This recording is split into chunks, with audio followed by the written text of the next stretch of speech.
Good morning, everyone. My name is Claire. I'm the Regional Arts Director for Wider Europe at the British Council, and I am so pleased to welcome you all to our Growth Reimagined Forum on the future of the creative economy. Very happy to have those of you who are in the room here with us in Kotor. Apologies for bringing the rain from the UK. And to the many more who are joining us online already. We have a brilliant lineup for you today. I hope you've all seen on the program a fantastic lineup of speakers from the UK, from the Western Balkans, and from the rest of the wider Europe region. All experts on the creative economy, and we hope that you will have fantastic networking here and lots of ideas will come out of the forum. We are joined today by several speakers who will open the forum. So I will introduce first of all to those. Unfortunately, the Minister of Culture for Albania is for Montenegro is currently held up in traffic, but we will welcome her when she joins. So for the moment, I would like to welcome Kate Ewart-Biggs, who is the Deputy Chief Executive for the British Council. Morning, everybody. It's a huge pleasure to be here from the UK. So I'm the Deputy CEO of the British Council globally, and I've come especially to Kotor today to open the British Council's Growth Reimagined Forum on the creative economy. And huge apologies for bringing the rain. It's actually really nice weather in London, so I'm sorry, I've sort of brought it with me. But a huge warm welcome to delegates in the room and also those online. And we're really honoured to also be joined by so many experts from across the UK, the Western Balkans, Central Asia, South Caucasus, Turkey, Ukraine, and beyond. What an amazing group of people that we've got in the room today. The British Council's Global Creative Economy Programme works in over 100 countries. And really its main aim is to support inclusive, resilient, and future-facing creative ecosystems.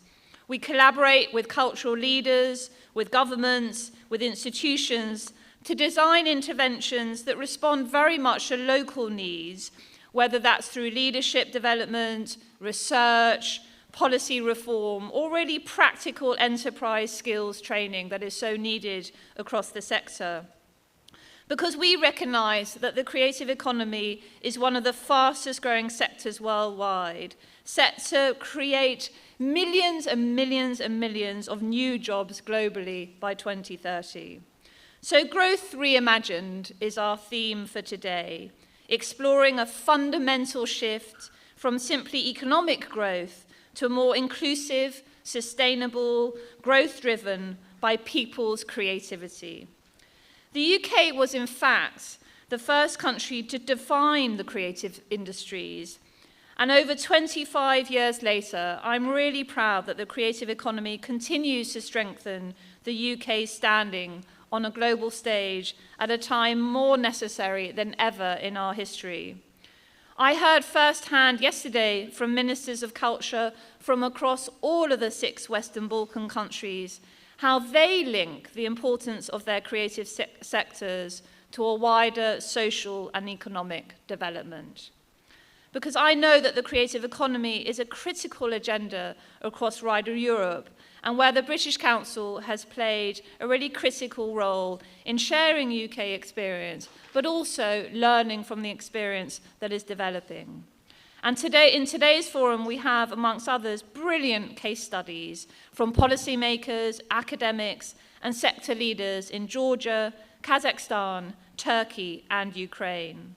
So I really hope that you have a fascinating day ahead, sharing your own insights and concepts for how we can all support and develop the creative economy in all of your contexts and in our context in the UK.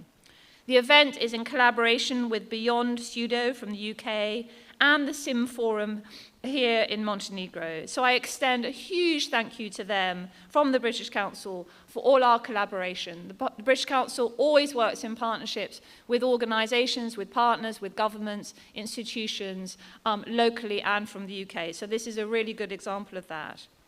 Growth Reimagined invites us all to think about how our economies develop in new ways, to develop and explore models that prioritize local value and long-term approaches to prosperity and well-being.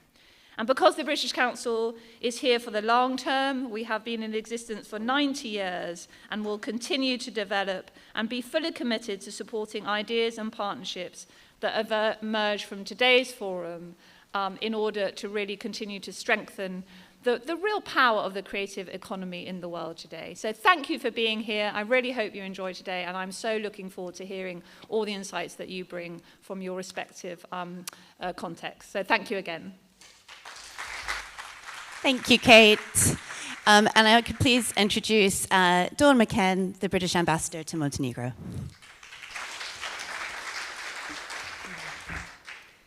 So I'm delighted to be here today, and I'm delighted that the British Council's Growth Reimagined Forum is happening in Kotor. As a representative of the UK government and as a diplomat, I am in awe of two things. I'm in awe of the skills and mindset that you have, people have in this audience, that I don't have myself, but I also recognize the value of what you bring, your ideas, your thinking and your collaboration to not just the UK, but also globally. So I'm glad you're here. I'm sure this will be a terrific event. I just want to say a few words about, I suppose, how I see it as a representative of the UK government, how I see the importance of the creative economy. For us, it's a key driver of soft power, and it's a key driver of trade. It makes a substantial contribution to the UK economy, and it's one of the 8 pillars of this government's new industrial strategy. So its importance is recognised as it should be. In 2023, in the UK, the creative economy delivered £124 billion a year in gross value added. So that's the equivalent of 5.2% of the gross value added of the whole of the UK economy. It employs 2.4 million people. That's 7% of all UK jobs. Some of you may know this, but I think these are surprising figures to some people who are outside of the area you work in. And since 2010, the creative industries in the UK have expanded by over 50%. It's a growth area for us. It's a dynamic area for us. But while the economic statistics are impressive and very important today, the power of the creative economy is so much more than that. It supports inclusive growth, employment, diversification, and it shapes and reflects cultural identities. And this, for me, is why working with Montenegro, working with the region, and working with the wider region is so important. The creative industries here are a vital part of how this country and this region tells its story on the global stage. And so we were very pleased to host the first Culture Ministers meeting as part of the Berlin process yesterday, and I'm very pleased to see this meeting happening in wonderful Kotor today. I'd like to express my thanks to the CIM Forum team for hosting us today, and also wish you all the best of luck for the forum ahead. And I'm sure you will have a constructive and stimulating day, because you're the kind of people who will want to have a constructive and stimulating day and not just go through the motions of being at a conference. As is sometimes my experience, I have to be honest, but I don't think that will be what happens today. And I look forward to continuing this area of collaboration in Montenegro, in the region, and more widely, because I think it's very important to the UK, and I think it's very important more widely to us. Thank you.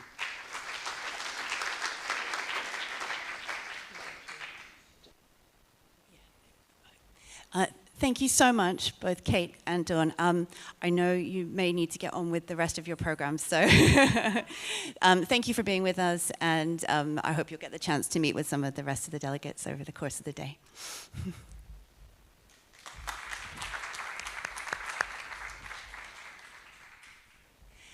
I'll just give a little bit of a look ahead to the themes that we'll be looking at in the forum today. If we could just move the slide on, great. The morning session is really looking at the topic of policy making. So what are the foundations for the concept of the creative economy, the story from the UK and across the region? So we will have case studies from the UK, from wider Europe, and a panel looking at particularly around measuring impact. So that will be the focus of this morning session, taking us through to the coffee break. I just also wanted to say before we delve in terms of just any practicalities today in the room, we're not expecting any fire drills or anything like that, but if needed, those of us who are in the room follow the fire exits here and at the back where you came in. Any problems, please do let a member of the British Council or the CIM volunteers team know if there's any issues today, just to get housekeeping out of the way. So without further ado, I think we will move on to our first session. So if we could move forward the program. And I would like to welcome Professor Andrew Chitty, Professor of Creativity and Innovation at Loughborough University in London and De Montfort University. Andrew, welcome.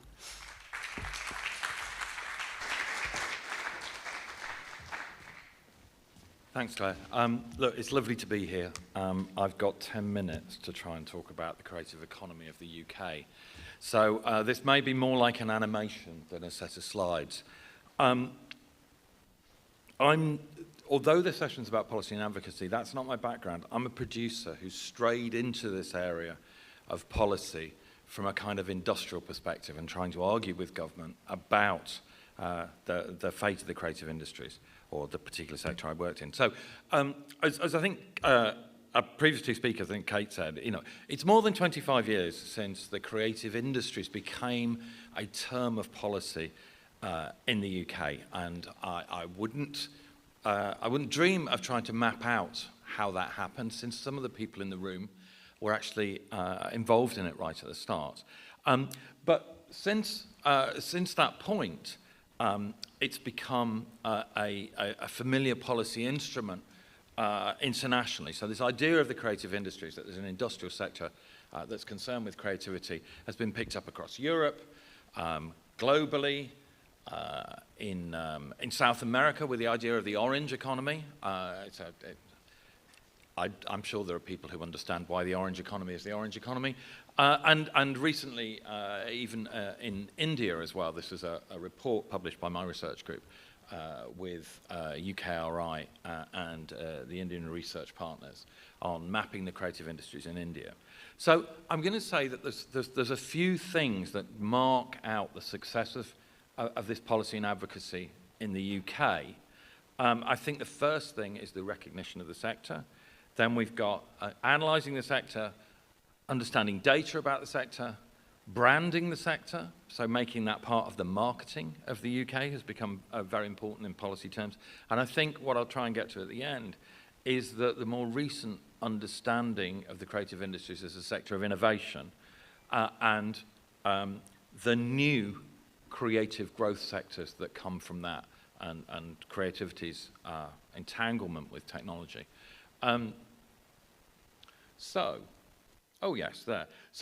recognition and analysing the sector. So this was really, really important. Again, previous speakers have talked about the size of the UK creative economy, but to understand, to make the argument that the creative industries were important economically to the UK meant collecting data on it and meant communicating that data. So there was a part of this success, so this is just before the COVID pandemic, were these rather jazzy graphics which presented both the different sectors that make up the creative industry and encapsulate the economic numbers about them. And this sector is very large in the UK, so for my colleagues who work in innovation, I am notorious for saying, look, we invest in life sciences, aerospace, green energy, and oil and gas. They seem the things you invest in terms of research. Creative industries is bigger in the UK than all of those put together. So an important point about advocating is using the numbers. And one of the things that came out in that is this understanding over the last, I suppose, 20 years that this sector has expanded at twice the rate of the rest of the UK economy. Now, that may well reflect on the rest of the UK economy, as well as the creative industries. But again, it becomes important if you're articulating an argument about growth, if you can say that your sector, which other people might think is optional or a luxury, is actually twice as fast growing, and also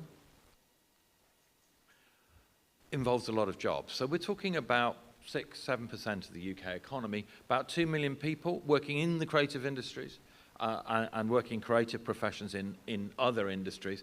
And also it became increasingly important to the UK to understand that this sector contributed to growth in exports.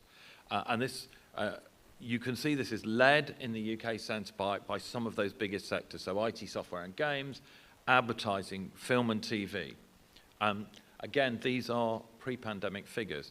The sector in the UK took a big hit in the pandemic, but has recovered substantially since then. And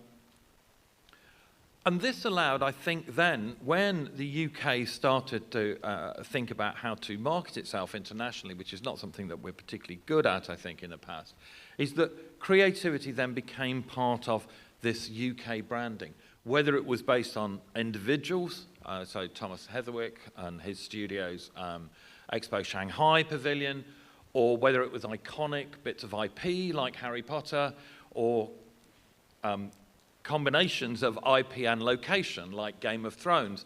Suddenly we were starting to see, or probably not suddenly, but gradually in the 2010s and more recently, that the idea of the UK as a creative nation, which was, I think, the original Australian policy document in the creative industries, becomes again an important point of the story of the UK and binding the creative industries into this story of growth. Now, that's really the story, I think, of the UK creative industries from, say, 2000 to 2015. More recently, there's become another story. So with the creation in 2017 of an industrial strategy for the UK, the creative industries became recognised as one of the core sectors of the UK economy. So 6 sectors in that strategy, 8 sectors in the current government. So on a par with those more famous sectors. But for the first time, this allowed us to make the argument that the creative industries is a very powerful sector for innovation, both innovation within its own sector and externally. So that allowed us, for the first time, to encourage large-scale R&D programs to support the creative industries, and particularly the transformation of the creative industries through advanced computing technologies that at the time seemed to be built around XR and real-time technologies, and obviously more recently, as with every other sector of the economy, are themselves affected by AI. So this, I think, whether it's in, sorry, that was, so this allowed us to do large-scale demonstrators, research demonstrators, bringing together companies, in this case the Royal Shakespeare Company, famous performance company in the UK, with technologists, and started to enable our universities to get engaged with the idea of applied creative research. So creative research for the creative industry is not about them for the very first time. Now, I think this is a very powerful, newish development in the UK, and probably is encapsulated best by the engagement between the screen sectors and the technology sectors in the stack of technologies around virtual production. Again, this is not something I'm going to talk about here because we have a panel that has some of the most well-known exponents of this trend, this transformation of production, later this afternoon. I'll skip that slide. So I think one of the things that the policy around innovation enabled was for the first time a kind of integrated approach to sector development in the UK. So this is a creative industry sector vision produced under the last government, which brought together all of the growth strategies around the creative industries, including innovation, And there are delegates here from the UK who are involved in what will become the sector plan, so the new government's version of this. Now, in that sector vision, one of the things that it advocated or it announced was a large-scale program called COSTAR, which for the first time tried to, it supported the idea of research laboratories, so university-governed research laboratories, being co-located with industry. Indeed, this is from the launch of Studio Ulster, which Declan Keeney, who's just taking a photo of me to get me the slide in the background, happened earlier in the year. So this is a full-scale production studio in Belfast with an R&D lab built within that complex. Similarly, we have a lab at Britain's biggest campus for live event production, Production Park in Yorkshire.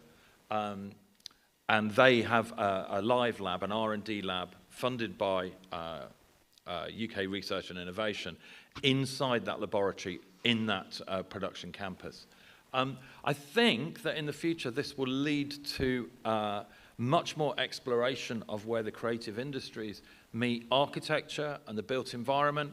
And I think the next strand of policy, I think in the UK, that we can see is moving this towards an experience economy analysis. So not just the creative industries, but where the creative industries and creative practice and technology intervenes with public space. We're seeing a lot of new spaces open like this in London. So this is Outernet, which is in London's central shopping district, and it's a kind of digital art gallery and a promotion space. And I think we'll see a lot more exciting things like that. I just warn anybody who has the clicker after me that it's eccentric. I think we'll see a lot more experiences involving the combination of technology and performance, and we can already see these things in, say, outfits like TeamLab, the Japanese design collective, with their spaces that they create, which are part gallery, part interactive experience, and part Instagram opportunity. So they're quite different from traditional museums or galleries, just as probably the thing that I think is the event. Sorry, I've got this one. So we'll see this. Do see this transformation also in museums. So the move of the museum into a more experience-based. This is the Experience Museum in Ephesus in Turkey, which is partly designed by Marshmallow Laserfeast, who are a very small UK creative company, and probably. There we go, it is actually. And probably the thing that's transformed, the single event or show that's transformed the perception of this in the UK and the opportunities for these new entertainment experiences, most of all, is of course Aber Voyage, which is in a blatant plug for our session later on this afternoon with Ben Morris and Alicia from Stewfish. We have two of the people who contributed to creating what I think is, for anybody who's seen it, a transformational experience. So we've had 25 years of the creative industries in the UK. We've moved from recognition through to an understanding of innovation. And I think, for me, the most exciting next step in the UK is to move from the creative industries as they were when we analysed them 25 years ago, or 27 years ago, to the experience economy, which can underpin a new level of growth. Thanks.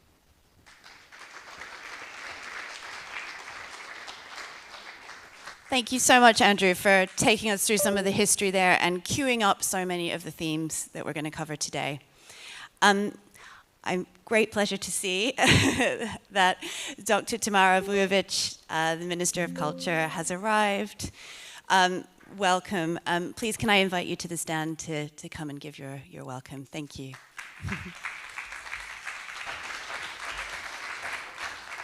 Thank you, dear friends. I'm sorry I was late. You saw our roads.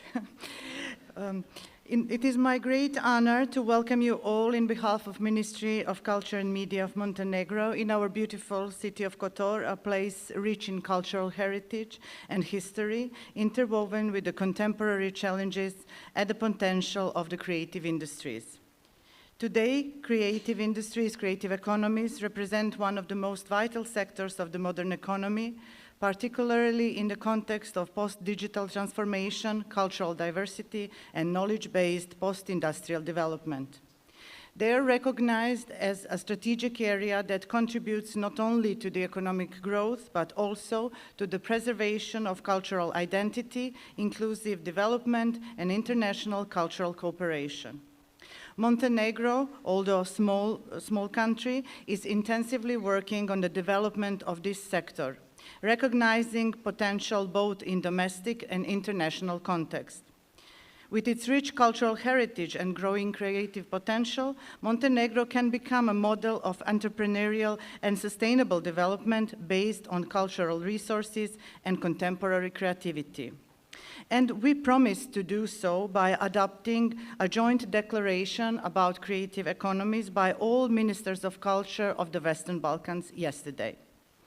The European Commission and the other international institutions agree that cultural and creative economies preserve and promote cultural and linguistic diversity and strengthen European, national, regional, and local identity. At the same time, they operate globally as ambassadors of European values, which are also a core commitment of our policy. Our cooperation with the United Kingdom is of strategic importance. The British Council in Montenegro is implementing several programs that contribute to the development of creative economy sector.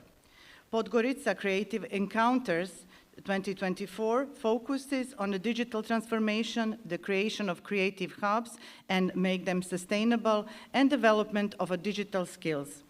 The film sector, in cooperation with the Film Center of Montenegro, has promoted British experiences in stimulating the creative economy. Other Fund, Culture and Creativity for Western Balkans, is also a regional program in partnership with UNESCO and the Italian Agency for Development Cooperation, also financed by EU. This program supports creative ecosystems and strengthens our cultural cooperation. In a world where attention becomes a currency and visibility is a key capital, creative industries stand out as a space of immense social and developmental value. They not only offer new forms of expression, but also teach us how to think critically, to recognize authenticity, and to shape communities based on meaning, not statistics. Creative economies are exactly that and more than that, a space where innovation, knowledge, and culture merge into a driving force of sustainable development, personal, economic, and social. I wish you all a fruitful discussions through these days, great ideas, and a lot better weather. Thank you.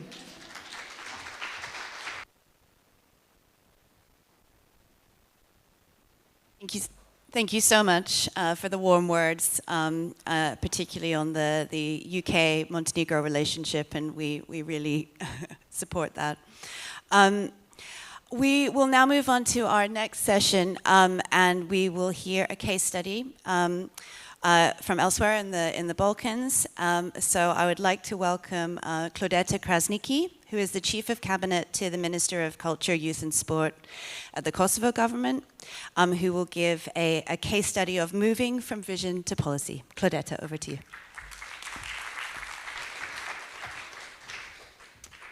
Hello, everyone. It's so nice to be here and share our experience in drafting our strategy for creative economy. As Claire said, moving from vision to policy, but then what after that? So I come from the Ministry of Culture, and our scope of work covers cultural heritage, intellectual property, youth, and sports. And when we started our work 4 years ago as a new cabinet, we developed this vision that we wanted to turn youth, culture, and sports into drivers for sustainable economic and social development.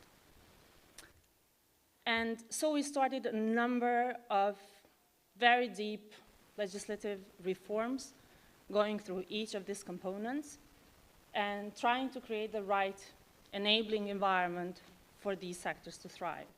And we introduced many different institutional mechanisms, and different, let's say, frameworks, working frameworks, so that we could support our community or our creatives. And beyond that, we try to implement a number of different projects and programs, including arts in schools, where we would enable very young children to really interact at a very practical level with culture activities, so that they develop a better understanding of what it meant to be a cultural worker. Beyond that, we developed these new instruments to support the cultural scene by increasing the financial support, but also designing very tailored instruments that provided them with long-term support and substantial support, so that they could become like real partners in developing programs, but also trying to focus on the young creatives and innovative projects. But what we came to understand very soon as we were going through this journey is that to transform the creative sector into a driver for development, it required a much bigger setting than just the Ministry of Culture. Because this was not just a cultural issue. It was not a matter of cultural development. It was much more. So we realized that we needed to have a much more holistic approach towards developing this topic. We came to understand that turning the creative sector into a driver for development was an equality issue. We understand that culture develops narratives and creates perspectives and perceptions, which, if we don't have the right representation, it can easily lead to erase of the diverse stories and reinforcement of certain stereotypes. And we understood that to be able to do that, we really needed to reach to those hard-to-reach groups. We all know that some of the biggest ideas have started in garages. But then for those ideas to thrive and make the change in the world, needed access to financial support, to institutional support, to knowledge and education. And this is why we truly believe that this is a public issue. It's not just a matter of the market.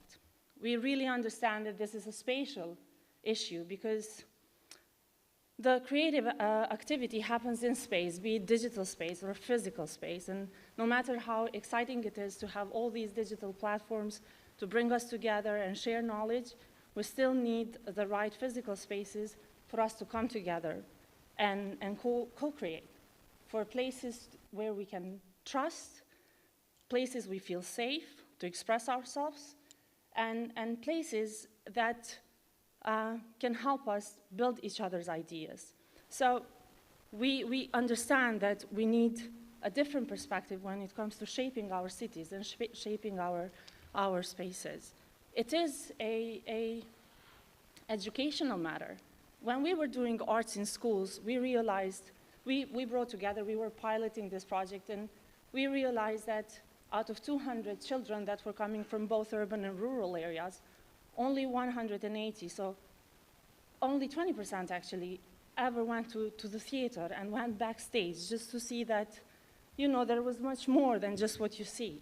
So, and for us, it's very important to have this kind of approach towards education as well, because this is how we kind of raise that awareness that working in culture is beyond entertainment. It's a real job, which for us in our culture sometimes, you know, we might not really think of it like that. So we came to understand that when we're talking about the creative sector and its potential, it's much more than just working with the artists or providing the right financial support or making the right policies when it comes to culture. So we kind of embraced this idea of working on a strategy that was focused on creative economy.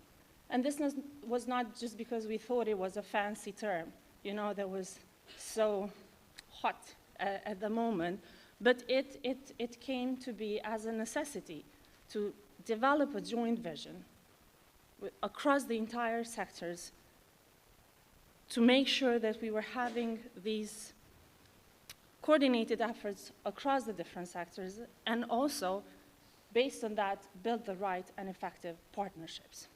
So we started this journey, and we're still going through it. It is sometimes a boring process, but it's a very exciting journey. And we were very lucky to use this process as also a means or a platform for coordinating the different partners that we have in Kosovo. And we have in this process, I'm very proud to say, all our different partners that have brought so much value to our process. And when we started understanding that this was a cross-sectorial issue, we brought together very different sectors of the central government, the local government, and the civil society. And we set up a number of working groups. Now, we say, if you don't want to finish the job, set up working groups. However, we really tried to create the right structure so that we make sure that the work is fed by the right professionals, but that there is the right debate happening in different levels of government. Be here the leaders, but also those that have worked for more than 25 years in the administration, but also the local level, and then especially the community. So for us, it was very important that we kind of engage participants and representatives and people with the right knowledge from very, very different sectors to spark this debate. And the key principle of the process that we designed was that it had to be inclusive in every sense. And this is something that we say very often, but it's very difficult to actually reach the right level of inclusiveness.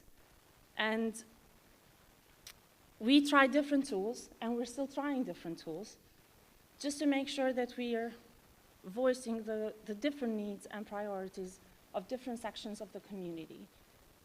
And for this purpose, we organized different settings.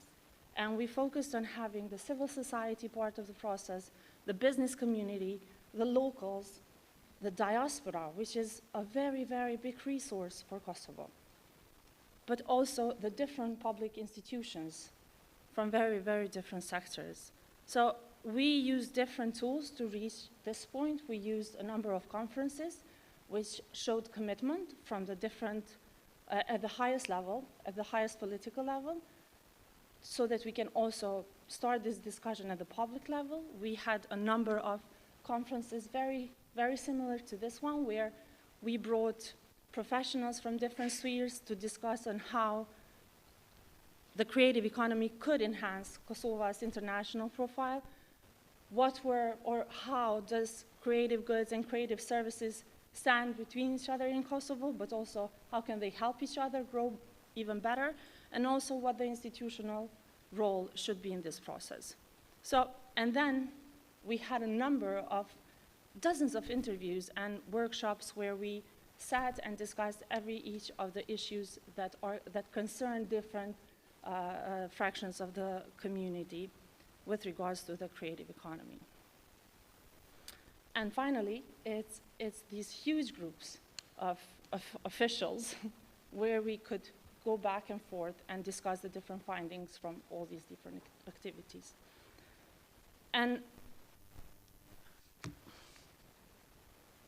we're still in the thinking process, and there are some lessons that we learn, but there are so many open questions. And do we see this as a potential for development? Absolutely, yes. I mean, earlier there were some figures mentioned. In Kosovo, in the recent study that UNDP developed, it was found that the creative sector employs around 7.9% of the labor in Kosovo. And while there is a higher percentage of female, they still don't have the right data to really show it.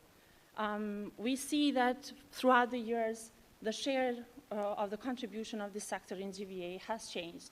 But now we can see that it's around 4%, which is a steady value and could grow further. So we absolutely believe that this is a sector that is the future for our community, given the high percentage of youth that we have in our population. So we said, okay, we're going to talk from vision to policy, but one of the things that we're discussing on how to best take it further is how do we go from policy to practice? How do we use the resources that we have wisely so that we can maximize the impact of our action? So this is one of the discussions that is not very easy to have, especially when you have so many different governmental sectors coming together to work and share the piece of cake. But it's a discussion that we are very much interested and focused on having. Another issue or another challenge that we see ahead ourselves is the skills gap that we face. And what we could understand throughout this process is that there is such a huge gap between what our educational system produces and then what the market needs. And the market is changing so fast while the education system is changing so slow. So how do we become creative in addressing these very immediate challenges that we have and that need addressing for us to be able to thrive in the sector? Another thing that keeps coming back is a discussion in what is creative economy? Exactly what are we talking about when we're talking about creative economy? Which sectors are there? Because we're, as an administration, we are educated to think on sectoral basis. And once it is cross-sectorial, we start wondering exactly what it means for me as culture or as trade or as economy in the government.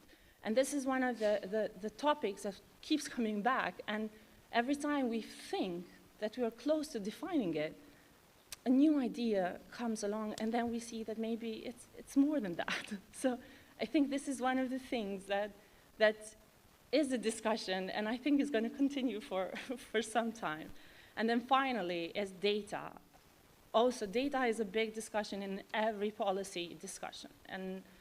And what we came to understand is that we have a huge challenge in gathering the right data.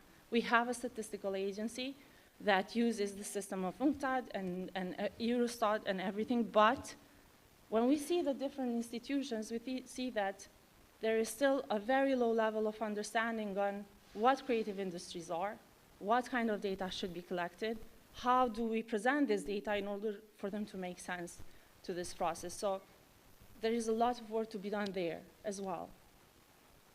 So I hope this leaves you with more open questions than answers, and thank you very much for your attention.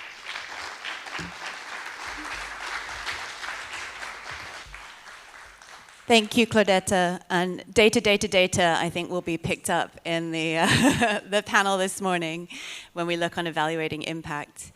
Can I just grab that before that goes?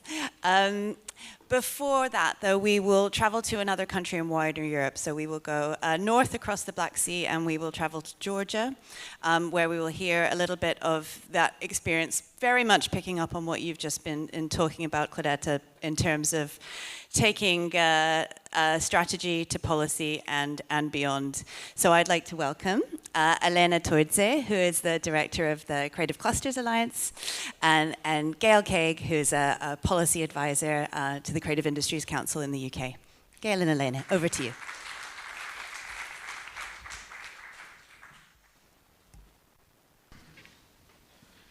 Okay.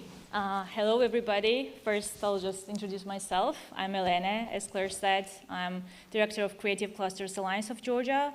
I also work at the Goethe Institute on Creative Compass Initiative. That is like an EU-funded and Goethe Institute co-funded and implemented project to support creative economy development in Georgia.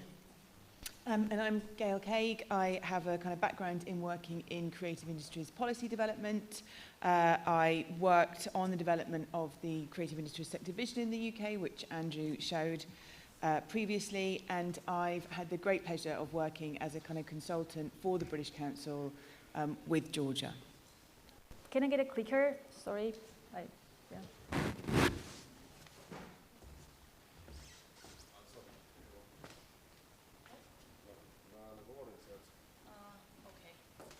Okay, then I could just ask to change the slides. Okay, so we want to tell the story of Georgia, and to tell this, we'll just briefly mention like bits and pieces of this story. Thank you so much. Thank you. Bits and pieces of this story, because it's quite a long story, and if anyone is interested, we'll be like happy to talk more about it for these 2 days. So to tell this, we have to go back to 2016 because this is the time when everything shifted and when the when the cultural strategy of Georgia, national state strategy, was adopted. And during that time, Georgia was really like working hard towards its EU integration process, and these also, like cultural strategy, can be seen in the prism of the EU integration process, because we Georgians are always proud of our culture and creativity, and that time government just saw the opportunity to include creative industries into this whole agenda of EU integration to support the sector. So that's when everything started, and it was a starting point, basically. And then it was followed by establishing a specific state agency, Creative Georgia, to support creative industries development in our country. And before that, like, I worked at the Ministry of Culture, I worked on the strategy, and then I moved to Creative Georgia. And it was a really small team. In the beginning, we were just 3 people, and we basically did everything from the scratch. And when we were starting, like, even the term creative industries was like, not very like famous in Georgia, and we were going in all the regions, in all the cities, talking with creatives, talking with people, and it was not easy. And it was not easy on the one hand to persuade creatives themselves that they were creatives and that they could just, turn their ideas into businesses and earn on that. And on the other hand, it was also hard to persuade policymakers, even the Ministry of Culture at that time, even though we were in their system, to get more funds, for instance, to do the research, to do the mapping, to gain the data. So we were like working on all of these. We were working on policy development, on building the capacities of creatives, on helping them to join forces and form alliances, because at that time, the creative community was very scattered, very fragmented, and like they were just, being in kind of a bubbles and were not collaborating very well at the time. And when doing all of this, like, we've been always cooperating and collaborating with our international partners. And I want to mention that British Council was one of the key partners from the beginning, from 2017, and they were helping us with sharing the networks, sharing the capacities, like giving us funding for developing our programs. So like all of the projects that we worked on, because of the scarce funding also from the government at the time, and it's almost always the case for the culture and creativity, we've been like fundraising and getting support from international community. And I mentioned that it was like we were really much wanting to do a mapping of creative industries to get the data and then to talk and to draw more funding and investment in the sector. And we managed to persuade UNESCO International Fund for Cultural Diversity for this, and we managed to do the creative economy study that is quite a large-scale study, and it combines 4 different directions like analysis of economic data, qualitative research of the creative sector throughout the whole country. It also includes like information about all of the legislative framework, the history of the sector, and it also includes like some part of studying the potential of internationalization of the sector. So I will just briefly share some insights from this study. So basically, creative economy is one of the large employers in Georgia. Around 9% of workforce works in creative industries. And it also pays quite a lot comparing to other sectors. And I would say that some subsectors are better in this than others. And also like GVA of the sector is 3.8%, and its growth rate is 9%, as you see on the slide. And production yearly growth rate is 11.8%, and service export rate is 27%. And the largest subsectors, so advertising is the largest subsector in Georgia by turnover, and architecture is the largest employer. And even though, like, let's say, film and video is quite successful in Georgia, but it's not the largest subsector. But if you look at the growth rate, it's growing quite fast in Georgia. We can say the same for fashion design, because you see that the average growth rate in product export is quite high. And for digital tech, it's 88% basically. So it's also like rapidly growing. So this is just bits from this mapping. It's available in English, and if anyone is interested, like, I can share anytime. So the second important direction that we've been working for like around a decade is capacity building and supporting creatives mainly in, I don't know, business skills. And British Council was our key partner in this direction, and we've been supported by the Creative Spark program, and we worked on translating different toolkits, creating different toolkits, on, I don't know, like organizing incubation programs, trainings, masterclasses. We created also a website where we collected all of this educational information and materials to be available in Georgian language for the creative community. It was like a key part of our journey, I would say.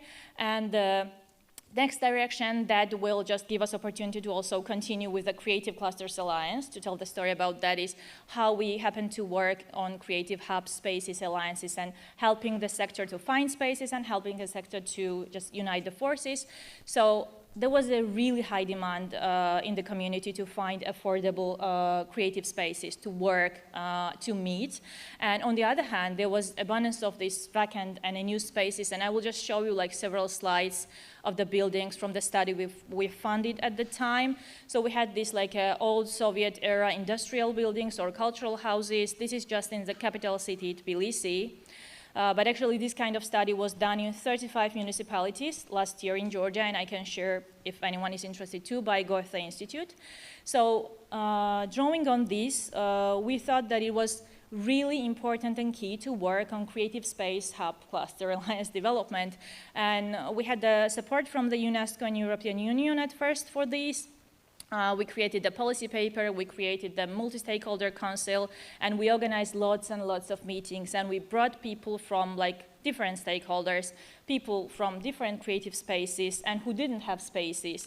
And I don't know, like through all these meetings, like at one of the meetings, the idea came to create some kind of association, alliance of creative spaces that could help other people in the regions of Georgia who want to create this kind of spaces to join forces and in the future to advocate for their needs and for what they wanted to do. And Gail, maybe you want to continue after this. So, as Elena has explained, kind of there's a huge amount of activity happening in Georgia. There's government interest for the first time, but the sector hadn't kind of come together and recognized itself as a sector, as a kind of, and within that, they didn't have a kind of unified voice or unified ask to government about what they wanted this kind of support to look like and how they wanted support to work. So the UK, as Andrew explained, is kind of a world leader in creative industry policy in that we were the first to define the creative industries and industrial sector. We don't know it all and we haven't got it right, but we do have a lot of experience to share. And so that's what we worked to kind of work alongside Elena and her team and share kind of experience and insights and practical examples from the UK and wider European experience to support them on their journey. I think the first thing that we kind of looked at was creating the space and time. So Elena brought together a kind of a hugely committed, passionate, incredibly smart bunch of people, but they all had day jobs to do. They were running record labels, architectural firms, creative hubs. So creating an opportunity for them to come together, for them to focus on what was important, what they wanted to articulate as a sector, really was kind of instrumental in making progress. It's a really kind of simple and straightforward thing to do, but it really kind of accelerated change. We also then worked to kind of share with them the toolkits and frameworks that exist in terms of policy development and in terms of kind of creative economy development to just fast track, I guess, their thinking about what their ask was to crystallize their ambitions for the sector and their ask of government. And for me, as a kind of lifelong policy official, one of the most professionally affirming moments was when a whole group of kind of passionate creative people loved a theory of change and were hugely excited about implementing one of those. We also looked at kind of practical examples. Where have these policies been implemented before? How did that work? Who was brought together so that if you're asking change of the Ministry of Culture or Creative Georgia, they can see exactly how that worked. You know, maybe adopt all of it, maybe not, but there were very kind of practical examples to point to. And then I think perhaps the most important element was that we created connections for this kind of group of passionate advocates. So I think in many ways, just like creators themselves, creative sector policy advocates can feel very isolated. And so connecting them with peers and mentors who had kind of been on that journey before, I think was enormously valuable. So through the wonder of Zoom, we beamed in a kind of series of speakers. Gillian Easton, who's with us today, shared her experience about Creative Dundee, which I think we'll all get to learn about as part of this conference. We had Professor Sarah Pepper of Cardiff University. We had, I'm going to pronounce this incorrectly, I'm so sorry, Nana Radankovic, of the co-founder of Nova Iskra, the first creative hub in the Balkans, and we had kind of members of the European Creative Hub Network, all to kind of talk about the journeys that they'd been on, what they'd learned, and to share that kind of sense of connection with Elena and the group of experts that she brought together. So we'll just briefly say what the Creative Clusters Alliance is and what it wants to do. Basically, it's just like-minded people who want to support each other, who want to support creative community by mainly sharing the knowledge. This is the first and most important key goal of the Alliance. And then in the future to develop into the association that works on advocacy, that works on voicing up the needs of the creative community in the whole country and then in the region. So this is the ambition. And this is who we are. Right now we have like 11 organizations in 4 different locations of Georgia, and we have like different kinds of organizations. We have like typical businesses, we also have like non-profit sector representatives, and out of all of these 11, like 10 are just spaces, and 1 is the platform like Tbilisi Architectural Biennial. So these are our members. I will not stop in detail into explaining more about the members because we don't have much time, but anytime like you can ask. So this is like art house, multifunctional space in the regional city of Gori. This is in the capital city, old former cable car that is like a contemporary art space and mediathek. This is like typical creative hub, Fabrica, and this is also in the regional city like a studio, theater, youth theater, and yeah, these are just our members, and this is like bright group of people behind me, like not everyone from the Alliance, but most of it. And in the center also you see the Maya from the British Council of Georgia, who has been following this journey since the beginning. So yes, and Gail is there, and Becky Shoesmith, who has been also helping us in this, for this whole journey. And yeah, to sum everything up, I just wanted to go back to this timeline and to the final point, that is creative economy strategy. So in parallel with working on Creative Clusters Alliance, we've been working on creating creative economy strategy because, as I mentioned before, the sector was fragmented. We wanted to just unite everything that we've been working on before in all of these different directions, and we wanted to somehow like unite the sector too. So it was kind of an innovative approach because this is not a typical state strategy. We included like different sectors, international organizations, and not just in the process of writing, but in the process of implementing. So in the action plan, you can see that there are different directions where like private sector or how international organizations who want to do something in this can chip in and implement, I don't know, some kind of programs and actions to support creative industries, because like, to be honest, like almost everywhere there is like funds for creative industries, and culture is never enough, so it's always good to diversify. So this was our mindset that we did the creative economy strategy around. And yes, but right now, like the implementation of the strategy is not that rapid, I would say, because there was a shift in the policy around a year ago, then with the election. So the situation in Georgia is quite challenging right now.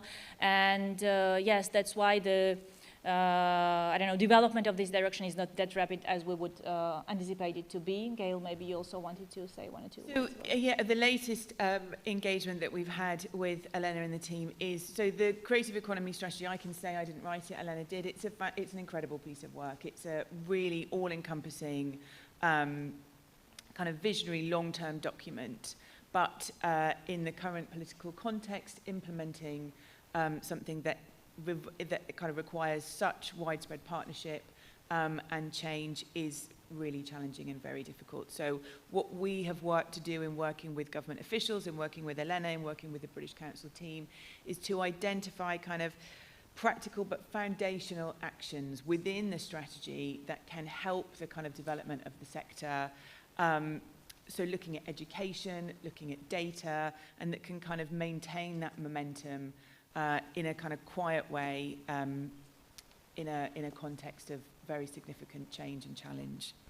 Thank you, Gail. So, and yeah, to just sum up everything briefly, today, as I said, the situation is very challenging, and situation for Creative Clusters Alliance, as whole of the creative community, as all of the independent creatives and independent organizations in Georgia, has been really hard for the last year.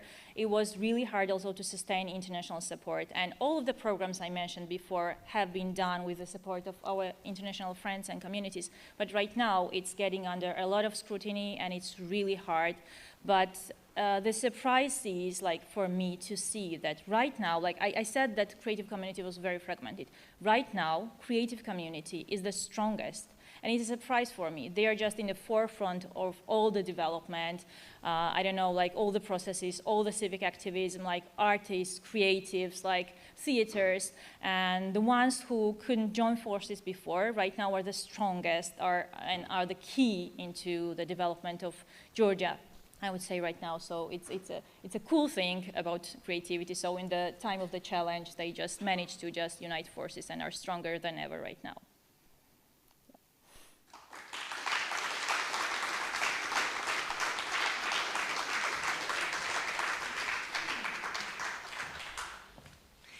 Thank you, Gail. Thank you, Elena.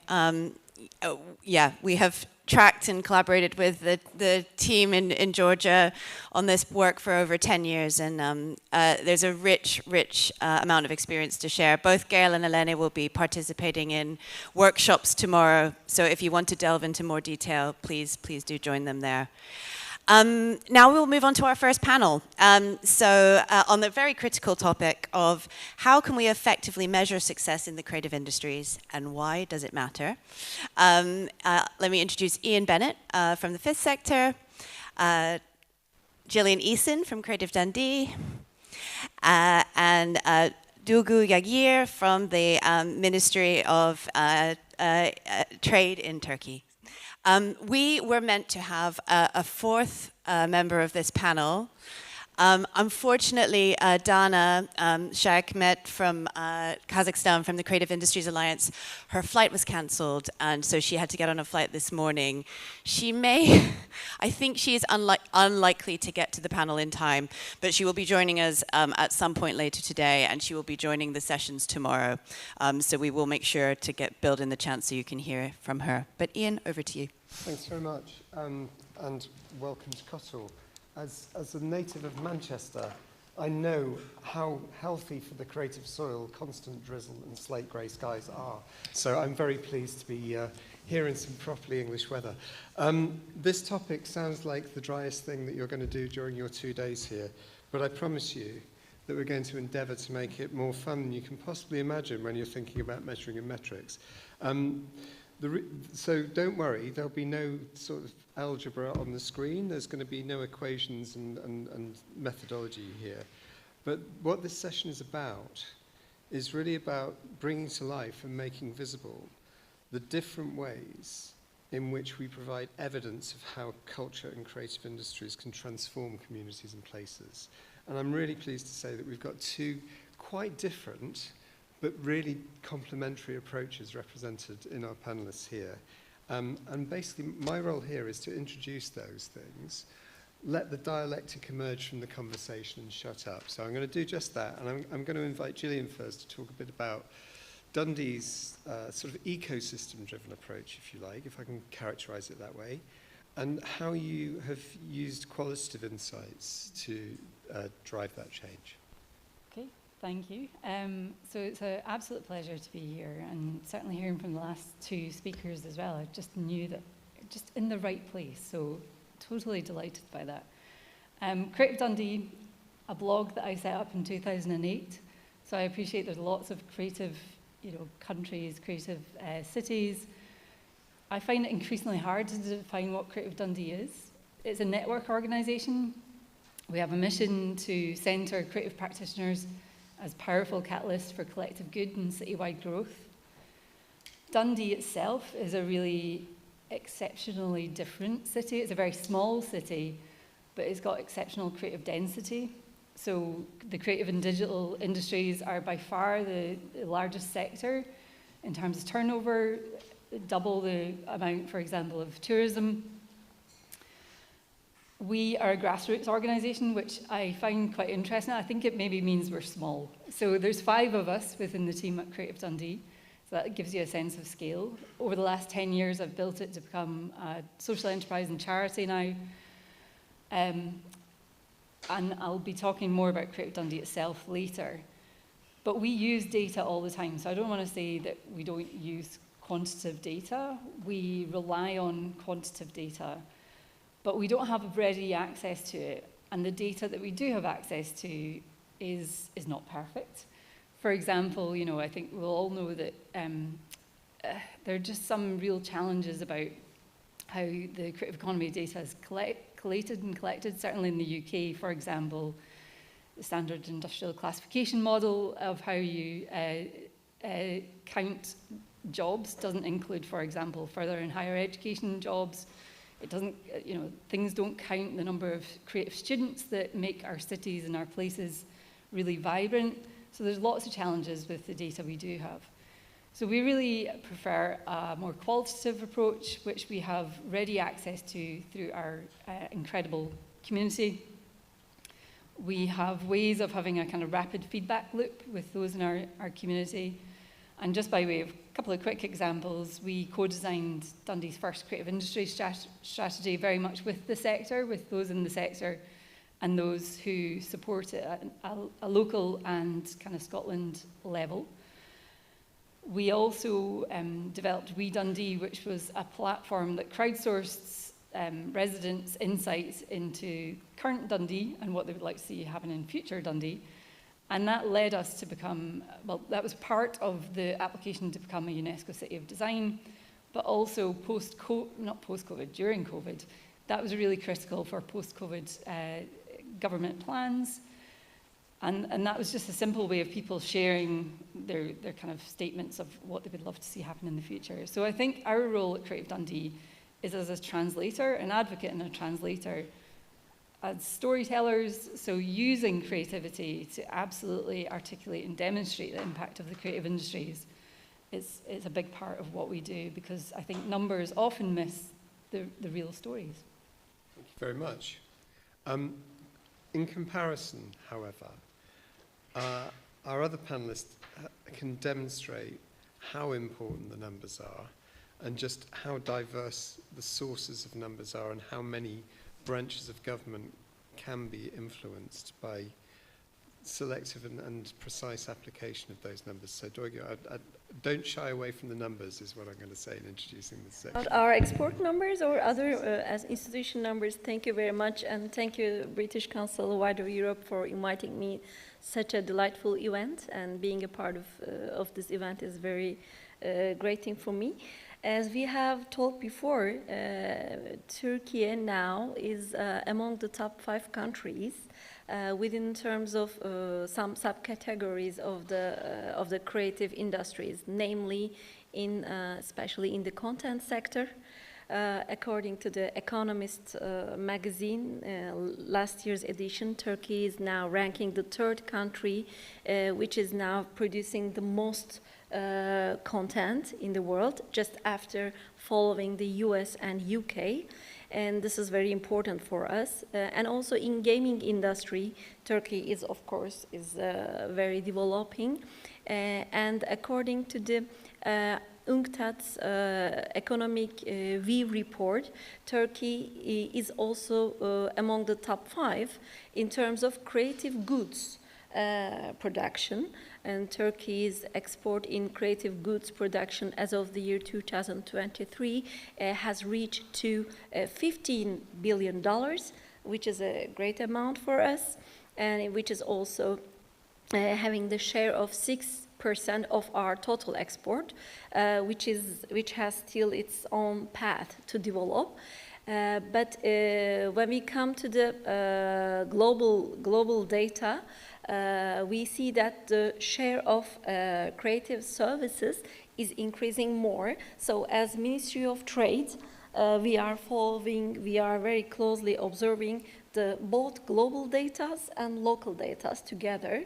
So we are trying to feed our policies from both different aspects of data as well. And as she said, we are also, of course, collecting data from different ministries, from different institutions, and different sectoral associations like services export association to creative economy committees of the local cities, trade organizations. We are conducting very periodic meetings and consultations with them so as to collect quantitative and qualitative data. And we also give a very tailor-made specific which is responding to the sector-specific needs, export promotions, and we are giving that export promotions on the basis of no data, no promotion. So if they support us data about their turnover, about their employment status, about their export, and then we release the export promotion to them. So we use export promotion mechanisms so as to collect the right data from the sector. It's one of our way. Of course, we are also working very closely with the Ministry of Culture and Tourism, especially their copyrights Director General and Director General of Cinema, as well as we are working with the development agencies, which are the affiliated body of Ministry of Technology and Industry in Turkey. And we have very also important stakeholders like British Council Turkey. We are in both ways giving too much feedbacks to each other, and intellectually also they are supporting us. I can say, by the way, I would like to thank British Council Turkey for their valuable support in our policy shaping and making sometimes. So, and other types of European EU-funded projects. Now we are conducting one project, some of my friends are here, Inspire project, which is the first creative economy-based EU-funded project. And also we studied more in depth the UK through this project. And we had a chance to visit, there. We didn't make it in Dundee, but we make it in Scotland. Yeah, so when you talk, I was thinking our very fruitful study over there. Thank you. Thank you. I think what's really fascinating about that is this is all not orchestrated by a Ministry of Culture. Right? This is orchestrated from the Ministry of Trade. And I think that's a real difference from some of the other approaches that we've heard spoken about today. How do you take all those different inputs at a government level, national level, city level, Chamber of Commerce level? At what point does all that data come together and find its way into a policy document, or how does that process work? Yeah, actually, we are. I do not want to say that Ministry of Trade is the focal point of all the creative economy, but Ministry of Trade is the only, I can say, institution that has established such a head of department. I am the head of Department of Creative Industries and Cultural Services, which is an affiliated body of Director General of Services. But of course, we have also export, the Director General of Export, and they have a specific head of departments with fashion design, like industrial design. They are giving also export promotions to them. We are giving export promotions to gaming, to content industry, to digital art. We have very world-known famous digital artist known as Refik Anadolu. and that types of people. We have so many Refik Anadols, by the way, in our techno hubs and techno cities. So now we are start to support advertisement and copyrights also, the sector. So Ministry of Trade has been supporting these industries as of 2010. So in a decade, of course, I can more than decade, 15 years, of course, there is a kind of Ministry of Trade has turned out to be a kind of focal point for creative economy, but just within the perspective of export, we are approaching the issue. And then when the Ministry of Industry and Technology starts this INSPIRE project, thanks to the European Union, we understood that, oh my God, we have so many institutions dealing with these issues, and even we don't know each other well. Are you giving such support? Oh, we are also giving that support. But if you give that support, I give that support. I mean, like, and then now our presidency has established a new mechanisms, so that now we are making very economic regression analysis on our supports as well. So now I can say in 2 years' time, we are sharing our data with the presidency, and the presidency is the orchestrating body of creative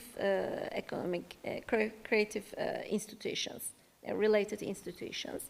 So I can't say we are the focal point, but we turn out to be focal point, as I said to you, because we have maybe the awareness in the ministry has risen just before 15 years ago in those other institutions. But now we have very close contact with each other. It's a very long-term process. I mean, had Dana been able to join us, one of the really striking things that she said in our conversation before this session was the effect that the Creative Industries Association of Kazakhstan had in sort of formalizing relationships and, if you like, bringing creative businesses, to use her term, out of the shadows. And what she meant by that was that people who've been operating independently but sort of semi-officially felt confident that there was a framework in which they could register their businesses within a really well-recognized framework, and that actually results in a massive increase in the number of registered businesses from 18,000 to 43,000 in a really short space of time. But Gillian, you referred to this difficulty in a UK context. There's lots of things which aren't measured in the official stats. My constant crusade is, as the UK contingent here will know, is about freelancers. How do you balance out your messaging between that which you can collect that data on and the other kinds of information and intelligence you have about the actual makeup of the workforce in the creative economy? Yeah. Oh, I'm on that crusade as well, Ian. So yeah, about 50% of creative economy workers in Scotland are certainly zero employee businesses, as it were. So they're not really captured at all in any of the official stats, which is incredibly frustrating for them and for us. I think if we chase the same metrics, we're going to get the same, there's that, I can't remember the quote, but chase the same metrics, going to get the same results. We're not going to change anything meaningfully. Certainly we're seeing a kind of younger generation push harder, rightly, on access, representation, mental health, fair work. And if we just pursue the big numbers, we'll never meet the needs of those people. So we're not simply pursuing, the big sectors, as it were. So I think for us, it's really important that the stats and stories are complementary. And I think the community-generated content, or the stories that we can generate, they bring the culture. At an earlier stage in that journey, to develop an approach which takes account of regional differences and the fact that their development's at different stages? Actually, first, the close coordination and cooperation between different institutions dealing with creative economy is the, I think, key point. After working in close relationship with Ministry of Culture and Tourism and Ministry of Industry and Technology, which has affiliated bodies in the region through development agencies, we understood lots of things we, skipped. And then when we get the data, when we get the sectoral based sector-specific necessities, which is like wide-ranging necessities, and then we sit down and together, and then we talk about how can we, reshape our very scarce resources to these sectoral needs. I can say we work very closely in depth to develop tailor-made sector support mechanisms. For example, I did not know that the digital artists' specific needs in terms of their use of, like AI, like generated AI technologies, their needs. And then I started give them extra, like supports when I understood that they have very, very, like specific needs. So this is the first rule. The second rule, of course, to sit down on the table together with the sector. Not only the head of the sectoral or I can say umbrella representatives of the sector, the subsector representatives. I don't remember how many times I sit down with digital artists, with content creators, in the content creators, even for the creators, different genres. Like I made different meetings with soap opera producers, animation producers, like documentary producers, and TV program format producers. Because even they are in the same subcategory, they need different support mechanisms. And they are confronting with different market access barriers in the world. So one of them is like confronting with piracy, like our TV series sector, especially, unfortunately, in the MENA region. Most of the Turkish series are being broadcasted on piracy. And the animation sector has different priorities. So this is the second thing.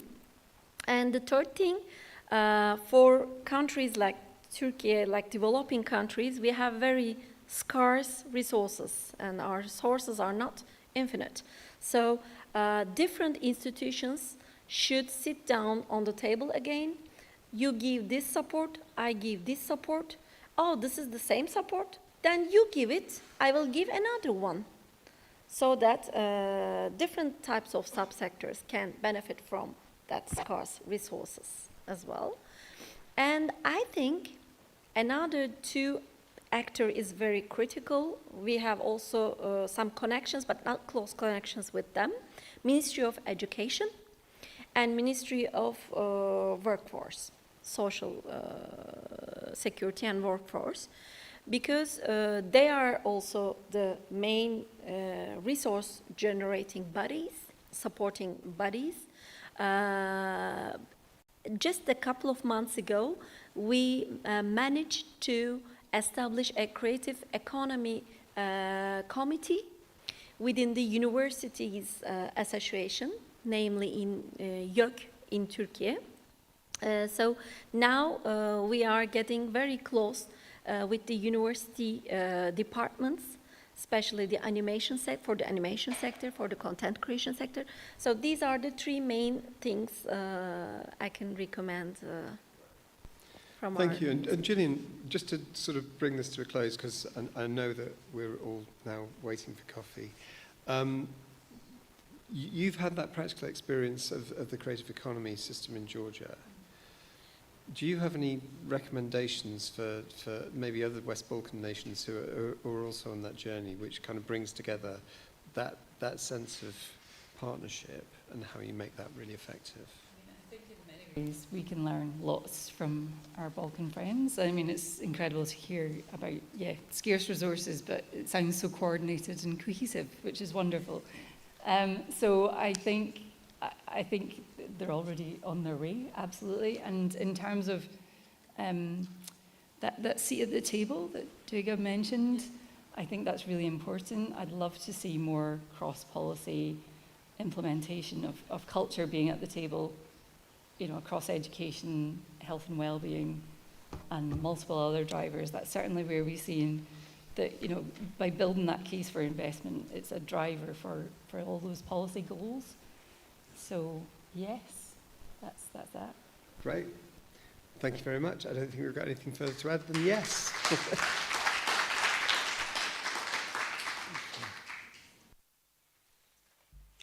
Thank you all. That takes us roundly to the first coffee break. Thank you very much. We will take a break and we will restart promptly. So it's just past 11 o'clock. We will restart promptly at 11:30, if you can all be back in for there. Enjoy the coffee. See you out there.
Get started again. Very effective bell work outside. I'll give you a second just to take your seats. And if we could bring up the slide, just looking forward at this late morning session. Great. So morning agenda part 2. So now we move to look at the topic of skills and entrepreneurship and creative talent. And we will begin with a case study from Screen Yorkshire. We will then have a panel looking at that broader topic of investing in potential. And then we will have some early insights from some research being done by the Beyond team on the creative economy. So without further ado, happy to introduce Caroline Cooper-Charles, who is the CEO of Screen Yorkshire. Caroline.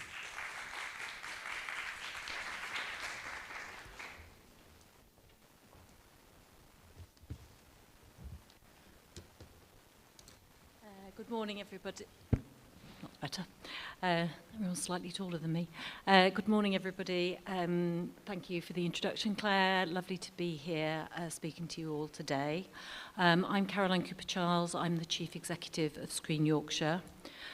We've been powering the region's screen industries for over 20 years in Yorkshire and the Humber, and we've helped transform Yorkshire into a world-class hub for production, talent and innovation. Today, I want to share with you a little bit about how we've driven that growth, built a skilled workforce, attracted major productions, and supported creative storytelling, all while maximising economic opportunity. We've worked on major international productions, providing world-class support and attracting production spend. Our Yorkshire Content Fund has invested in more than 50 titles. Our first investment actually was back in 2012 in Peaky Blinders. That was when they needed our money. They don't anymore. But it is the gift that keeps on giving. And more recently, titles like Official Secrets and The Duke. From a £14 million fund, we managed to leverage 250 million of production spend, supporting over 12,000 jobs and a 1.1 billion turnover. Our film office offers a free professional service crucial in making productions choose Yorkshire. Our crew service connects productions with local talent, creating jobs and ensuring that economic benefit stays in the region. Innovative training programs help us ensure diversity and build a robust, skilled workforce. And everything that we do is about long-term, sustainable industry growth. This slide shows the depth of impact of the Yorkshire Content Fund. Crucially, this is not just a one-time investment. We reinvest funds to fund future production, so we operate as a commercially viable renewable fund. That makes it a powerful, self-sustaining economic engine for our region. At the heart of our success is talent. We've created a suite of programs tailored to all career stages, from Beyond Brontes, which opens doors for young underrepresented creatives, to Connected Campus, which links education with real-world careers, Screencrafts and digital skills courses, which train in-demand craft and technical areas, and Next Level, which supports career progression. More recently, the addition of Screen Alliance North, working across the north of England, coordinates training to ensure access and quality. Infrastructure is also key to attracting major productions. From Versa Studios and Prime Studios in Leeds to Production Park, which has been mentioned earlier today, we offer best-in-class facilities. The unit provides a home for grassroots creativity, and CoStar Live, one of the CoStar network that's also been mentioned today, is the UK's largest R&D lab for creative industries and live performance, future-proofing our region's capabilities. Beyond production and training, we invest in storytelling and talent development. Programs like ScriptEd, Flex and Loop support script editors, platform-hopping creatives and immersive audio drama writers. We also collaborate with major initiatives like 2025, this year's City of Culture, running short film and producer exchange schemes. It's all about amplifying diverse, original, regional voices. We're a one-stop shop for incoming productions with location scouting, database access and crew packages.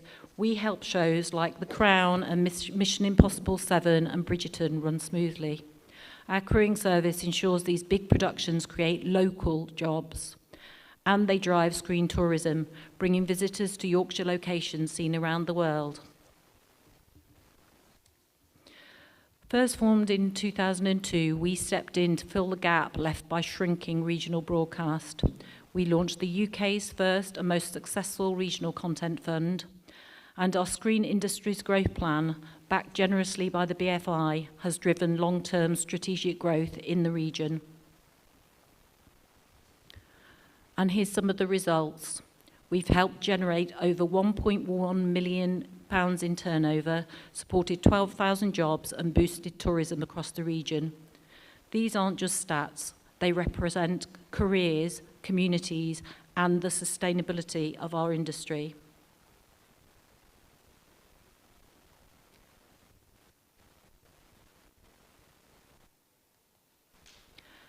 Our purpose is clear: to secure Yorkshire's global reputation as a world-leading screen hub. Our vision is to be the best place in the UK to do screen business, and we're doing that by creating opportunity, building infrastructure, and supporting all of our creative communities. Thank you.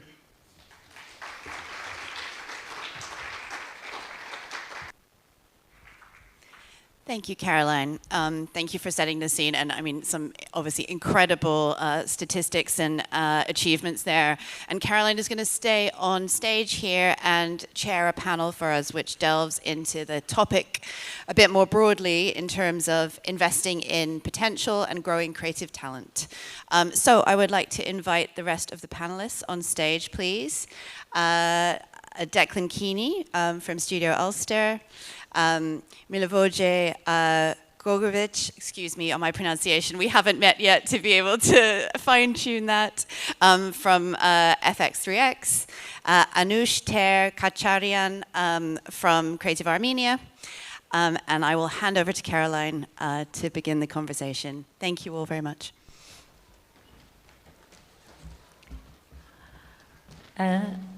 Thank you, Claire. So we're going to talk a little bit about growing creative talent across the economy, but before we do this, just for a little bit of context, could you just introduce yourselves really briefly, just to tell us what your role is so we can see how you're approaching this? Of course, so lovely to be here. Thank you, Caroline. I'm Anush. I'm a creative innovator and cultural manager, and I've been running the programs at Creative Armenia Arts Foundation for over 6 years, and innovating the creative sector and the industries in Armenia. Hi, I'm Milivoje Georgievich. I'm coming from Macedonia. I'm the CEO of FX3X Visual FX company. Mainly we do movies, but also we do some animations, and in general we also have a training center that is dedicated to our industry. I'm Declan Keeney, so I'm Chief Executive of Studio Ulster, which is a large-scale virtual production studio complex we're setting up in Northern Ireland. But I'm also Professor of Screen Technologies and Innovation at Ulster University, and built the Ulster Screen Academy, which has about 873 students registered across 10 degree programs that connect into our conversations today. And then building teams, commercial teams, right the way through to I'm also involved in research and development in this space and future capability building. So I am director of the CoStar Screen Lab, CoStar being a large UK government, AHRC, UKRI funded research network in the UK that we'll talk a little bit about. And then I'm a member of the board of the British Film Institute. Thank you very much. That's obviously a really wide range of perspectives on this topic in a really wide range of geographies. So I think it's going to be a really rich discussion. Thank you. And I've got so many questions to get through. I probably won't get through all of them. But just to start from all of you, in your view, what do you think are the most essential conditions for nurturing and retaining creative talent today? And obviously interested in how those views might differ across your different sectors and geographies. Anish, do you want to start? That's a wonderful question. So when we're talking, and I'm going to bring this to the Armenian context, I would say when we began our most essential programs in the development of creative industries in Armenia, the biggest challenge was that the communities of artists were very scattered, and everyone was kind of creating in their own echo chamber. So it was really hard for new artists to come in, to create and to innovate the system overall. So I think like one of the big ones would be creating an infrastructure and a pipeline that would support artists and combine them, and also change the understanding of what art and what culture is, and what those sectors are, because oftentimes it ends up being very solidified and very closed. While we are trying to make it clear that creative industries can include all kinds of sectors, and the collaboration between those sectors is what's essential and what's going to eventually innovate the industry. So that would be the one, and I think also bringing new professions to Armenia. Because, for example, I'm also coming from the film industry, and I see oftentimes that there are film productions that need distributors, and there are none in Armenia. And professions like that, where they think that people think there will not be a demand in Armenia, so they don't pursue those professions, and then Armenian filmmakers need the distributors, but they can't find in the Armenian context, so they go outside. So there is this catch-22, which like it needs to be solved. So I think encouraging and educating people that there are so many different professions in the industry and that they can pursue and excel in is also an important one. Thank you. It's interesting your first point was very reflective of what we were hearing about had happened in Georgia as well. So that's an interesting point to pick up on. Milivoj, what? Well, since I'm coming from Macedonia, and in Macedonia, visual effects industry was not existing in 90s when we started. So actually we have to invent not just ourselves, but we should reinvent the whole industry in Macedonia. And actually we started by ourselves in 90s, but we figured out by the end of 90s that we need a broader reach, and somehow we make a few steps forward and look up to the next 5 years, and we figure out how to get involved a lot of young people, actually students from even the primary schools, just to get exposed to the new technology at that time for them in Macedonia. So we reach out to all the schools that at that time had IT classrooms, but there was no content in the classrooms. So we figure out how to establish a kind of virtual classroom that will work in 40 different schools together on those computers in those schools, and we expose over 2,000-3,000 students that were interested in those faculty classes. And out of those students, 2,000-3,000, I think that most of the companies that are right now in our industry came from that group of people. So right now we have a lot of gaming companies, we have different entertainment, different type of entertainment industry businesses, but even some of the visual effects companies rise from that classrooms. On the other side, because our industry is very, how to say, fluid, we have to reinvent every 5 to 10 years, and we go through different changes and processes, and every 5 to 10 years you have to reinvent yourself, and that also stays for the education process.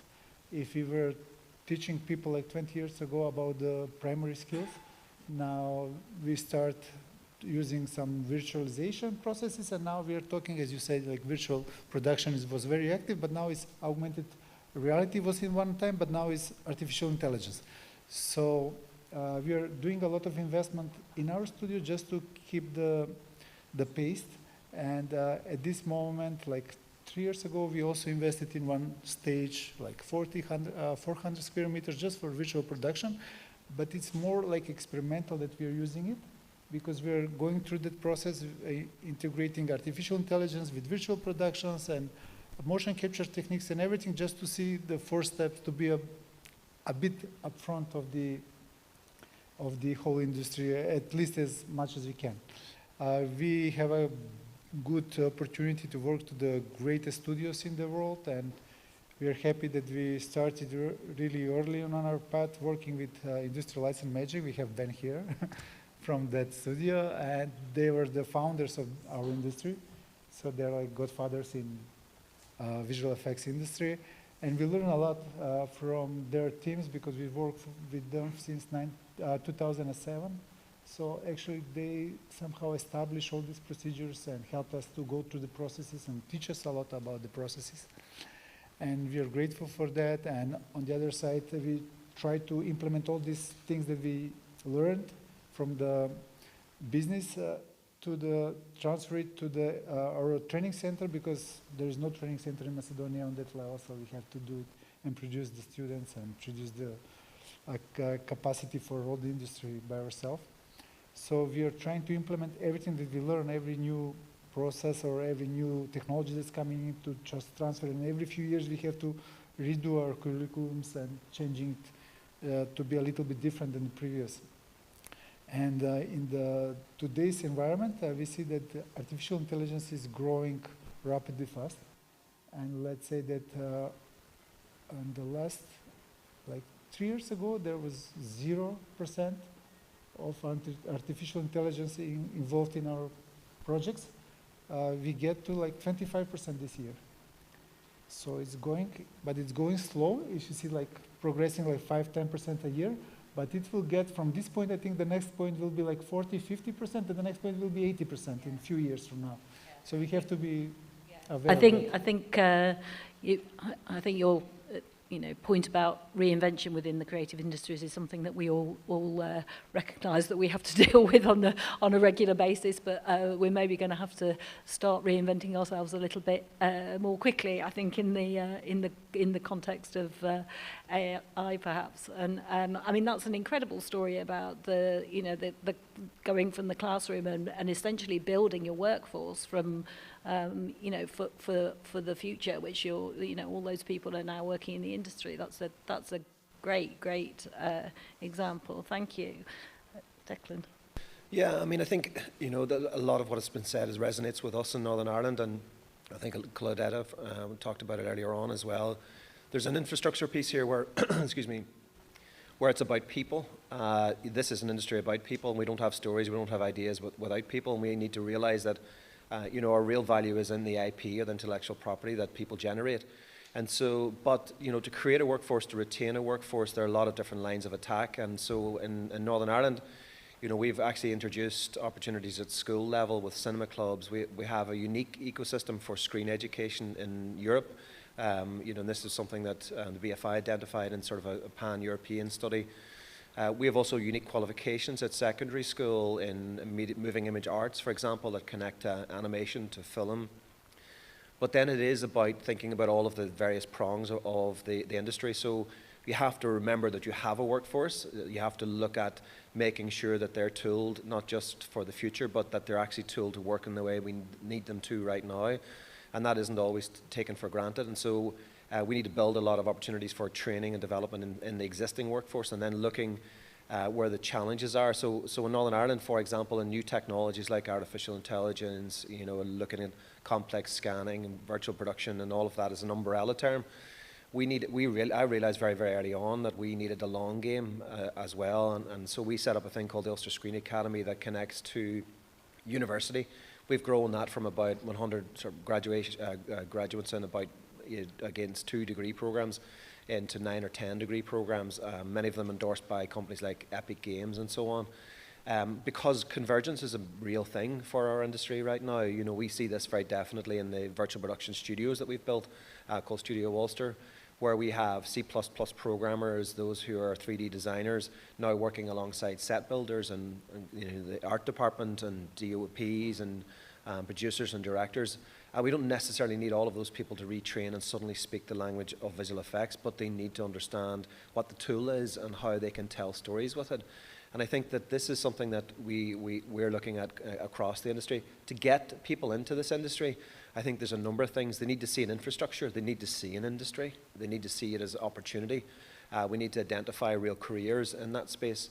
That means you need to build in a trajectory for them, because that, you know, where they're headed, what that development looks like for people is critical to them. We lose most people moving from early entrant into established. That's the time that most people step out of this industry, because they don't get the opportunity to convert properly into real work and you know, good work in the sense, to use that term that was used earlier today. And so that opportunity to really think about, and then the other side of this is that trajectory is a path for them in the industry, but then the culture of this thing. Scaling isn't about size, scaling is about alignment. If you want to grow your workforce in the creative industries, it's about alignment with policy, it's alignment with ability, it's alignment with talent training, early training, getting people in to imagine themselves in this industry. They can see this. I have to now compete with sectors like fintech and cyber to draw people in to my industry. I need people on the set that are capable of being in those other sectors, and we also need to find ways to pay them competitively, and that's very, very difficult in a sense. Many of them find it more rewarding, many of them find it much more interesting ultimately as careers, but unless they see that as an opportunity. So scaling is about alignment, and then thinking about the talent as infrastructure is really, really critical here. We often build, and I think it is important to build facilities. It's, you know, really good talent is attracted to good facilities where they can see how they might express themselves in that space. But without a trajectory for them to understand how they can get into it, move through it, and move on and move into maybe other parts of the career. And then the culture. More increasingly, I see it with young staff, the staff that I have, or the younger staff I would call them. It's about culture for them. There's an economy of the heart at play here. This is about stepping in. They've made deliberate decisions to be involved in the creative sector. And so there's an opportunity for them to want to align with peers that think like them but are complementary. Where they can be involved in storytellers. Most of them are storytellers. Most of them want to create and be creative. And I think we need to empower them to be able to do that. And so we need to put in the types of training across schools, across colleges, apprenticeships, not necessarily going to university, but also universities, right the way into not forgetting about the workforce we already have. We need to bring them with us as well. And in Northern Ireland, we do a lot of work supported by Northern Ireland Screen, of course, and other agencies, and indeed the Ulster Screen Academy, to train the workforce in new technologies. There are about 1,200 AAA crew in Belfast that work across. We've always punched above our weight, I guess, for the size of the country. And we've already trained 300 of those staff in virtual production techniques in anticipation of some of the new technologies in the studios that we're bringing online. Thank you. That's really interesting. I think about what the points you were making about if you want to grow at scale, you actually have to be working at all of the different levels and thinking about those lifelong careers. And you mentioned Northern Ireland Screen there, and it'd be really interesting to know what sort of levels of investment you think it needs to be able to scale in that way, in the way that you've done very successfully. Northern Ireland's at a scale, and I mean, and I think many of our international partners that are here today are probably not, you know, dissimilar scales necessarily. That it creates a sandbox. A sandbox is, for us, by that I mean we have really good alignment from government. We have worked very hard to build the data. Andrew pointed to how we've generated data in the UK, and of course in Ireland for us as well. There is an opportunity then to build policy. If you can build policy, then, you know, we bring political support. Political support will bring investment, you know, at government level, investment and policy, and then thinking about agencies like Northern Ireland Screen who are empowered by that investment, for example. And then the BFI, of course, have a role in this. There's a BFI cluster in Northern Ireland. They've invested substantively in training and training development across the UK as well. That type of alignment creates an environment, a really good environment. It is about the ecosystem. You know, we cannot build facilities, studios, businesses in the creative technology, the creative industry sector without building the ecosystem, and it should not be forgotten if you're trying to develop these in regional areas. I mean, I think, you know, for us, we do not want to try and be London. London is London. We can't compete with London directly, but we can compete at a global level around cost and around capability.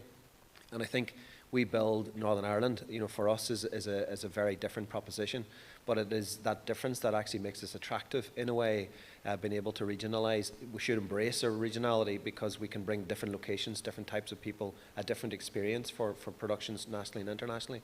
So Northern Ireland Screen, in that context, provides a substantive amount of training that enables us to train the workforce. And they were very involved in investing heavily in training the workforce in preparation for virtual production. That has worked very well for us already. We've done quite a few productions. We're now building a capability in Northern Ireland that is on par with Los Angeles or anywhere else in the world. And some of that long-term, I would say there's a short-term intervention required there. Quite a lot of these new technologies like Gen AI and artificial intelligence we'll hear more about today and so on, right the way through to virtual production. Some of this technology has been around a while, but it is developing and so disruptive and at pace that it's almost, we have to consider where we are with our existing workforce. That's the interaction and the intervention that's needed right now.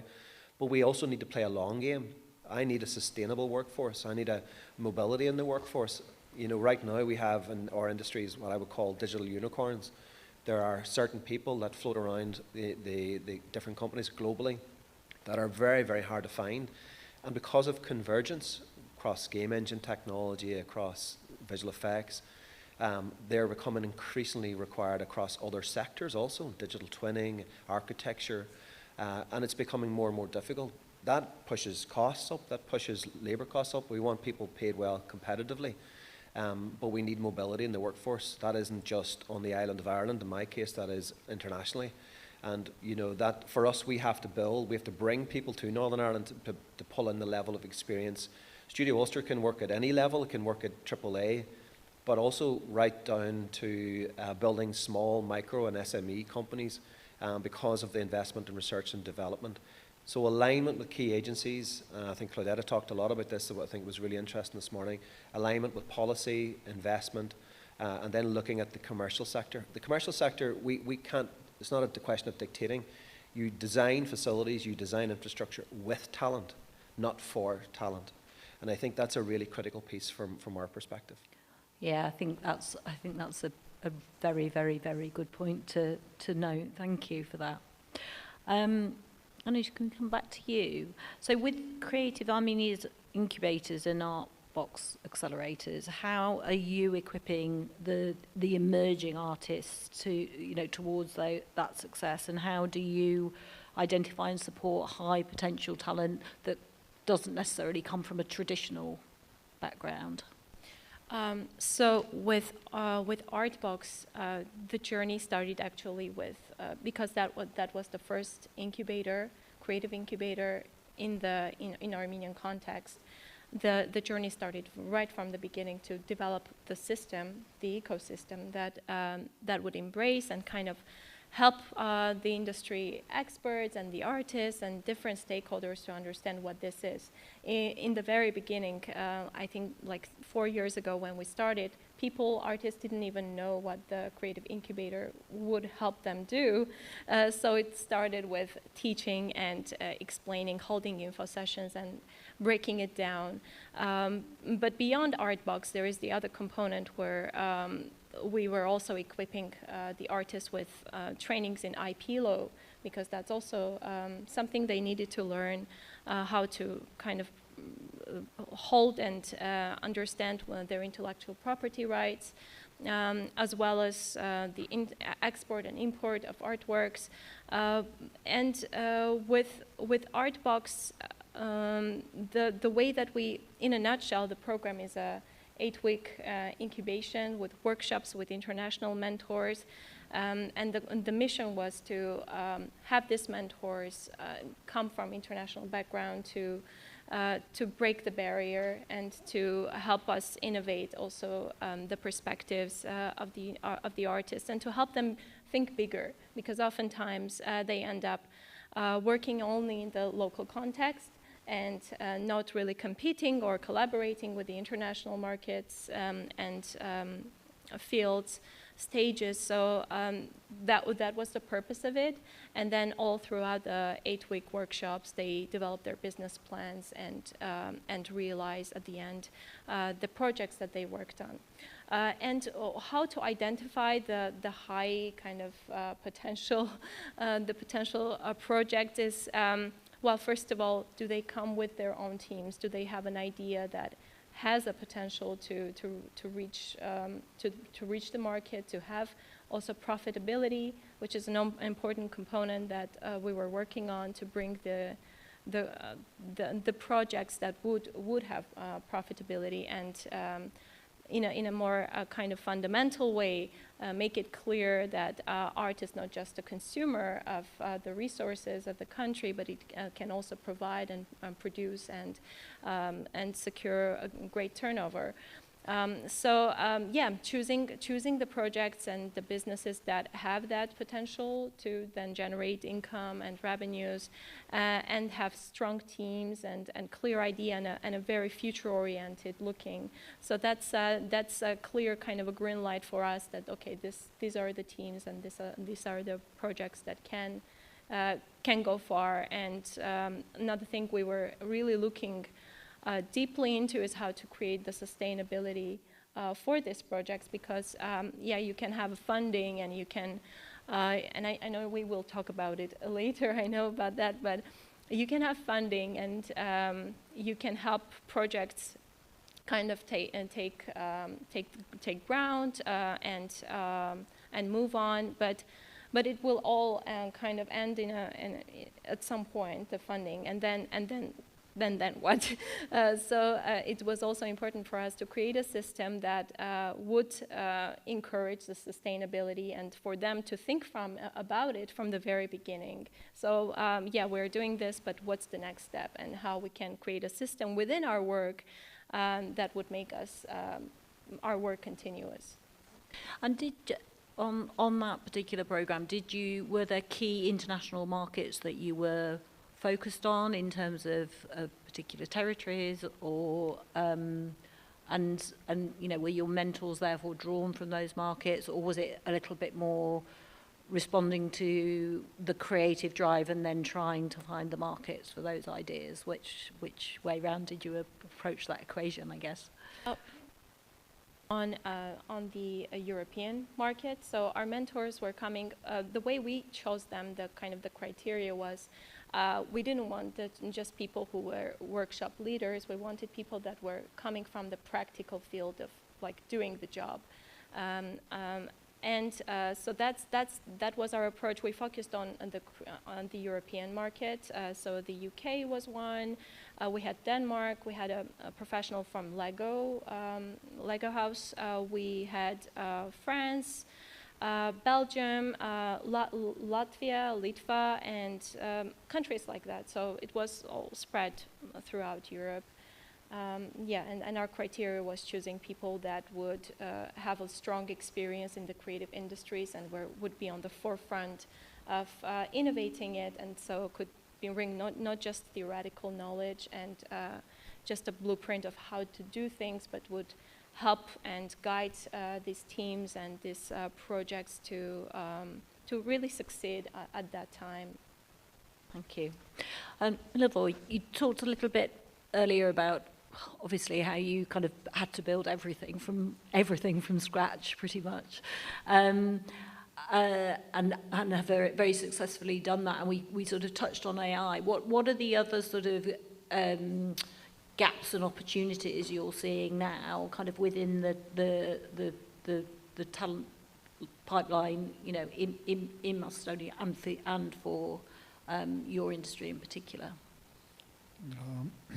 Well, generally, I don't see people that are aware of how rapidly is progressing artificial intelligence, and it's not just in our industry, but in all the industries. And the moment we are facing right now is how to prepare ourselves for the next 3 to 5 years, because it will be a completely different environment that we are in from now. In 3 to 5 years, it will be what you're having as a skill sets right now, it will be not important that much. So you have to choose which skill sets are important and to promote them and to invest more in those skill sets and to be prepared for the next, let's say, next period of our life. I think that AI is right now at the, how should I say, just starting like a baby steps that was in the 80s, maybe internet was starting in the 80s. We cannot imagine ourselves 40 years later, we cannot imagine ourselves without internet. In case of like shutdown of electricity or something, there is a panic in the society. That's how big importance the internet has in our lives, everyday lives. If you're, only if your phone, you have internet, but if your phone is not next to you, you get a panic. You cannot contact anybody, you don't have information about your bills, you don't have a communication with your company, you don't have anything, you're like isolated. Can't buy anything. Yeah, so you're isolated. Imagine how important it will be when you also this translate to the artificial intelligence, when you rely on that intelligence to help you. And what kind of skills are needed so you can use it in your favor. And other than AI, are there any other areas that you're pinpointing that you're thinking that's something that we don't have now, that we're really going to need in the next 3 to 5 years? I think that as I see right now, the problem will be that a lot of technical stuff and a lot of like grounds for building the artists will be wiped out. So it will be very difficult to bring new generation of artists because you start with building them for years. It's not just you're becoming a great artist. You have like periods of 4 years, 8 years to get a senior artist. But if you're in your first 5, 6 years, you're completely wiped out because you don't have a relevance. Whatever you can do, artificial intelligence can do it 10 times faster, 10 times better. No one will use you. You will not be employed for that reason. So you get that you have like premium artists, that will be very important. Like in orchestra, you have a dirigent. So you need those type of people that are like highly skilled, that can use the artificial intelligence to make great creations. But on the other side, the lower part will be just wiped out. And how you, because right now you have some level of great artists. But that's for now. What will happen in 10 years? Because they will get older, they will go to retire, and there will be nobody behind them to replace them because the new generation will not get to that level because they don't have that experience. And will not have a chance to get that experience. For me, that's the biggest issue right now, how we prepare for that middle range, how to skip that. You cannot skip middle range. Yeah, no, that's an interesting point. It's whether you can fast track people to that point or not. But you know, we have to. I said to somebody last night over dinner, "What's the things that we're hopeful about?" So on that point, you know, we touched on this slightly earlier in terms of you talking about creating an inclusive culture where people felt that you know that they had peers around them that they could relate to. But what I mean for all of you, what are the other things that you think kind of influence whether people go or stay? Because obviously, you know, we all need the workforce. We know with a peripatetic freelance community that people will leave and go elsewhere if the conditions, you know, are not right. And we've touched on some of those conditions in terms of good work as well. But what are the things? Anoush, can I start with you?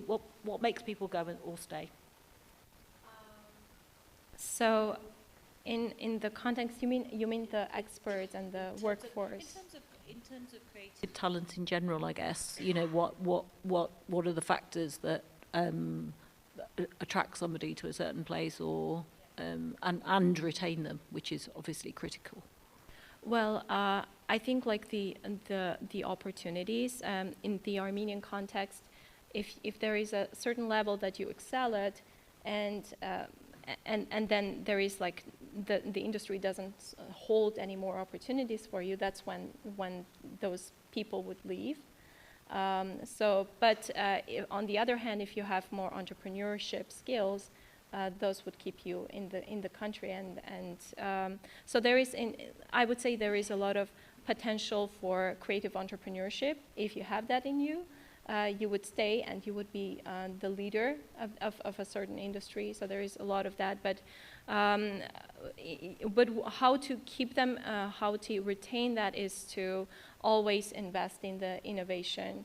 And so AI is one, and other technologies. So we are always, from our side, we're bringing in conversations with high-tech ministry, Ministry of Economy, and all these other stakeholders to kind of define a policy that would help to bring this innovation and keep it. So whether that's through programs or whether that's from finding the infrastructure and the opportunities for the future that would really engage different cohorts of artists and help them stay. But it needs to be continuous because, you know, right now you see there like a short period of time when the market and the industry is active, and then it kind of may die down, and then there is again another reawakening. But it needs to be continuous, and those people, I also believe in empowering people to kind of become the future leaders. And so if you are supporting someone or a group that to really achieve and be empowered and be an innovator, it's then up to them to continue that cycle and to create a chain. So like a ripple effect, you may say. So yeah, I also do believe that we always look at the artists as creative ambassadors also for their country and for the industry. So yeah, including them in that conversation and creating a kind of wider community is also important. And Milvoy, obviously you're running a business, you're not a policymaker, but you know, businesses obviously have to kind of deal with brain drain and people going elsewhere. So what from a company perspective, what can you do to I guess create the conditions that make people want to stay? Yeah, usually brain drain is a classical form of something happening in this Balkan region especially. It was due to the better economic situation in the European countries or over the seas in Canada. But lately, in the last 2 years, we are getting more and more people getting back because the situation in those developed countries are getting worse and worse. We have 3 persons come from Canada and 3 or 4 persons come from Europe because the salaries are not that great, because let's say that our salaries is half of the salaries in Germany or UK. But on the other side, with that half, in Macedonia, you will live 5 times better life than the same double salary in Germany or UK, or in Canada is even worse. So they figure out that going there and living there like students, they get a great jobs, they get great salaries, but they still can afford just student life with those salaries. Even if they are well paid, but the expenses and everything is high. So one is economic side of it. So people are coming back generally from these developed countries because developed countries are now in stagnation. On the other side, there is also what can you offer them as an artist, as a creative. So that's another side. If they don't feel, how should I say, if they don't feel that you're giving them enough freedom or giving them enough space to develop themselves, they will also lose the interest. So great projects are always very important. That's why we are investing a lot into new technologies, and some of the projects we are doing are completely non-commercial projects that we are just testing things.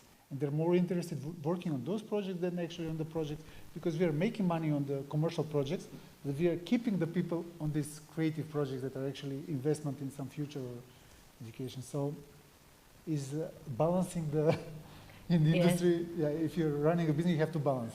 Yeah, I mean that's really reflective of what you were saying earlier, isn't it, Declan? It's not just about the economic incentive, the financial incentive. People are storytellers and creators. So yeah, I mean, it is that, you know, the Irish are good travellers. We're everywhere. I think, honestly, if they colonised the moon, the first bar there would probably be an Irish bar. But there's a world where we have an international workforce now, like everywhere else in the world. And I think, you know, going back to what I said earlier on, it is about infrastructure. They want to be able to work in the best facilities in the world. They want the infrastructure isn't just about capital builds. It's also about how they feel supported to do what they do, what do the project look like, and then that's about trajectory. This idea that they need to understand that there's a future for them in this space. And also, you know, in our case, we invested $100 million in Studio Ulster. That is a unique building globally right now. It combines 3D, 4D volumetric scanning. It has motion capture stages. It has really advanced in-camera visual effects stages. They want to see that there's opportunities there and how that technology can be applied. We're seeing new projects come out of a facility like ours now that couldn't be made before because it all sits under one roof. And this is technologies that kind of exist in different iterations all around the world. And so they're getting to work on some of the very best projects in the world in Northern Ireland, and that's a critical piece. It's about visibility. They see now an industry that's aspirational for the generation that are still at university or still at school, but there is a horizon there for them that says you don't need to leave. You actually can get to work on some of the very best projects globally right here. And I think while we can continue that critical mass, that's interesting, because if we don't, you know, we will lose. They will move to creative and hubs or busy hubs. You know, some people say you want to build the best facilities in the world. I don't. I'd like to build the busiest, you know, the ones that people are getting to work on, very cool projects. That will keep a critical mass of people in place if the utility's high, because then they can pay the mortgage, they can pay the rent, they can pay whatever it is that they need to do and have a good quality lifestyle. And that is the culture. The culture then is, who are they working with? You know, is there a culture that's like-minded? Do they get an opportunity to create? And I don't disagree with that point. You know, quite a lot of my teams they'd be very excited about research and development. And that is also something we haven't touched on, because that is critical also for looking at the future. I would take a slightly different view around things like artificial intelligence. You know, rather than riding a wave and kind of waiting to see what happens here, we need to take control of that. This is an industry that has always been full of innovators. We need to step in and say, well, this is the trajectory that we want to build for this. How does that look? And, you know, even within organizations like the British Film Institute, we've set up a new subgroup called Future Production.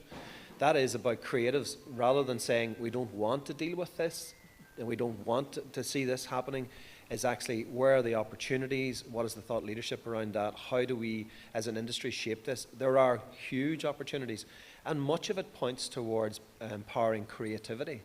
It isn't necessarily that we will change the weighting of jobs. Things will change unquestionably. Where the jobs are will change, but enabling technology to tell stories, iteration might even indeed save many of our VFX companies who are struggling because of change and iterative change, where we build in things like automation and automative tools and so on. And so there are worlds there where there is opportunity, always in change. Disruption brings opportunity. I think as an industry, for us, we have got to get in, put our face in the wind and really understand. But if we do not have the workforce that can unlock that for us, then we get boxed off and we wait for the change, and we wait for other countries to innovate, and we wait for other parts of the world to come and tell us this is how this is done. All of the countries represented in this room have the capability to do this. We need to invest in it, though.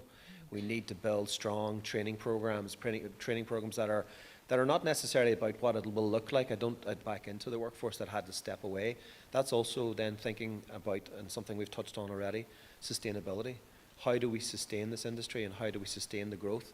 Because we need different types of people, but that diversity is what we've always been about, but we need to really embrace that now.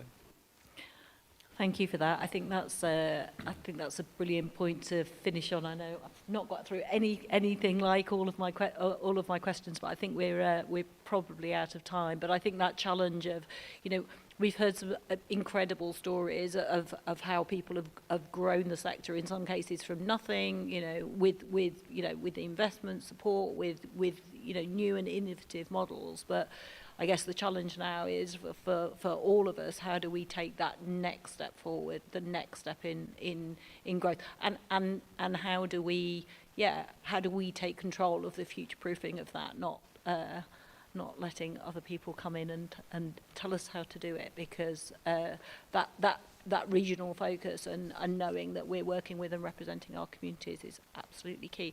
Thank you. It's been such a fascinating discussion and really, I mean, really, really interesting to hear such a diverse range of stories about the work that you've been doing. Thank you very much indeed.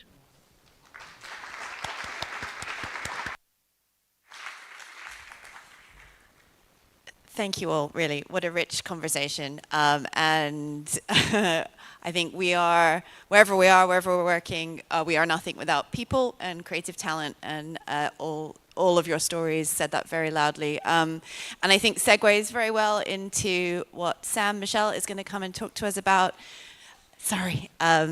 Which is some quick insights into some research out of the Beyond conference in 25 about the creator economy. So Sam, over to you.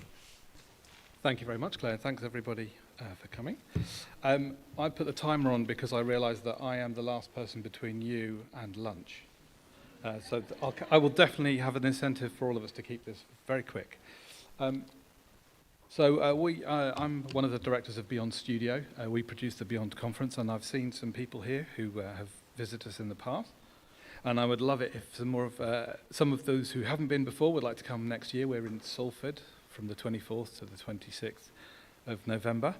If you've not been before, we have 1,000 people join us from business, creative, policymakers, researchers, artists, from a whole range of nations, including lots that are represented here. We had over 35 last year, and that's largely to our partnership with the British Council.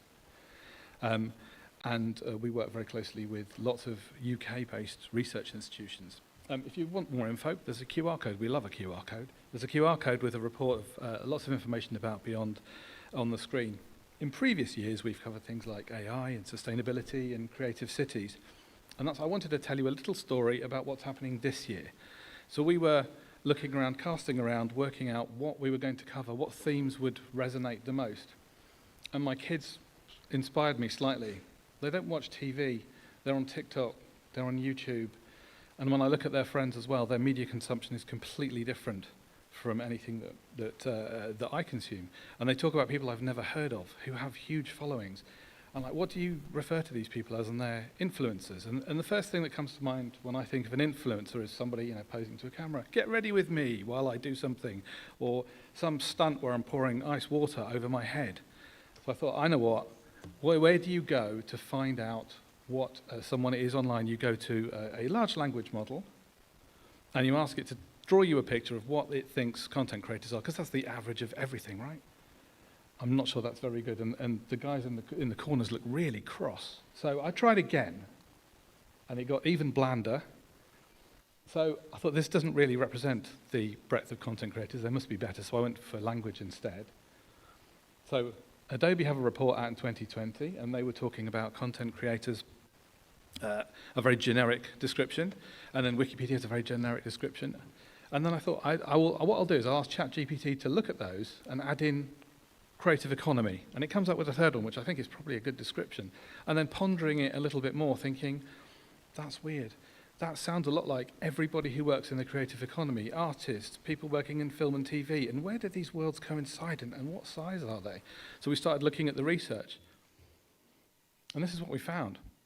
Now, these are the stats on this slide are from the two bottom ones, looking at the size of the creator economy, are from 2022 in YouTube's case and 2023 in TikTok's case. And as you'll all be very aware, both of those platforms have grown absolutely enormously in that short period of time. So those 70,000 jobs and 3 billion contribution to the UK economy is probably a factor of 3 or 4 times bigger now, maybe even more. The thing is, we don't know because there's no research that covers that at this moment. So one of the things that we've been doing is starting to look and argue and try and convince people to do more research in this sector to find out who these people are and what they're up to and what motivates them, what skills they have, what demands they have, and what impact that might have on policy making. So I wanted to talk about these guys very briefly. I won't go through the stats because they're on the screen, but it's an interesting homegrown story of a group who started out messing about on online games in 2013 and started streaming on Twitch. and you may or may not have come across them before, but what you can see is that over the last 10 years or so, they have built a fairly substantial media company and a cross-media company as well. So not only are they on YouTube and TikTok, but they're also now on TV. So actually, if you are interested in an insight into the creator economy, it's worth having a look at the Sidemen documentary on Netflix, which talks about their whole story. It's really well made and shows the growth of the group and the challenges that they faced as well. What I find also interesting is how that group has moved like a more traditional media company and developed side ventures. They've gone into merchandise, restaurants, and so on. It's worth having a look at just seeing that impact. So I was thinking about this and thinking, I'm going to skip this for time, how is the more traditional establishment industry responding to this? And I think there's two really interesting examples. So Goalhanger, if you've not come across them before, was started by a very famous footballer in the UK called Gary Lineker, and the former controller of sport at ITV and one of the producers at BBC Radio 5. So very traditional media folk. And they started off making sports documentaries. And only 3 years ago, they started making podcasts. And now they have the top 4 podcasts in the UK's 10, and they do 40 million downloads a month. So by contrast, BBC Sounds does 100 million downloads per month. So they are a substantial company in 3 years' time and, that wouldn't have existed before. Channel 4 launched a little while back a new strategy to transfers. They saw the big streamers come along and take over large chunks of their market. You see the ad market drop, and the challenges for traditional TV broadcasters developed 4.0. Actually, I'm not sure. They keep changing the name, but I think it's 4.0 at the moment, where they would look, as you can see, to move a big chunk of their viewership and therefore revenue online. And they started with short-form content, and you can see they're having substantial success in making that work for them. What I think is really interesting with that movement is how they've just started commissioning TV-length projects with their audience in mind that's going out on YouTube. And you can see the shift from traditional TV broadcast into YouTube, and it's very focused on that content creator type of market. So I think these are some of the opportunities that I can see that we're going to get into at Beyond particularly. I think there's a really interesting perspective for policymakers and for people working in the traditional creative industries. These two worlds are beginning to come together as we see people who have developed projects and art on streaming platforms and YouTube and TikTok and Instagram move into more traditional settings. I see this happening in the location-based entertainment world. And it also, the removal of gatekeepers has decentralized the access to large audiences for people who can create on YouTube, for example, without having a TV commissioner or a funder in the way of them actually being able to do stuff. I think from a policy perspective, there's also some really significant challenges in that if all those platforms that I mentioned, they're controlled by massive tech companies, 2 US, 1 Chinese, and that has some interesting and challenging policy issues for us long term. I think on the skills front as well, there's lots of skills locked up in academic institutions that the content creators don't have access to. Those two worlds are beginning to look at one another, but they're quite separate at the moment. And I think internationally as well, we don't understand yet. We know these are huge global audiences, but we don't understand, for example, how the UK audience accesses the world and what impact it has on the rest of the world through those different platforms. So that's a little insight into our thinking at the moment. Like I said, we don't really know that much at the moment. We think, and our gut tells us, and the stats that we can find tell us that this is a huge change in the creative economic landscape and is likely to be more significant as time goes on. And hopefully we'll have a lot more research to talk about in November. Did I mention it's the 24th to the 26th of November in Manchester? We would welcome you all. In fact, we've got a sample of the weather for you today. Just so you get used to it. There is no medieval alleyways in Manchester, at least not as far as I know. But with that, I'd just like to say thank you. Myself, Tara, the other director, will be around. Thank you.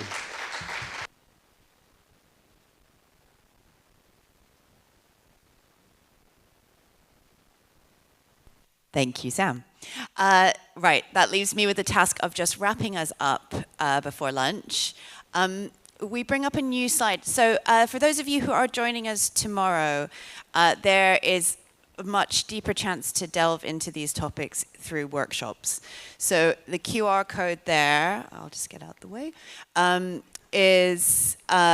gives you more detail on the structure of each of those workshops and which of our speakers is leading them and participating in them.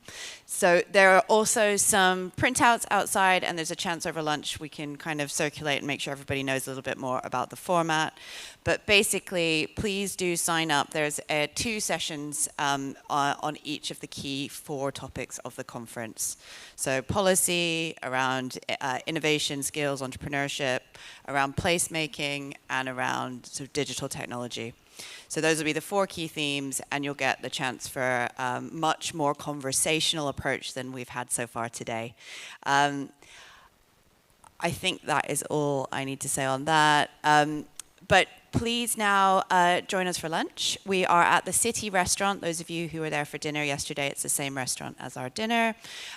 It is a few minutes walk away, so there will be British Council and CIM staff downstairs that will be helping to take people in groups. And we would really appreciate everyone's prompt return. So we are starting bang on 2 o'clock. So we've got about an hour and a half to have lunch and get back to the venue. I'm just checking anything else from the Beyond team. I think that is all for now. Thank you all. Thank you to all of our speakers this morning. I hope that's been a really interesting start to the day, and we're looking forward to the afternoon session. Thanks.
Hello, everyone. Thank you for being so prompt coming back in. We really appreciate that. I will kick off the afternoon session then with, if I could have the next slide with the forward look, please. Okay. So afternoon part one, we're going to be looking at cultural spaces and places and having various case studies from Serbia, from Scotland, from Ukraine, and then a panel more broadly about the power of placemaking. So I will first of all invite our first speaker up, Ana Ilic, who is the managing director of Serbia Creates and the new Lođenica space in Belgrade. And is going to talk about how cultural spaces can be transformed into hubs for creativity and collaboration. Anna, you're welcome.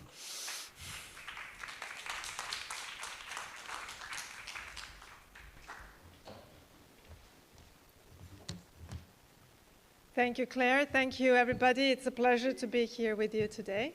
Are we starting with a video, maybe? Okay, great, thanks.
So, thank you.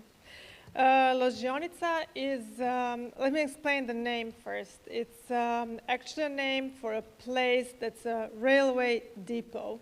It's a place where locomotives used to come into to get coal or steam or water to get run. So Lođenica literally means firing up, starting something up. And as though it was used 100 years ago for firing up locomotives, these days we're turning it into a place to fire up ideas, to fire up the future of creativity, future of innovation, future of mixture of science and art and technology and business in one physical space, which will be Lođenica. But let me give you a bit of a background. I'll back up about 7 or 8 years ago. When we first started building Lođenica, actually I'll run just here to show you what it was like a few years ago when we started reconstructing it. The idea was born 5 years ago, but 2 years ago and a few months we started actually from this point. This is what it was like back then, and this is what it is today. But again, let me back up 7 years ago when at the office of then Prime Minister Ana Brnabić of Serbia, we established a team for creative industries. And to support that team, we established a council for creative industries that consisted of all the most influential, most remarkable people in creative industries in the country to define an action plan how to support and develop creative industries and then also promote them internationally from Serbia.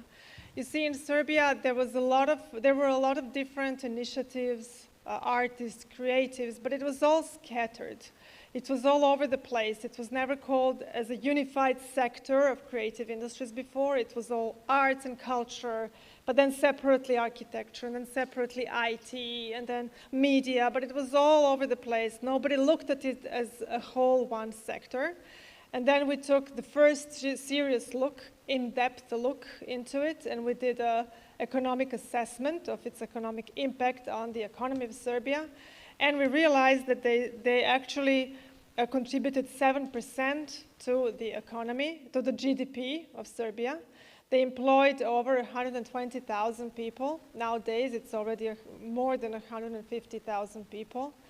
That they employed more than half of the people were women, basically, and 70% highly educated. Young people between 25 and 44 years of age. So we saw a real great potential in the industry, but there was no unifying narrative about it, and which is why we came up with this platform and brand called Serbia Creates, which stood for Serbia Creates Film, Serbia Creates Art, Serbia Creates Music, and then also spread into Serbia Creates Talent, Opportunities, Innovation, and so on. So the next few years, we worked a lot with a number of artists and creatives and innovators and even scientists all over the country on a number of different projects with all of the stakeholders, and we especially supported their promotion or their work outside of the country to promote Serbia as a modern country of the 21st century. But while doing that, we realized that actually we needed a physical space to put all these people together, like a melting pot, like a crossroads, like a mixture point where they would all come with their ideas and then create something completely new. And then we saw this old depleted railway building, and we realized this seems a perfect spot to be used for our creative hub. So what used to run the second industrial revolution in Serbia will now run the fourth, or actually even the fifth industrial revolution in our country and the entire region, because there is nothing similar in the region. So this started 2 years ago, and now it's almost over, and we expect to open it in the fall. All the construction work is over. It consists basically of several buildings. The Roundhouse, which is the actually creative hub. The water tower, this is an 100-year-old water tower that's very significant for the citizens of Serbia. We are turning it now into a multimedia immersive exhibition space. The outdoor area where we had a turntable, but now this will be a stage for events, conferences, concerts, all sorts of performing arts. And we had the new business building, which is the government's Office of IT and e-government, also Center of Digitization for the government of Serbia, and management of Ložionica, of course. This is the center where there will be always dialogue between the public, the private business sector, and the government on all things digital and future. We'll also have Institute of AI of the government of Serbia joining us there. Inside, this is a very multifunctional space. It will have a restaurant, a beautiful black box multifunctional room for 700 seats, an exhibition hall, and a lot of small places for education, for workshops, fab labs, incubators, concept store, a small conference room, practice room, and so on. We'll also have a podcast studio and an AV studio, and so on. So a very multifunctional space with all the glass walls so that it's all transparent, it's see-through, people can come and see others working, can feel invited to join in, and they can work and create new projects in the space here. This is the exhibition space with lots of light, lots of daylight. The multifunctional space, again, for conferences, fashion shows, theater, art, music, trade shows, and so on. The F&B area inside and outside, and the park outside to be used also for all sorts of activities, activations, but also concerts and big events. The water tower, again, with the inside for immersive exhibitions, and the business building. Now, we are at the point where this was about a year ago. Now we are already done. This is the front facade, also protected by the government's Office of Monuments Protection. So the whole building is very significant for Belgrade, for the capital of Serbia, because it's in the center of a new urban development by the waterfront. And it's the first in this big area that is committed to arts and culture, basically, and creative industries and innovation. So the whole area is a big urban development with lots of residences and residential spaces, and they need more content within their local area. And this is what we will create. But not only for the neighborhood, it's also for the entire city, but also for the entire country and the region. This is a true government, big capital government project. Government of Serbia invested 63 million euros to do the reconstruction of the building and build the new building. But we set up a government-founded company to manage the facility further on. We have a business plan for the next 5 years to make it self-sustainable.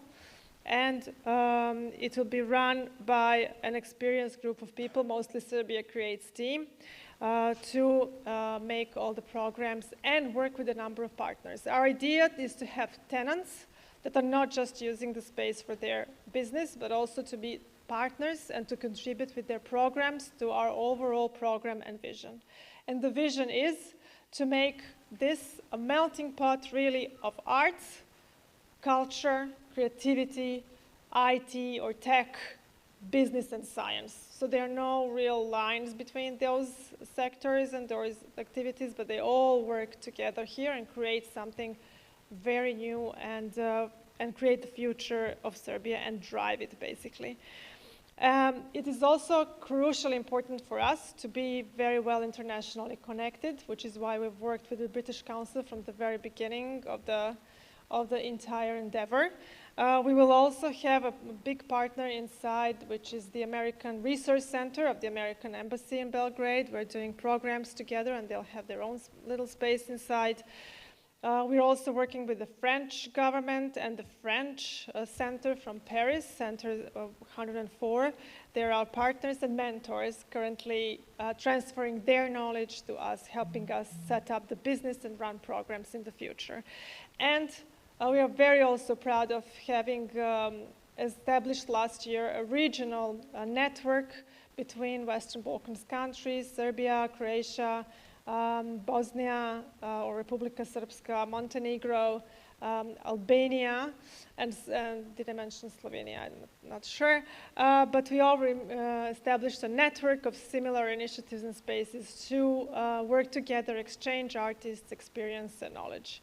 So this is in short about Lozionica. I'll be happy to answer your questions whenever possible. But please come as a fall to visit us there and help us build this new community, this new ecosystem in Serbia in the future. Thank you very much. Thank you so much, Anna. Congratulations. We now actually have a special address because one of our speakers who was supposed to join us, Deepa Manclair, has not been able to travel for health reasons, but she has sent through a video message in lieu of her presentation in person. So I think we're going to go to that now and show that. And she is reflecting on what does it mean to create at the intersection of place, identity, and technology. Hi, everybody. I'm really sorry not to be with you in person, but delighted to have this opportunity to share this presentation pre-recorded. So my name is Deepa Manclair. I am the XR lead with Atlantic Institute, the CEO of Neon, an artist, visiting professor in Immersive Futures, director of the Belfast XR Festival, and a non-executive director. So, in my 5-minute presentation today, I'm going to share how living in Belfast has shaped not only my creative journey, but how place, identity, and technology intersect to drive inclusive innovation. And when I talk about XR, I am referring to the umbrella term of emerging technologies, which includes virtual, augmented, and mixed realities. And we cannot talk about XR without also talking about co-design, equality, diversity, and inclusion. These are values that must underpin and lie at the heart of the worlds that we create. So a question that drives my work is, how can we use augmented reality, i.e. AR, to transform digital spaces into platforms for positive action, while enabling fluid movement between the physical and virtual worlds? AR street art begins to answer this. It turns city walls into interactive canvases that spark dialogue, challenge perceptions, and invite community participation in reimagining the public space. And the story is based on deep love street art, which is found in the heart of Belfast. So by layering interactive, context-aware content onto real-world environments, AR fosters deep connections to place, to amplify underrepresented voices and inspire civic engagement. Projects like AR street art exemplify this shift.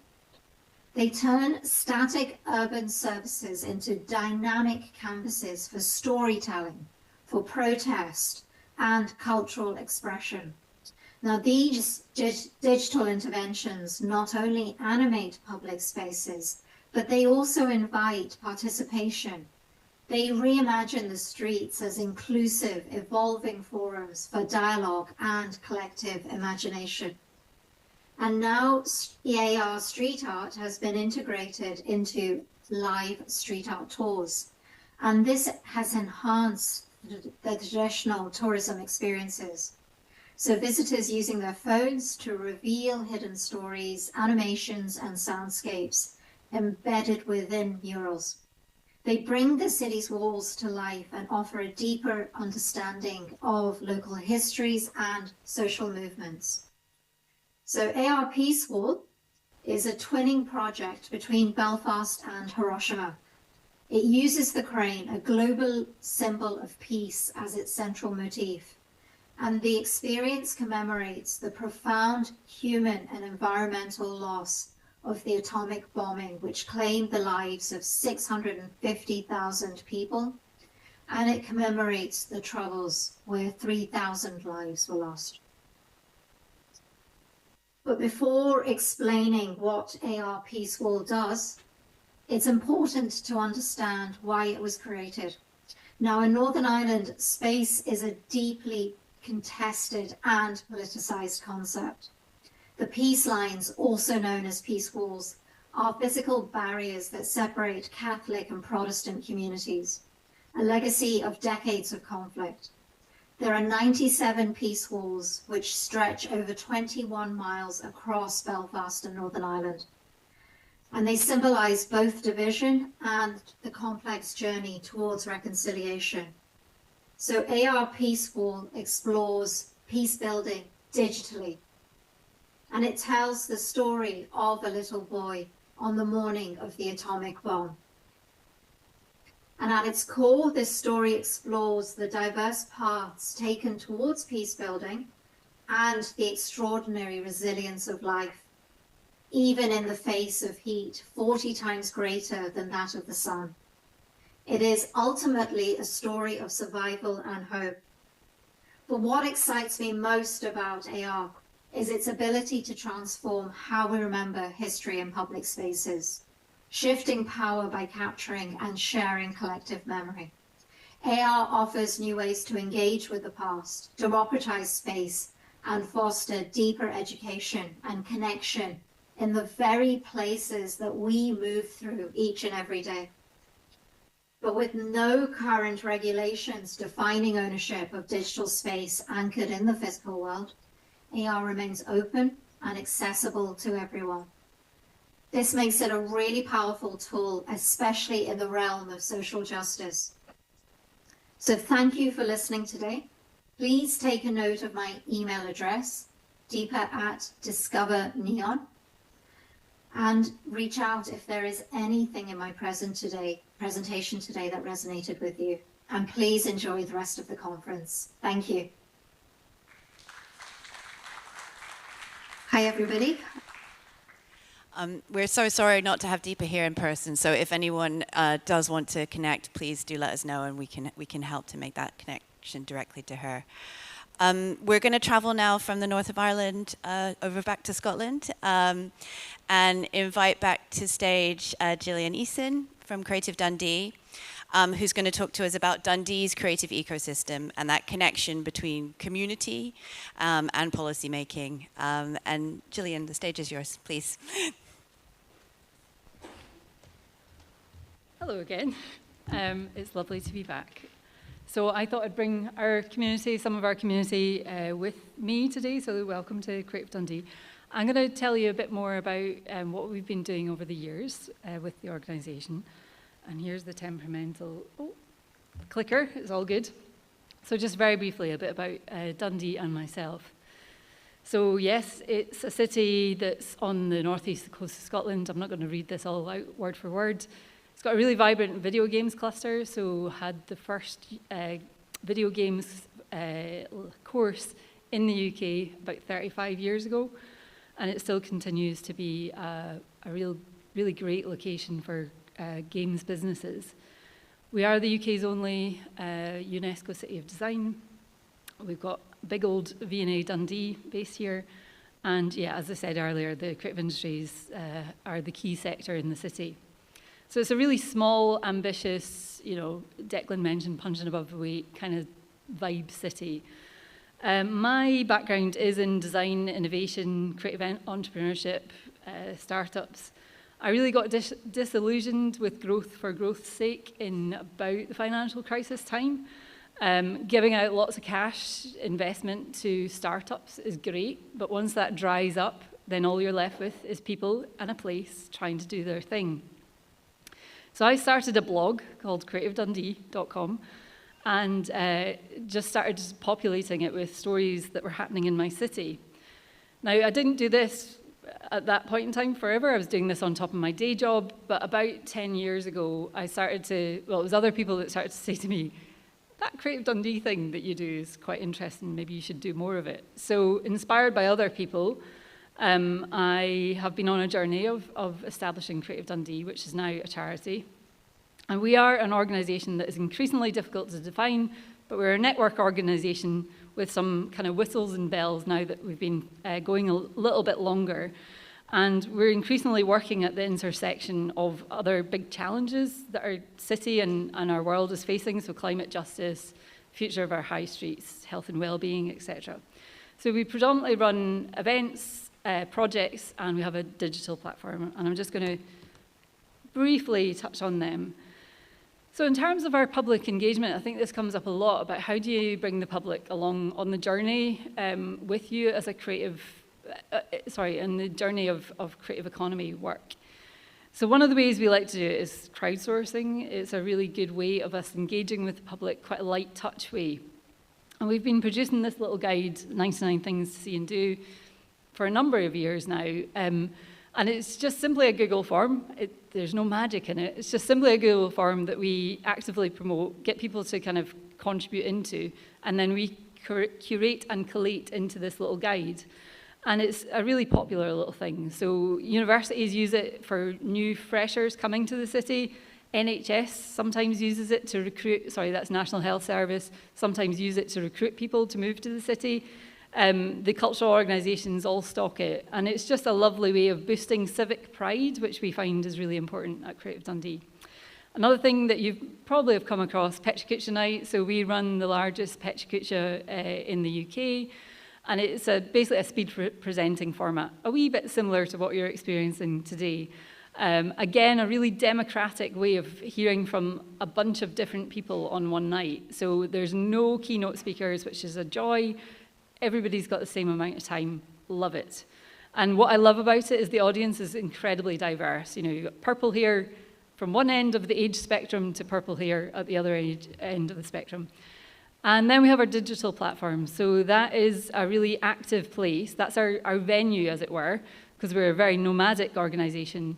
And we prioritise individuals, grassroots activities, and really prioritise representation and access.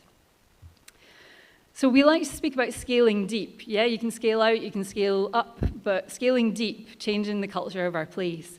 So we have an AMPS network who financially contribute to the organisation. We create a community ideas fund, so that gets redistributed back out to the community. People pitch their ideas to the other AMPS and they vote.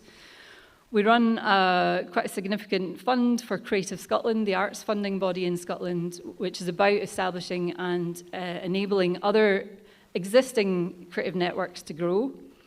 And then we have Fabric, which is a sort of peer learning program for creative practitioners, mainly around like social and climate justice. So some of the chunkier stuff that we've been more involved with recently, as I say, Future of the High Streets work. So HatWorks, we acknowledged, like has been referenced quite a lot today, the challenge of space to make, perform, share, etc. is just not there. So we've been working with our local authority, local government, and property owners on how we can change that system. It's really slow, as you will all know, but we're getting there. Cultivate was our project that resourced creative practitioners to be at the heart of communities, particularly during COVID and the never-ending pandemic that we saw. And Dundee Changemakers Hub has been the thing that, the legacy from that project, which has been a project that we have worked with 4 other social enterprises to kind of attract quite a significant chunk of Scottish Government funds to enable us to drive work in communities with skills, tools, and we ran a pilot project around community journalism for young people. And it's all, again, about social justice and about raising voices and the storytelling that, again, we've heard quite a lot about today, which has been great. So yes, we're a hyper-local community, but we absolutely need to be looking outwards, and we always are. And you know, I'm just so inspired by everything I've heard today. Thank you so much for everybody for sharing. So yeah, we very much see it as mutual sharing of knowledge, methods, and tools. So this is some of the work that we've done. I think actually maybe some of the delegates today are pictured in the Turkey photo. But anyway, so we love actually working alongside fellow partners elsewhere. And some of the things that we've done along the way include working on creative hubs and the Connections Through Culture project, which I believe is live just now. So just to sort of wrap up, I believe in shaping policy from the ground up. We do a lot of advocacy. I've mentioned some of this stuff already, so I'll not labour it, but yeah, we're increasingly doing a lot on fair work, on advocating on behalf of budget cuts, which is a tricky territory to navigate if you get some public funding, but we do it, I think, relatively well. We developed Dundee's first creative industry strategy, and we're always in the process of expanding and growing, so yeah, storytelling is really critical to that, as are the creative practitioners that tell those stories. So how we commission people to kind of create the stories, whether that be filmmaking, whether that be illustration. And we have a tool that we've kind of been using along the way, live audits, that give us a really rapid feedback loop from participants, either at events or online. So yeah, recommendations, I guess, for policymakers maybe in the room and beyond. I do truly believe in funding at the intersection of social, cultural and economic outcomes. That will take us much further, faster together. I think investing in creative networks and not just institutions is wise. I think it's wonderful to see the breadth of organisations here, and it's quite uncommon, to be honest, that I'm not in a room that is just lots of cultural venues. So I think sector development organisations, creative network organisations, they're really critical to the fabric and the ecosystem of our places. Embedding creative practitioners in policy design and not just simply consultation, I think is really, really critical. Fairness, place-based leadership, yeah, I think hyper-local place-based leadership is really critical. You know, we're going to hear from an incredible speaker next, and we're going to hear, I think, about the resilience of our places, and I think hyper-local places will have to become the kind of resilient communities of our future. in the UK and around the world. We've seen like cyber terrorism really take down all the big brands. You know, it's the local communities that are going to keep us going long term. And for me, yeah, scaling deep, so getting under the culture, the fabric culture of our places, at a human scale will be really critical for systemic change and real growth. And yes, here are a couple of things that people have said over the years. Thank you so much to those policymakers. Policymakers, don't underestimate like how important and how much it keeps small organizations going to have their names attached to big policy things. It absolutely keeps us going. And yeah, I really look forward to the continued conversations over today and tomorrow. And thank you so much. Cheers. Thank you, Gillian. Wow, so much there. I think that will really, really resonate with a lot of us in the room. And as you said, we have another incredible speaker next. So I would like to invite to the stage Alexander Veshileni, who is Director of the Department of City Marketing and Tourism from Vinnytsia in Ukraine. Welcome, Alexander.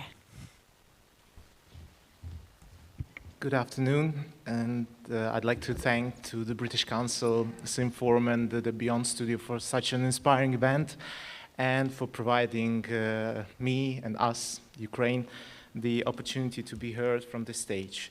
But not only the experience of Vinnytsia, which I represent with 400,000 people living in it, but also other Ukrainian cities which are present here near us, namely Lutsk, Kosiv, Ternopil, and Kyiv. So having a voice on this stage is a chance to tell you about what we've been through and also hear how our experience resonates with your expertise and your vision. If we look at the core topic, core concept of today's topic, resilient placemaking, I think it can be considered as one of the least explored in the theory of creative industries and urban development.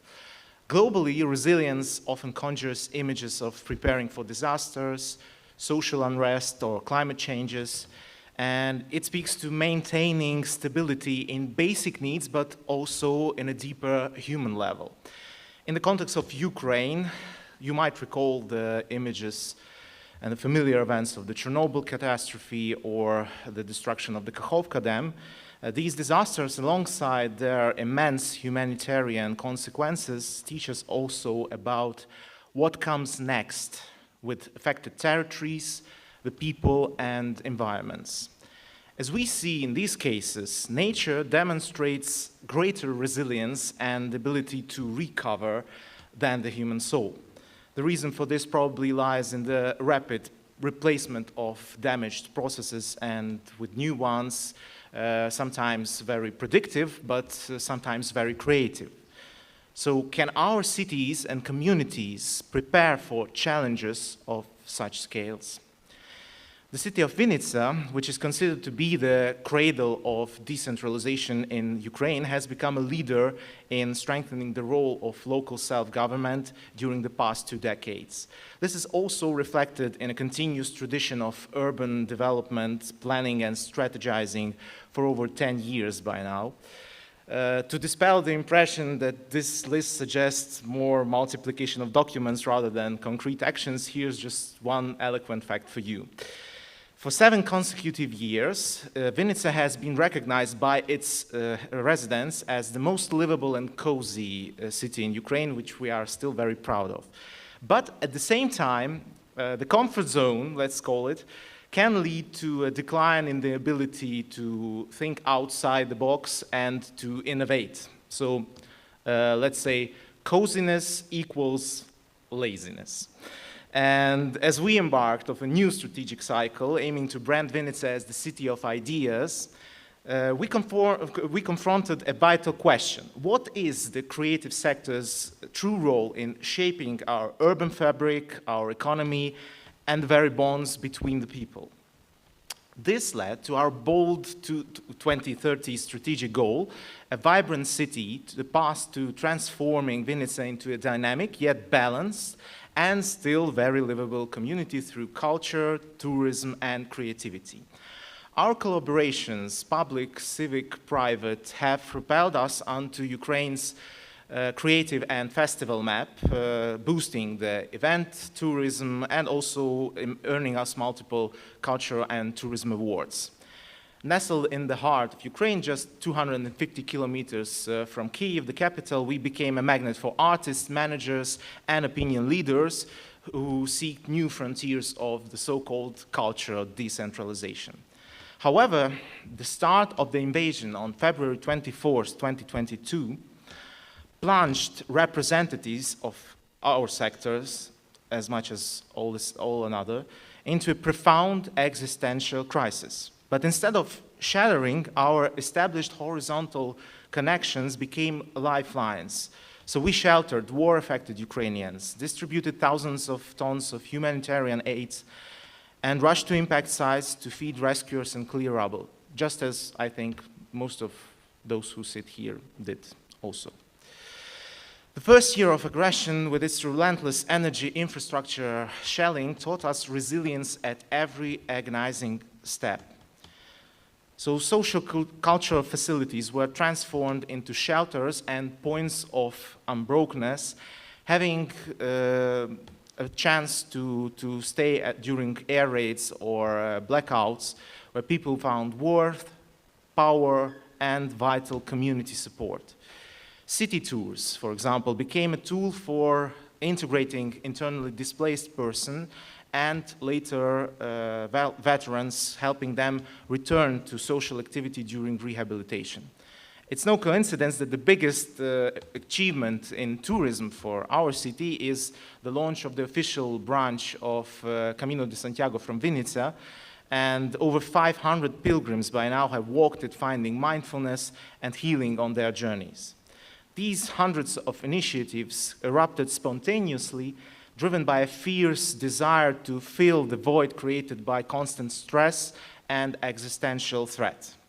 Yet we faced the familiar public debate, what we call, let's say, the time is not proper for this, or in Ukrainian it's called "ne na chasi," meaning that the state or local budgets, expenditures, sponsorship, philanthropy, or crowdfunding must be prioritized for, of course, supporting defense forces and humanitarian needs. In this situation, many cultural activists have nothing left but to once again refer to an iconic yet fake quote by Churchill: "What are we fighting for then, if not for culture?" As you can see, our nation's admiration to British figures extends beyond Boris Johnson. So, yeah, we like this fake quote very much. But what did our city do instead? With research and focus group data already in hand from the EU for Culture program, which helped us develop our cultural strategy, we refused to postpone this document, this cultural development strategy, until after the victory. Instead, we shaped it to forge a new quality of a cultural policy in the city, prioritizing safety, inclusion, education, and of course the support of new initiatives. The first rule of any policy is to be data-driven, and we as the students of British Council courses know that data is often very elusive in the creative economy, especially in Ukraine, you have to believe me. But we gave it a try, and last year, for the first time, we reached out to the tax authority, tracking the dynamics of creative business entities, excluding the IT, because it has a very large scale in our city, so it's not much representative when we look out to the creative industries, and their tax contributions to our local budget over 3 years of aggression.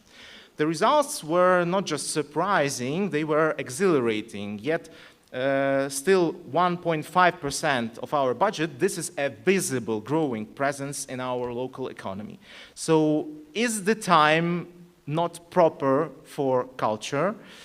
I'd like to highlight just briefly how the art spaces founded during the aggression in Vinica, are reshaping audience relationships and expanding markets for creative products and also the values which they give to the society. The most poignant example is the Heroes bookstore, founded by a family of Mykola Rachok, a fallen Ukrainian soldier and a philologist from Vinica, like a testament to memory and resilience in every corner of this bookstore, every presentation or reading, and every book club. Actually, during the war, over 100 new bookstores have opened in Ukraine, 3 in Vinica alone, because Ukrainians are reconnecting with their culture through reading. So in our case, the municipality of Vinica now co-finances up to 70% of new local publications, ensuring also their promotion. The next example, the Etnochari ceramic space, also founded by a local couple, champions traditional art and contemporary pottery of Podylia. Beyond exhibitions and craft sales, they offer also art therapy for the war-affected individuals. And recently, working with a local rehabilitation center and the city council, they launched Ukraine's first pottery school for visually impaired veterans, not just for psychological recovery, but to foster their economic independence in the future with new skills and occupation. The true heart of our cultural transformation is the tiny pitch space with only just 2 basement rooms. It's really a vibrant hub for independent artists and musicians, a place for art sales and a training ground for creative industries. The Ply Art Association, who operates this place, is indispensable in our cultural innovation, from underground concerts through interdisciplinary educational courses to integrating displaced artists. They become key to our local cultural strategy over the past 5 years. As demand for larger independent spaces grew, the Montage Gallery emerged, which fosters curatorial excellence, multimedia and performative projects, and residencies sparked with new product creation. It's a location, like with few others, within shopping malls, so it comes to us the idea that we should dedicate a municipal building, a bigger one, to a future culture innovation center. Why now? Because institutionalizing cultural innovations across diverse themes is vital for building horizontal connections and solidifying our local identity. But even thousands of square meters in this building, which we have already chosen, are not our limits. Since 2019, the city and activists has been revitalizing a neglected state summer camp, which is now municipal property. This is now the so-called Sun Territory, a unique portal in the city, on the city's outskirts, leading to a magnificent forest, rocks, and a river. If you're a fan of broken windows theory, that's the place in Vinica you definitely have to visit. Yet over 6 years, we've hosted dozens of artistic, ecological, tourist, and urban weekends. Thousands have flocked here, ready to co-create, volunteer, and shape this 4-hectare space. Last year, expert residencies solidified a holistic concept for Sun Territory as a center for recovery, culture, and ecology, focusing on arts, eco-education, physical and mental practices, and creative product development. The essence is to fill the space with meaning, activities, and locations that harmoniously coexist with nature and our neighbors. So we believe this is how nature will help the human soul heal faster too. Vinica is now on the verge of launching major infrastructure projects for our city's creative economy, such as the Crystal Innovation Park for startups, the Center for Cultural Innovations, Sun Territory, and an art shelter. None of these ambitious projects would be possible during wartime without articulating the clear needs of our residents and securing the unwavering support of businesses, donors, and partners.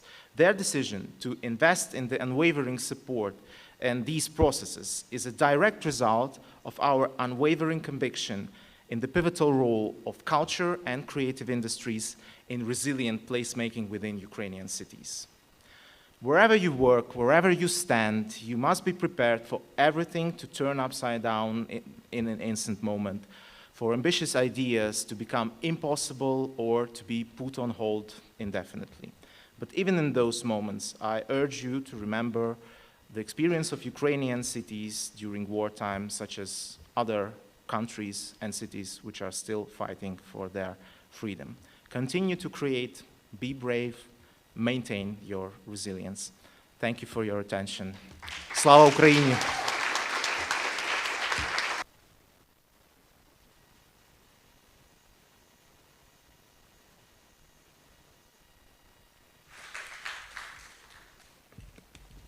Thank you, Alexander. What a rich picture you've painted there.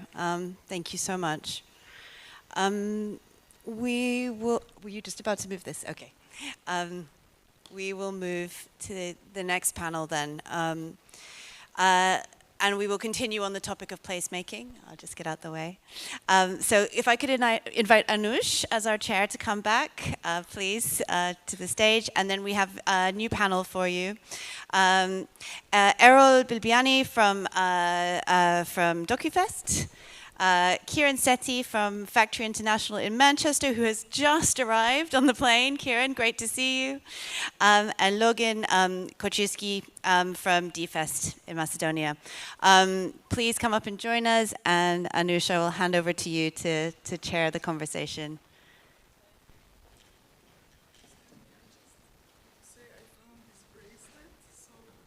Okay. We've just found a bracelet. Yeah? Oh, great.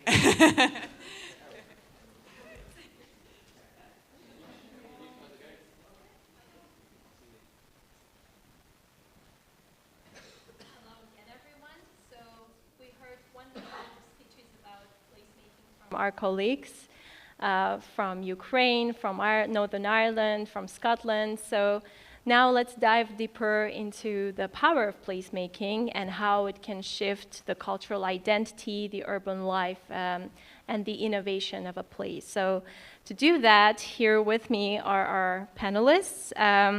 Errol Bilibani, head of DocuFest and DocuLab in Kosovo. Here is Kieran Sethi, program manager of Factory International UK. And Logan Koczyński, who is the founder of DFest in Macedonia.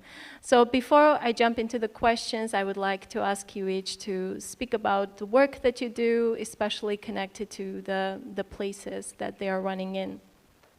Let's start with Aaron. Thank you. It's really great to be here. Well, DocuFest is a cultural organization. I run the educational department of the organization. We work throughout the year to have this 9 days of the festival, which has been running for 24 years now. And when we, in a way, started the festival, we never thought about the placemaking. It was something that came very naturally, and festival turned out, the festival was established because of the venue.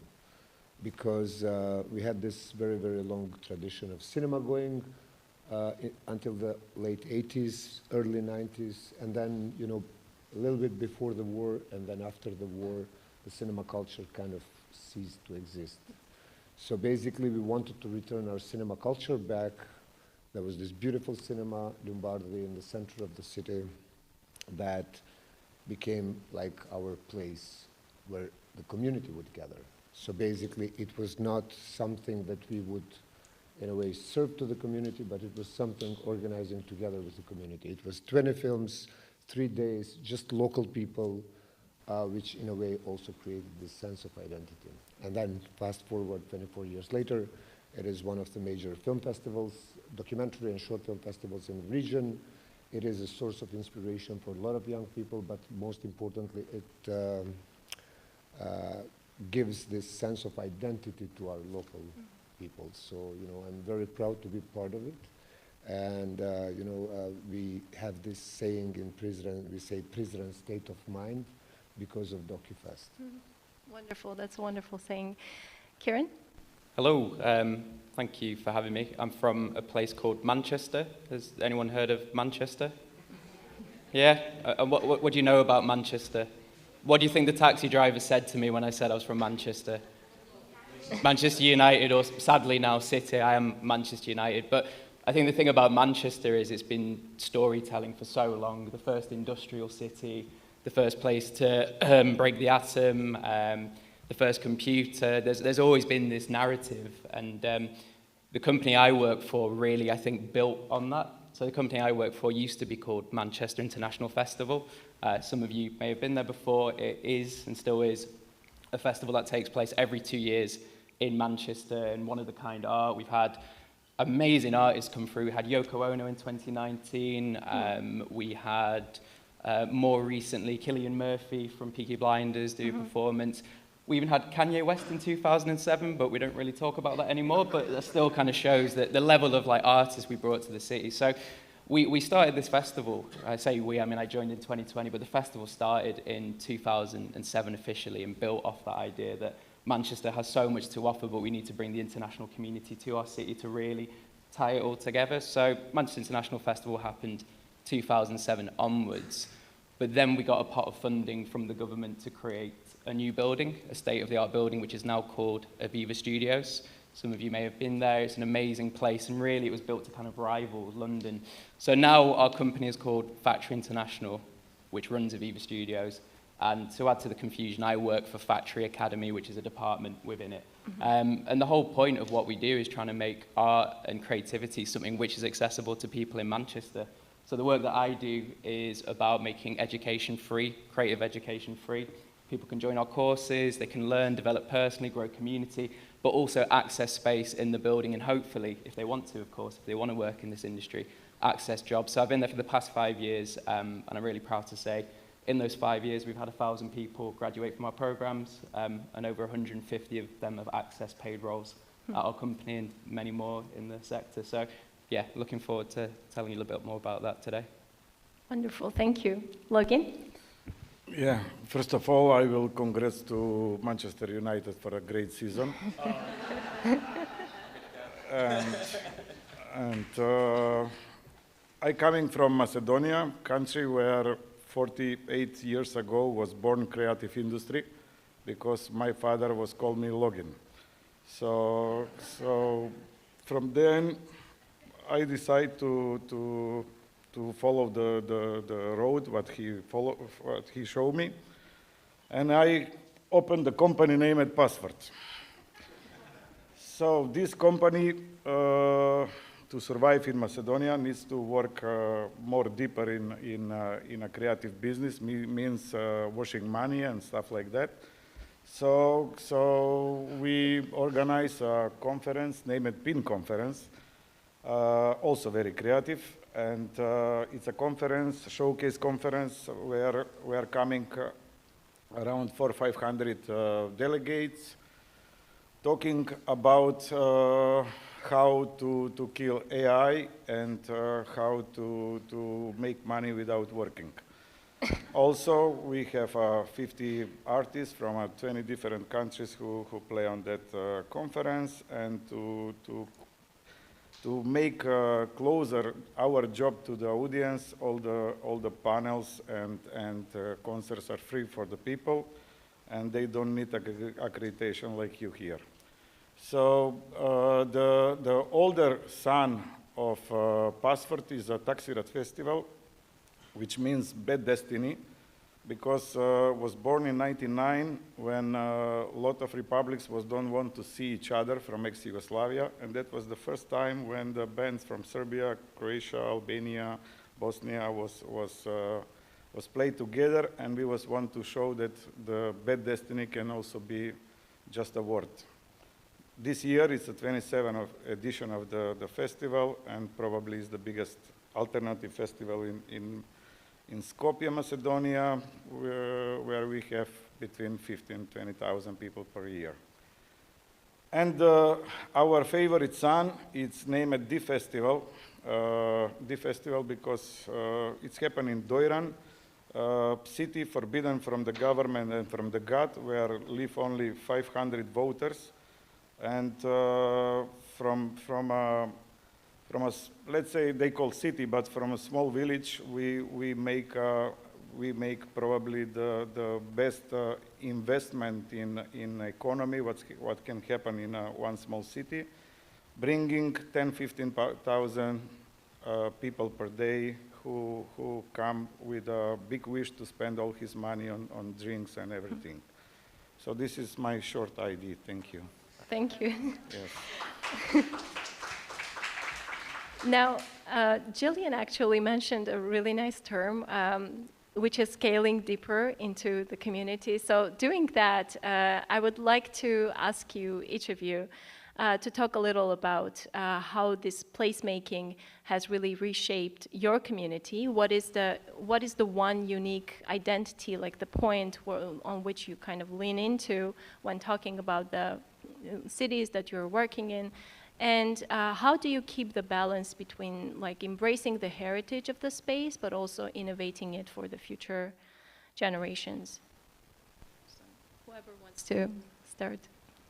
I'm happy to start because, I mean, Factory International was named after Factory Records, which is a famous Manchester record label, which had people like Joy Division, later New Order, a lesser known band, but still quite massive, ESG, which was like a punk group from New York. So the whole name and ethos is built on that legacy. But also, I think in Manchester, we're getting a bit sick of talking about people from the past and talking about bands like Oasis. So it's one of those ones where you want to keep the past to kind of fuel the present, but you need to look for the future. So kind of embedded within our company is the ethos of, our mission statement is to invent tomorrow together. So there is a real sort of thing of this is our place to work collectively to create rather than a top-down thing.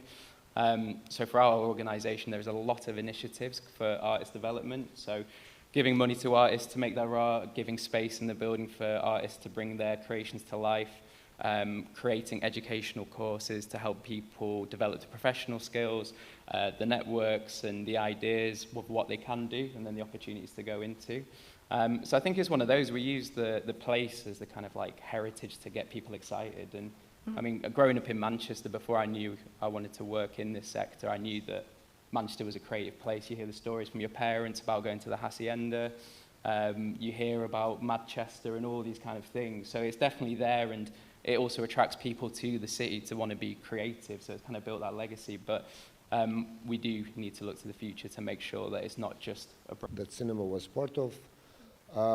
And then one year we dedicated an entire theme of the festival to change and to, civic resistance and to protect the cinema.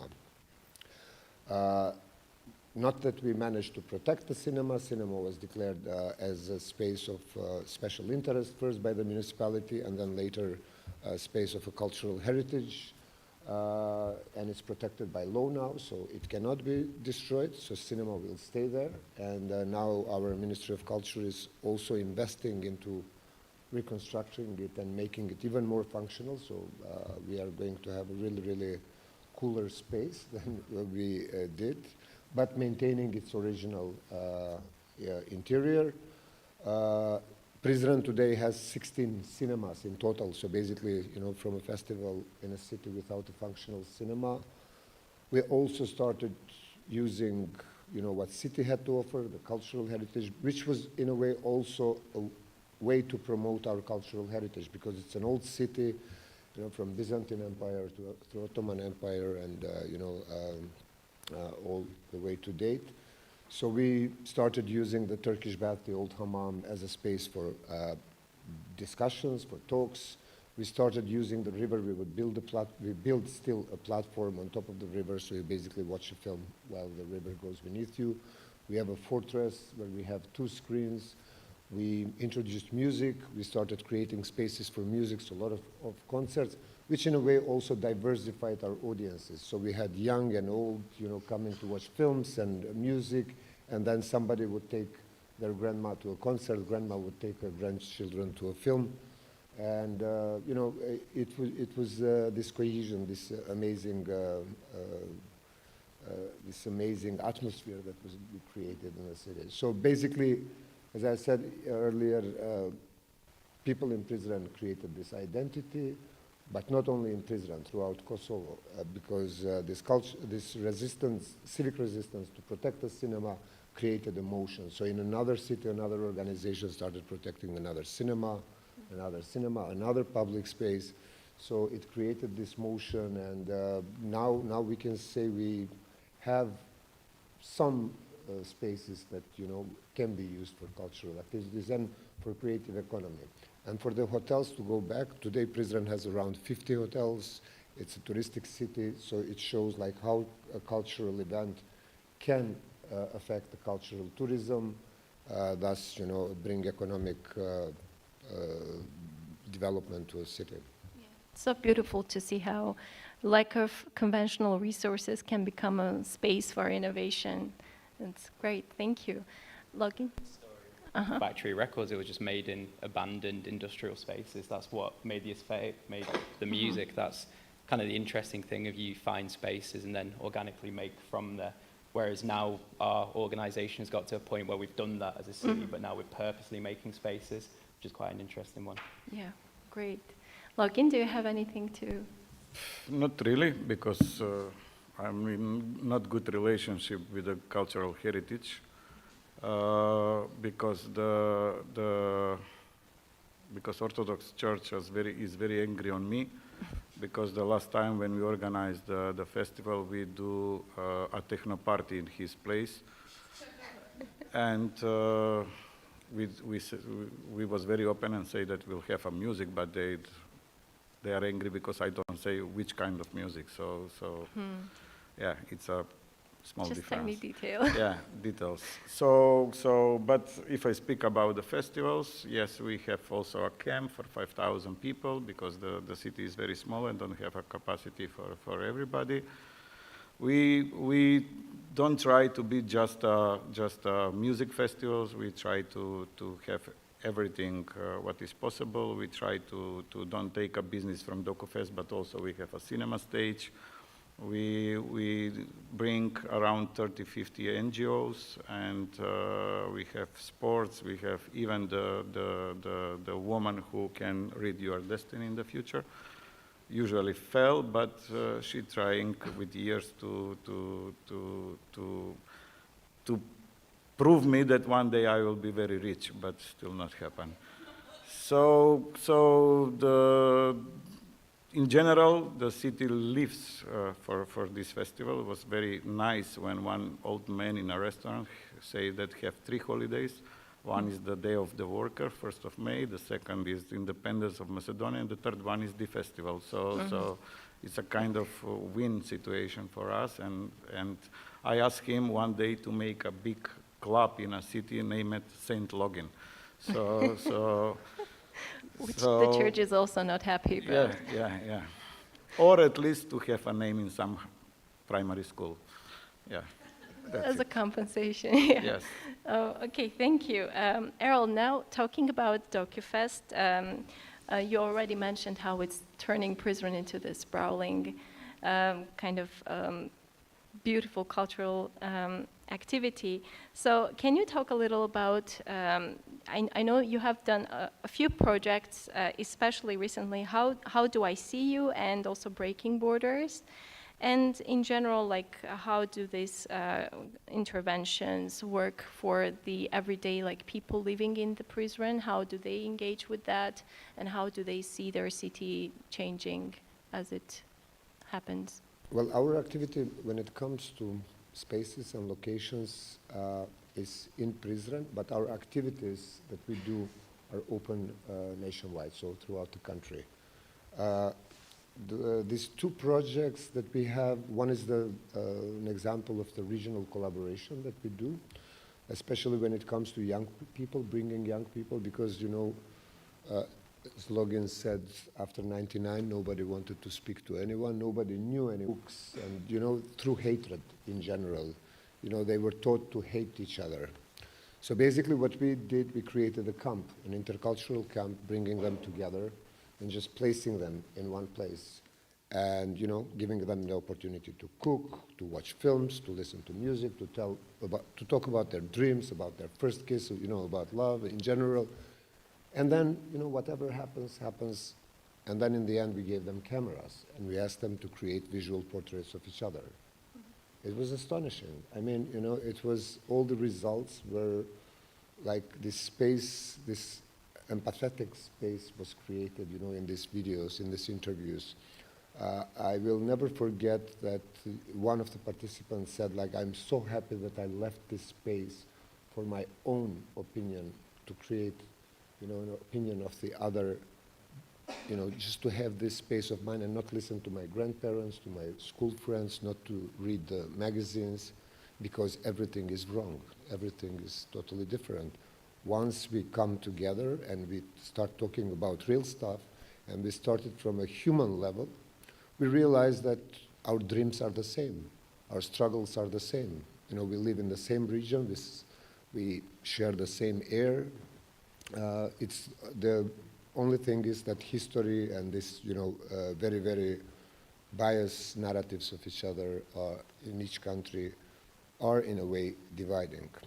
So we did this. This was created as a visual exhibition, so displayed in the city in various locations, but participants were from very different places from the region. This other one was a very interesting experience with the Scottish Documentary Institute, which finished just recently. We had a residency program where we brought 4 of the alumni of Scottish Documentary Institute, their Bridging the Gap program, and our Future is Here program for emerging filmmakers to think about radical collaboration in a polarized world and make films that are political, films that, you know, they are in this new space, in this new location to find stories that are political. The results were really very, very good. We have 3, what I think can be solid films, which will be presented this year at the festival. But this collaboration, this, you know, bringing together artists, filmmakers, you know, from the and then exploring stories that are in a way connected to sexual violence, I don't know, migration, social justice, was really, really astonishing. And then having someone from Scotland and someone from Kosovo working on these topics, it was challenging but very, very rewarding. That's a wonderful crossover in a way. Kieran, you mentioned about the Factory Academy. Yeah. So since I'm guessing that you work with the community that is getting that education quite a lot, can you talk a little about that and how do they kind of get empowered from it? Yeah, for sure. So the basic premise is that when we were given the amount of funding to make the building, there had to be a commitment to helping people from Manchester to access employment. So it's very clear we can't just have all this money given to a space and it doesn't give back to the city. It can't just be an experiential place for the usual suspects in the UK who go to art who are normally more affluent, because there's a kind of inbuilt inequality with access to art. So it was very much skills and training though, so actually being able to learn the professional skills needed to access roles, paid opportunities. So that's the basic premise, and also as a key on improving representation. So we don't specifically focus on one area of underrepresentation. It's not just socioeconomic background, it's not just level of education or the postcode someone's from. So all these different factors, and we're trying to work to try and improve a representation amongst loads of different lines. So with that as a premise, we've got this amazing space, and what we do is we bring people into the space to deliver free education. All of the education is informed by the people who work there, so we'll take the specialities of the people in the building and translate that into courses. So one of our most popular courses at the moment is called Event Ready, which is an academy about technical skills. So the people who set up the stages, do the lighting, do the rigging, and make everything happen. And I mean, in the past year, we've had 400 people apply to do that course and accommodated 110 because we've got the capacity to deliver at that sort of scale. So the courses have a creative focus, and if it wasn't about events, it could be about producing, which is a term that people maybe associate with music or film, but obviously it's the project managers who make art come to life, and a lot of people don't know about that, so there's a bit of like career knowledge in there. Or if it's not about something we do, we can work with external partners to create something, so we've done stuff about broadcasting film. Obviously we have our in-house music sort of offering, but working with the music industry to create courses about that. So there's always a creative focus, but I think the interesting thing is, as much as it's about creativity, a lot of the human aspects come, which is obviously the UK has been very privileged not to experience war on its own territory. But over the past 20 or so years, there's been a lot of widening inequality, and with that we have things like poor mental health, poor physical health. There's an increase in diagnosis of things like neurodivergence, depression, and you have a lot of people in the UK who are very isolated, and what we find is that by bringing people into a space in a repeated sort of format where each day they come in Monday to Friday, learning a skill, getting to be with other people, also has that powerful benefit of people feeling very safe in our venue, which isn't always the case, because if you look at this big venue, you don't see yourself there. But by bringing people in, treating them with respect, we pay for their food, their transport. If someone really can't make it, we'll order an Uber. I become a taxi rank some days. These kind of things, like we help people to use art as the initial interest point, but then bring them into a space, support them, and hopefully they access a job either with us or somebody else, and it builds that kind of confidence. So that's our approach, and we will keep scaling. At the moment, we've worked in just Greater Manchester. But my boss, Gary, got to travel to Japan the other day to talk about our approach, and some of it felt really innovative to Japanese people, which is quite interesting, because I always see Japanese people as being at the cutting edge of everything.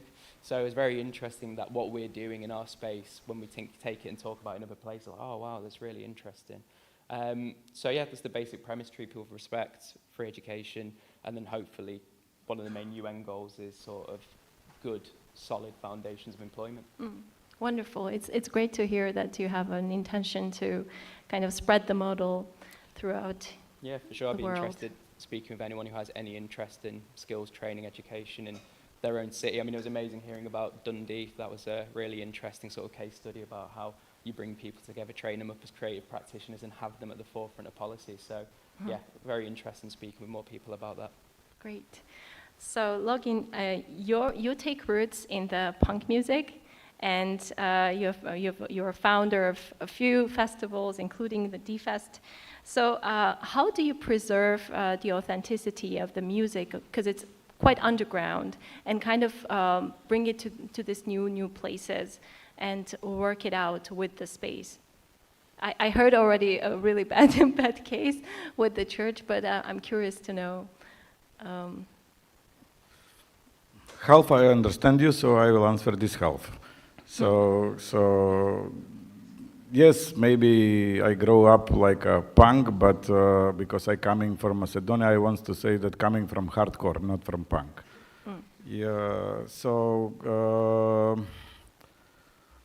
what we improve from our life is, for example, on our festivals and concerts, what we organize don't have VIP, so we are less with politicians. So nobody don't want to come on our events. So the things what we try to do it, I tried from the first moment. I think that all the festivals I built for myself to have a place where to go and to feel as I want to feel. So to have a space where I can drink what I want, I can talk what I want, I can stay with with who I want. So for me, it's we just talked with one friend outside that I don't understand these NGO words like multiculturalism and stuff like that, because for me this is a very natural stuff, you know. So few years ago, somebody in Macedonia told me, "Hey, we can give you money if you book one Greek band," and I say, last 15 years on my festival play Greek band, so I need to do it now because of the money. So for us it's so these kind of festivals we organize. I think that for example, if you go on our social media, we are very proud for the festival in a country where it's full of anger. You cannot find any bad comments, not because we are so good in organization, but because the people feel very nice inside, you know. So I don't know. I think this coming from the I cannot say from punk. This coming from the way how we understand the things and we improve in our events. And I am very proud of this, not of our politician. Yeah. Yes. Great. It's also great to hear that Errol's earlier point reinforced that these things happen very organically in the spaces. Yes. Hardcore. And I have one more question to all of you, which is we obviously see a lot of rapid change in technologies, in AI, and how do you see your efforts in your own places and communities, and just in general, where do you see this going, and how would you like to embrace or not embrace the technological advancements, and how do you see your communities changing over time? Remind me on my first festival, when I was organized, I was asking one of my colleagues to find somewhere in Macedonia radio stations, and he confirmed that he found. And then when the festival started, I asked him, give me the radio station, and he was a kind of scary, or not scary, it's not the right, but he was like, wow, Logan will kill me now, but he found the solution in a second and told me, Logan, you will be Toki, I will be Voki. So that was my first connection with technology. So today, we are not scared from that. We're trying to, especially in the music industry, we're trying to follow everything what coming out. You know, we talk a lot about AI. We talk a lot about who will took the money from author rights tomorrow from the new songs and stuff like that. And we are not scared, but I don't know how this will finish. But we try to improve everything what's coming out on our festival. If I have budget for how was say this ABBA show? Hologram, we will do hologram. So I want to try everything. Okay. Yeah. Thank you. And we're trying with walkie-talkie. Yes. I mean, it depends, because obviously I've got a real educational focus, and sometimes people get a bit too ahead of themselves and forget that a lot of people don't have access to a computer. So as much as we're getting excited about the potential of other technologies, it's not a given that the people we work with have access to the internet or to a laptop. So in terms of what we're trying to do, there is a bit of democratizing access to it, and we'll provide people with laptops and internet. And then when it comes to things like AI in education, I think could be a real positive. I think it has the potential to help a lot of people who experience sort of disadvantages when it comes to writing, for example. And if you are stuck in a sort of space of having to write loads for applications, but you have a barrier because you didn't access that level of education for whatever reason, I think it can be a real positive to help people to take their next steps into whatever it is they want to do. As an arts organization, kind of changing my hat, embracing it and trying to work with it rather than against it. In the building, normally when there is a big event, there's an AR sort of offering as well, so you can see the event in the space. If you walk around the space, there'll be sort of added extras. We had that with the first event, Free Your Mind, which was based on The Matrix with Danny Boyle, where you could go around the building and still access different parts of it. Last year, we had AR with a talking chicken. It was called Sweet Dreams. And you could follow this character around the building as well. And there was a VR headset. So, yeah, just trying to embrace it and work with it rather than against it. And I think that there's probably always been fear of technology, I believe. Could be okay. Yeah. Maybe. Thank you.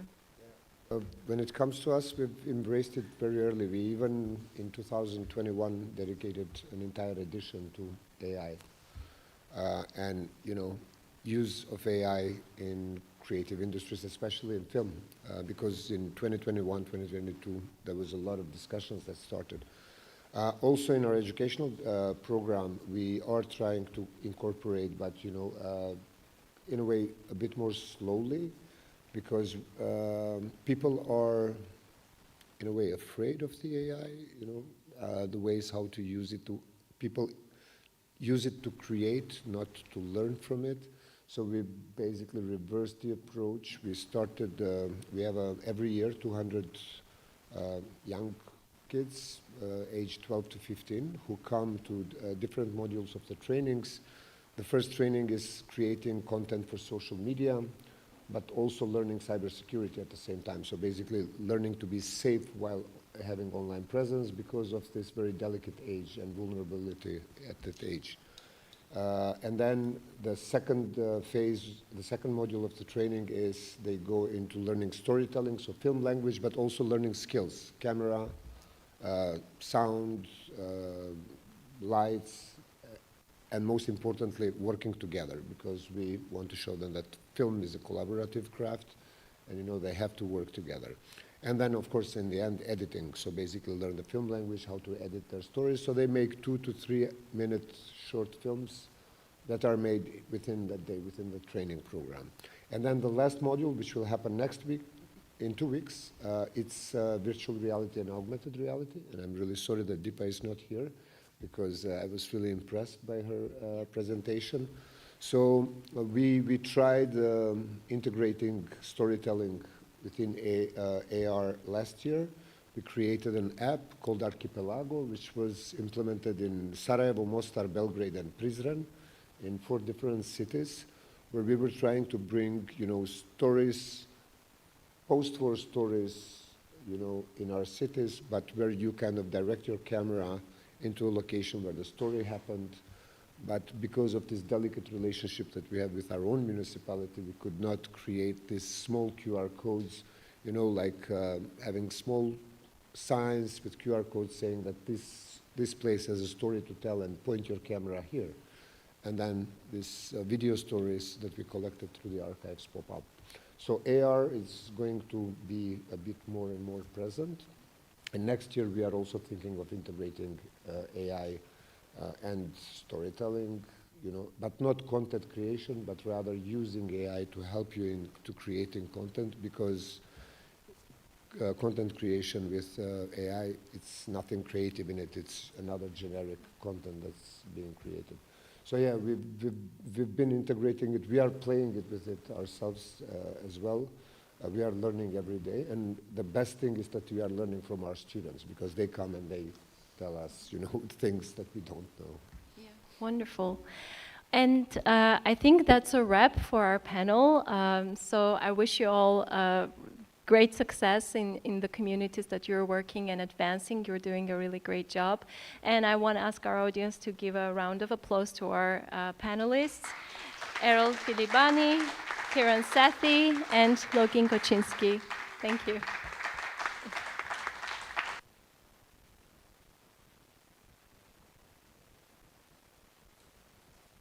Thank you. Thank you all. And thank you, Anush, for chairing us and for asking that last question, which seamlessly takes us into the final stage of our conference after the tea break, where we will start to look at AI and new technology. So that takes us to the break. We have half an hour, so please go grab a coffee, grab tea, have a conversation. We're even a little early, so it's just coming up to 3:30. We have until 4 if you can be back in nice and on time again, and we'll start straight away at 4. Thanks, everyone.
shall we get started?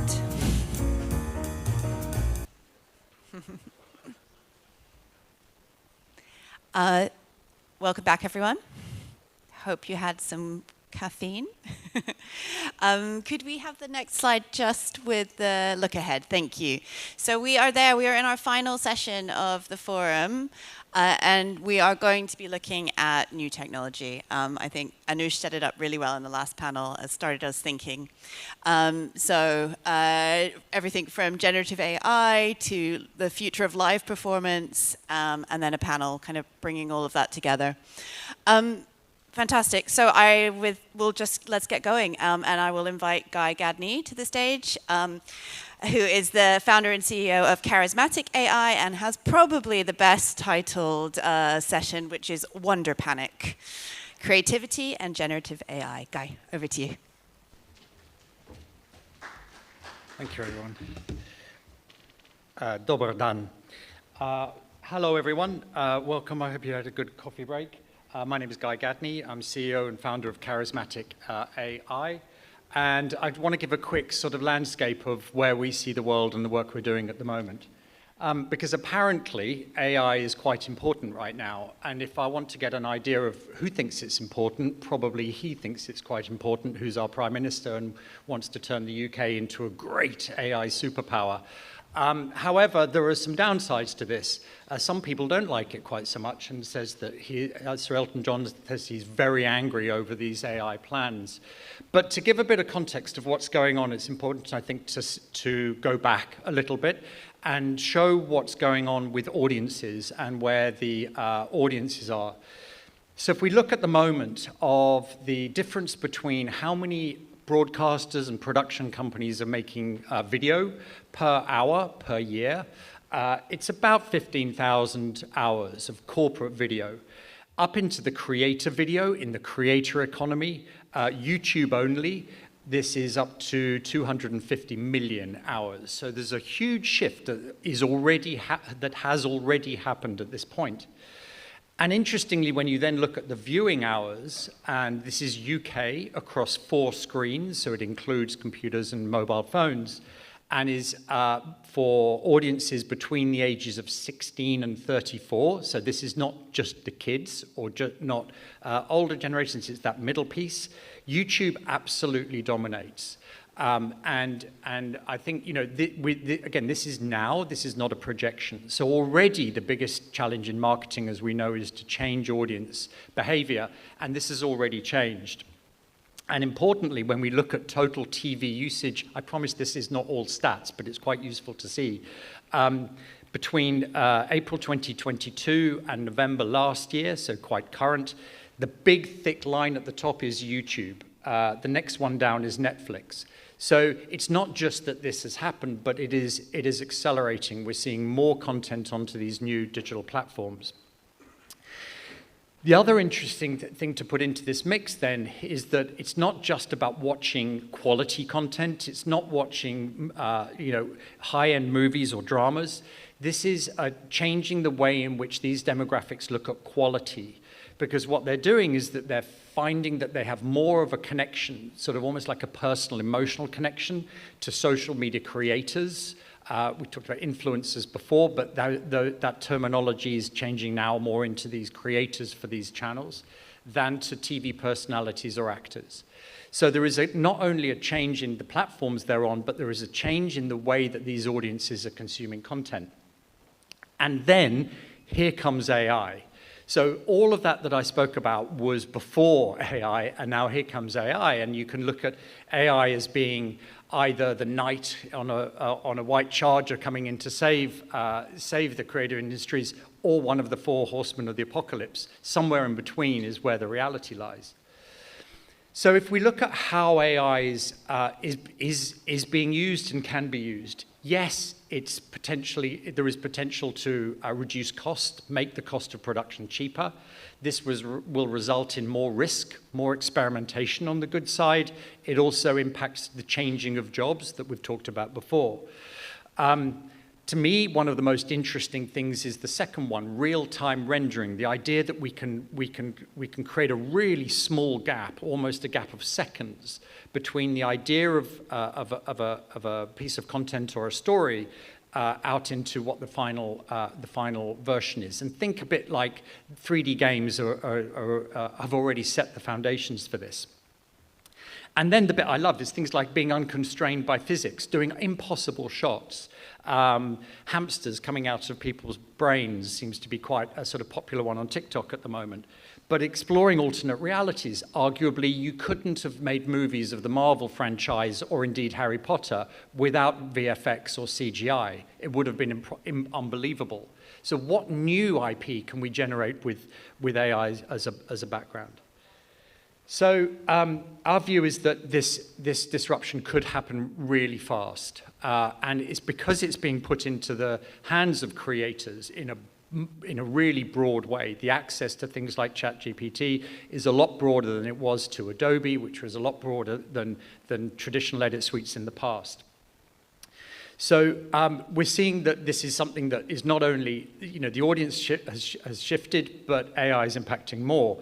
And one of the key things it's changing is the relationship between a creator and the audience. So traditionally, you'd have the broadcasters and Netflix and commissioners in the middle, and that would be or publishers, that's the sort of gateway.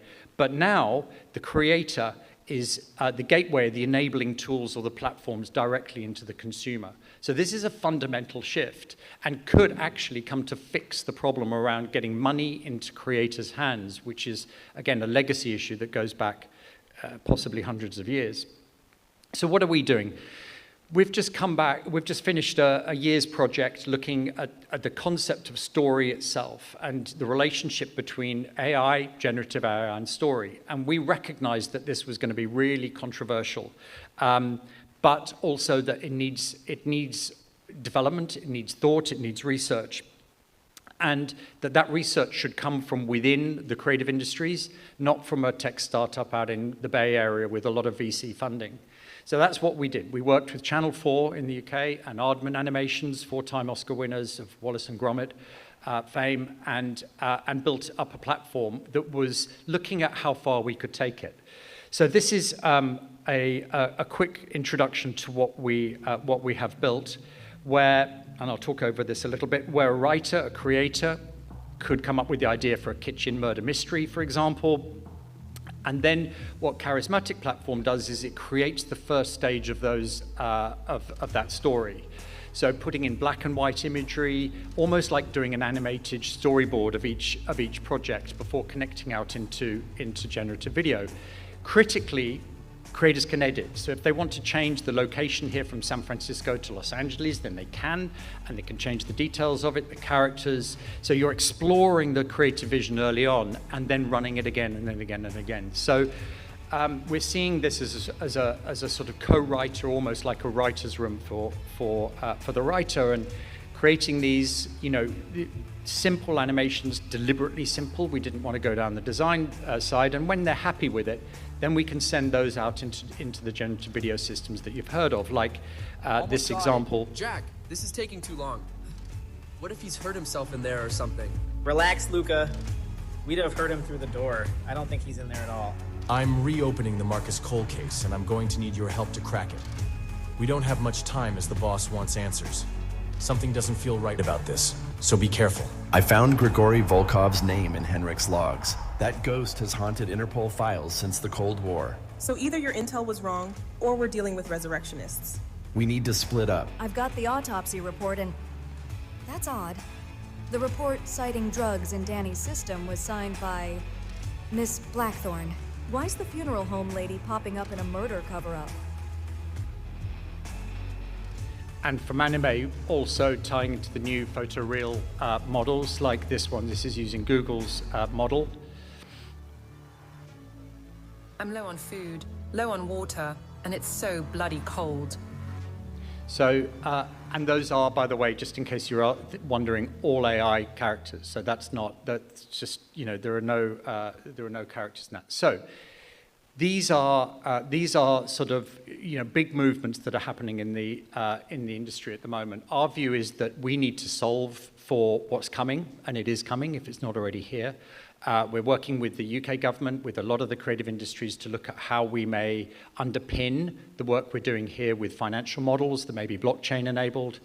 But my sense is that this is now in a position where we can generate stories and enable a new generation of people who may not have had access to the education or technology that they have done previously. So just on a local basis, if you take a photo of this, it's best viewed on a laptop, but you see the black and white comic book. Just specially for today, we created Love Story in Podgorica, which is the capital city of Montenegro, as you should know. And you can experience this when you get home tonight. So a lot to talk about. We're super involved in everything, in all of the different research and development. We're keen to bring creators up with us and give a bit of more of a creative response to the technology that has been done to date. So thank you very much. I'll be around all afternoon and tomorrow. Thank you.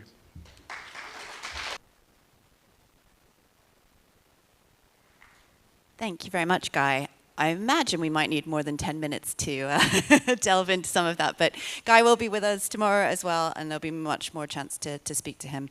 I'd like to introduce our next speaker, who is Alicia Tkach, who is a partner at Stewfish, who is going to be talking about designing the future of live performance. Alicia.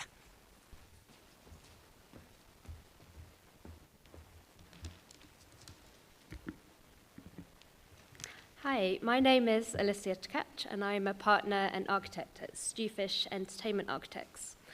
Firstly, thank you for the invitation to be here and giving me the opportunity to show you some of the work we do at Stewfish and share insights of our experience in designing culturally significant and groundbreaking events. In a nutshell, we design unique and innovative entertainment architecture to create inspirational memories and experiences for a global audience. Our portfolio of work covers a huge range of projects spanning many different genres, typologies, as well as countries and continents, from live one-off shows to permanent and semi-permanent buildings and structures. Stewfish is where entertainment and architecture meet, and hopefully magic happens. We cover 14 radials in our portfolio of services, touching from extra large to extra small, from ABBA to the Zayed Foundation. We've worked with our clients collaboratively and repeatedly over decades, and always strive towards long-term and trusting collaborations. So the studio started with Mark Fisher in 1977, who was working with Pink Floyd and designed inflatables for their Animals tour. His vision was to merge the diligence of the architecture profession with this newly formed world of entertainment and touring shows. Working with the likes of the Rolling Stones and U2 over the next few decades allowed us to become world-renowned stage architects for some of the most iconic and spectacular touring shows. Jumping forwards to 2008, designing the Beijing Olympics opening and closing ceremonies was quite a pivotal moment for the studio, and the success of the ceremonies propelled us into a Chinese market, giving us the chance to take a next step into actually designing the venues that the shows would be housed in. So the Hanshow Theatre was designed to be a state-of-the-art landmark building in Wuhan, in China, part of the new cultural district. The client wanted a very kind of high-tech, innovative building, and they really wanted it to stand apart from the dense urban fabric surrounding it. Resembling a huge red lantern, the external facade was covered with 18,000 red aluminium discs, and each disc had LED nodes in the center, which meant we could run low-resolution content through the facade at night. The internal auditorium is on a grand scale, featuring transformable seats that reveal a massive 10 million litre swimming pool during the show, and the world's largest movable LED screens at the time. It transforms during the show from a proscenium arrangement theatre into a thrust stage configuration.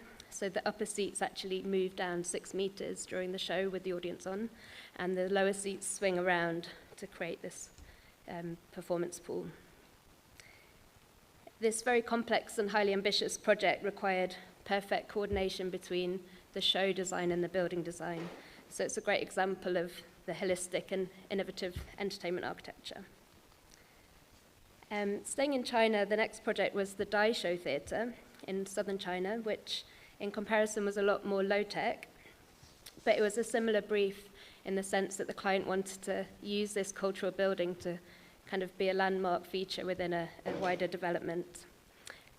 Similarly, we designed the building from the inside out, making sure that the building responded to the needs of the show.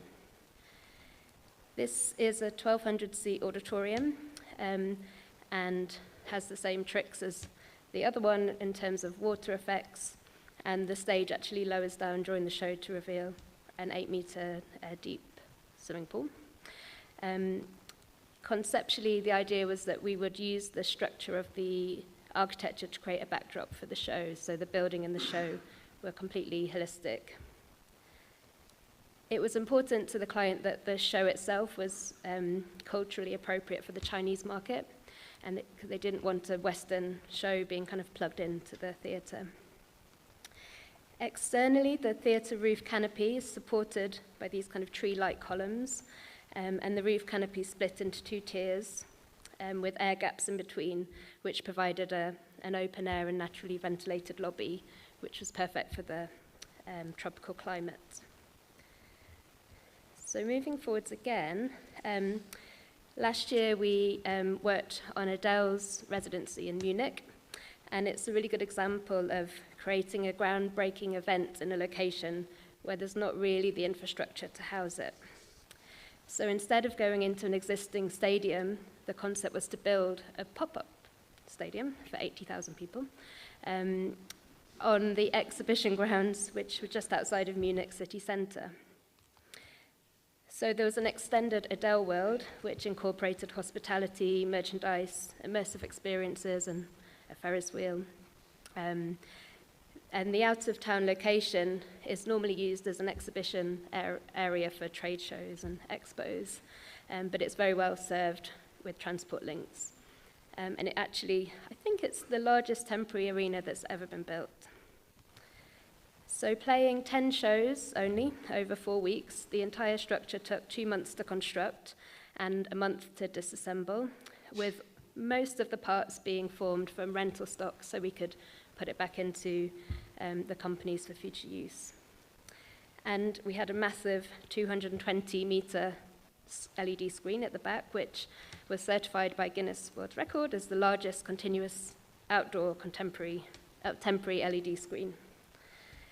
The show attracted over 730,000 fans, and it was a major economic boost to the city, generating an estimated 490 million in revenue thanks to hospitality revenues and the rent that they got for using the grounds. And this groundbreaking show really flipped the concept of an artist touring and going out to people to actually people coming to the artist and the artist staying in one place. So finally, this brings us to the ABBA Arena and the phenomenally successful show it's housing, ABBA Voyage. Creating a new form of entertainment, it's mixing virtual and physical realities within a 21st century digital ecosystem.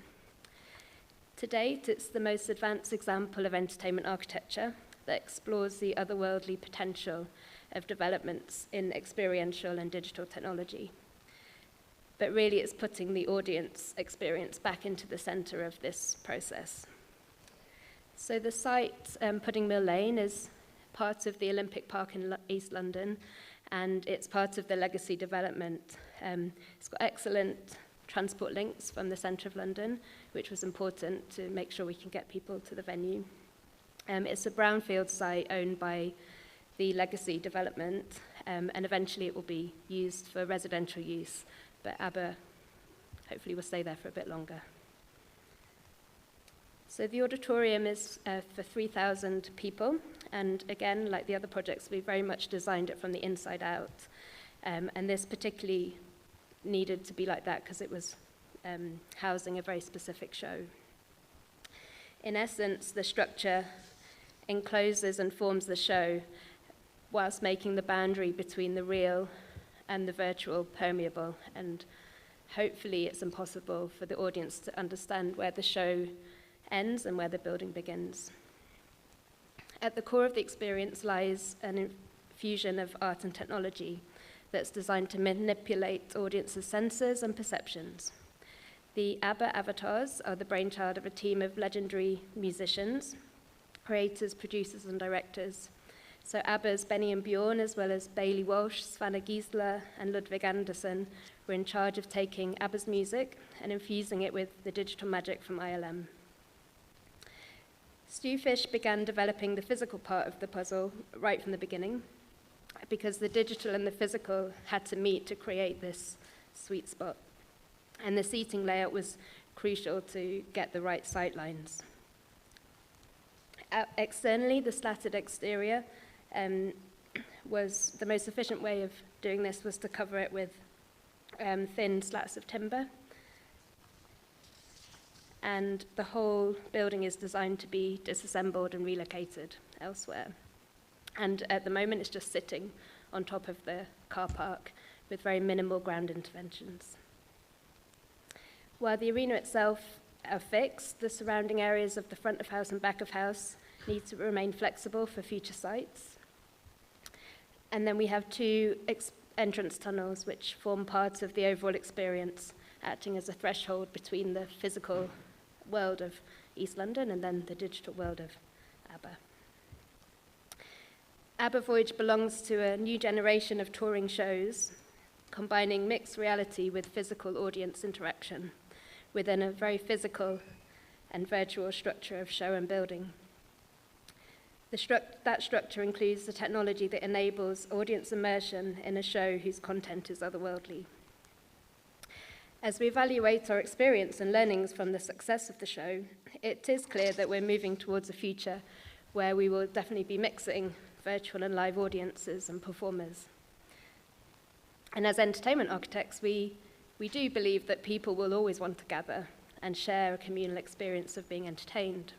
And although technology is helping us push shows into places we could only have dreamt of 5 or 10 years ago, it's not capable of replicating that fully immersive central experience of a live concert, where the performance is enhanced by the overall environment and context. It really is that sheer physicality of live shows and festivals like Woodstock or Coachella, and the fact you're sharing it with other people that helps make these experiences memorable. Reality and virtuality are increasingly no longer two separate entities. And with the rapid growth of technology in the fields of AI or augmented and virtual reality, the question, what is real, is going to be harder to answer. We are, however, as always, very excited to be part of the next challenge that will constantly push our innovation in new directions. And it's a real privilege to be exploring and shaping the live performance spaces of tomorrow. And we're very excited about what might happen next. Thank you so much.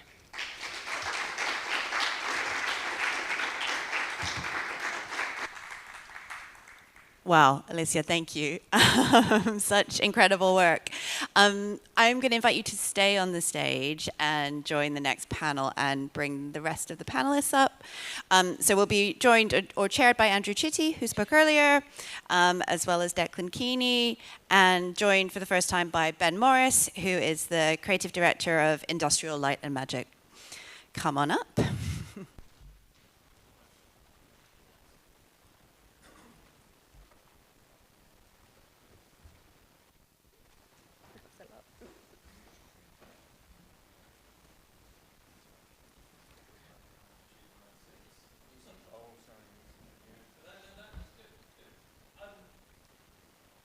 Thanks for that, Alicia. That was it was a lot to take. That was a lot to take in, but I'm sure incredibly stimulating for everybody. So we're going to try and tag on to that and also wrap in some of the other mentions of technology that people have made throughout the day. But for you three, this panel's job is to delve down into some of those technologies, but not lose people on the way. So because you are, after all, you're all creatives, really, not not trained in, not originally kind of trained as software engineers or VR or in any of those things, which is an amazing thing. And I suppose the other thing I would say, I always say this to my students, is this idea that creativity and technology are intimately intertwined is not a new thing. Creativity and technologies have always been intertwined. You know, Greek theatres, if you look at the design of Greek theatres, they've got acoustic devices, they've got stage devices, they've got technology in them. The same is true of Elizabethan theatres, you know, and that technology, how the stage is arranged, influences the content. If you look at television, you know, I used to work in television, and television is at least as much a technology as it is a creative medium. And even painting, you know, sort of, so not just pigments and paints, but it's been a technology since the first cave dweller blew dust onto the side of a cave wall and left a handprint. So this idea that this is, I think that it's more useful to think of this as just another evolution rather than something kind of radically new. But what we have got is maybe, as people through the day have mentioned different technologies, they've mentioned them as different technologies, and you three are all working in a space where these have converged. So perhaps, I think what Alicia kind of gave us was, there's a new way that these technologies have escaped the studio as well. So perhaps that's something we can dwell into. But since Declan was on earlier, and Lisa's just needs a few minutes to kind of gather from that, Ben, can we start with you? Because obviously, you know, you as creative director of, you know, ILM in London, you're known for doing, you know, amazing work. But how did we get here from where I guess you started, which was in very different form of special effects, and then GFX and CGI and... Yeah, for me personally, yeah, I started off, well, I knew what I wanted to do from about 7 years old. I went and saw a film called Star Wars, and I just walked out and said to my mum, that's it. How do I do that? So that was easy. The hard bit in those days was actually trying to work out, I went through all the magazines and all the making of books, and I just was like a sponge, and I used to make models and do all sorts of things. So trying to work out how to get into the industry. In those days, there were no courses at universities, there were no trainings. It was very much an apprentice-based process. So I was very lucky, and I just got a few tickets to see a presentation by Jim Henson's Creature Shop, who were the Muppet makers in London, and I was the kid at the end of the show, or the presentation, who came up and said, can you give me a job? And I was only 15, and they kind of said, yeah, we can't give you a job now because it's not right, but we'll show you how to do it.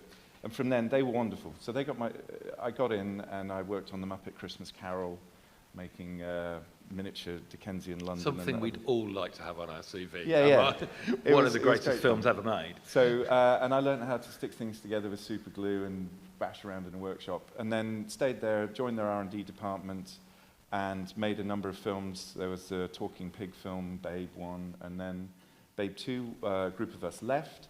And in the process of leaving, I started to look with my boss at the companies in London who were capable of computer graphics, because we knew we'd need that.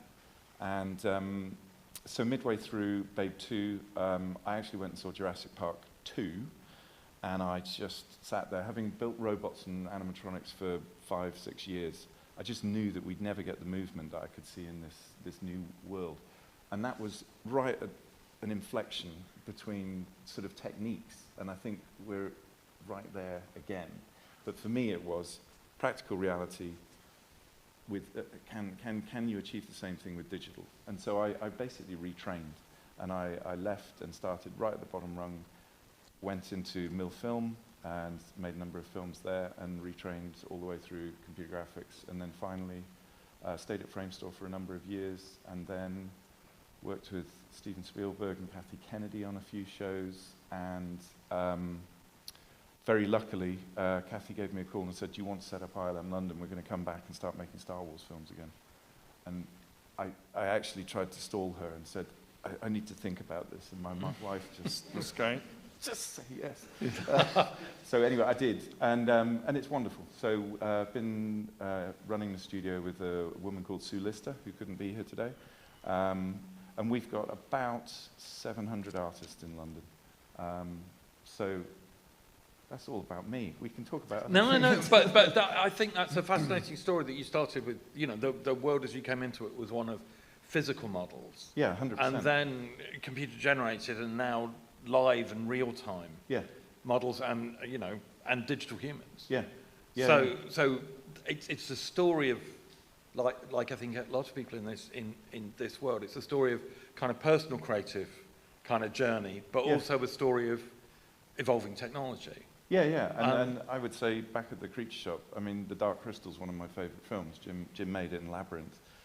There was technology in there. It was just made out of pieces of wood and rubber bands and other things, and then it slowly got better and better, and aluminium was introduced. And so technology's always been there. And I've never looked at my job as technical or creative. It's just a whole lot together. You're trying to tell a story visually, and we'll use anything that we can get our hands on. But you described it that you think that we're an inflection point again in the film world. Yeah.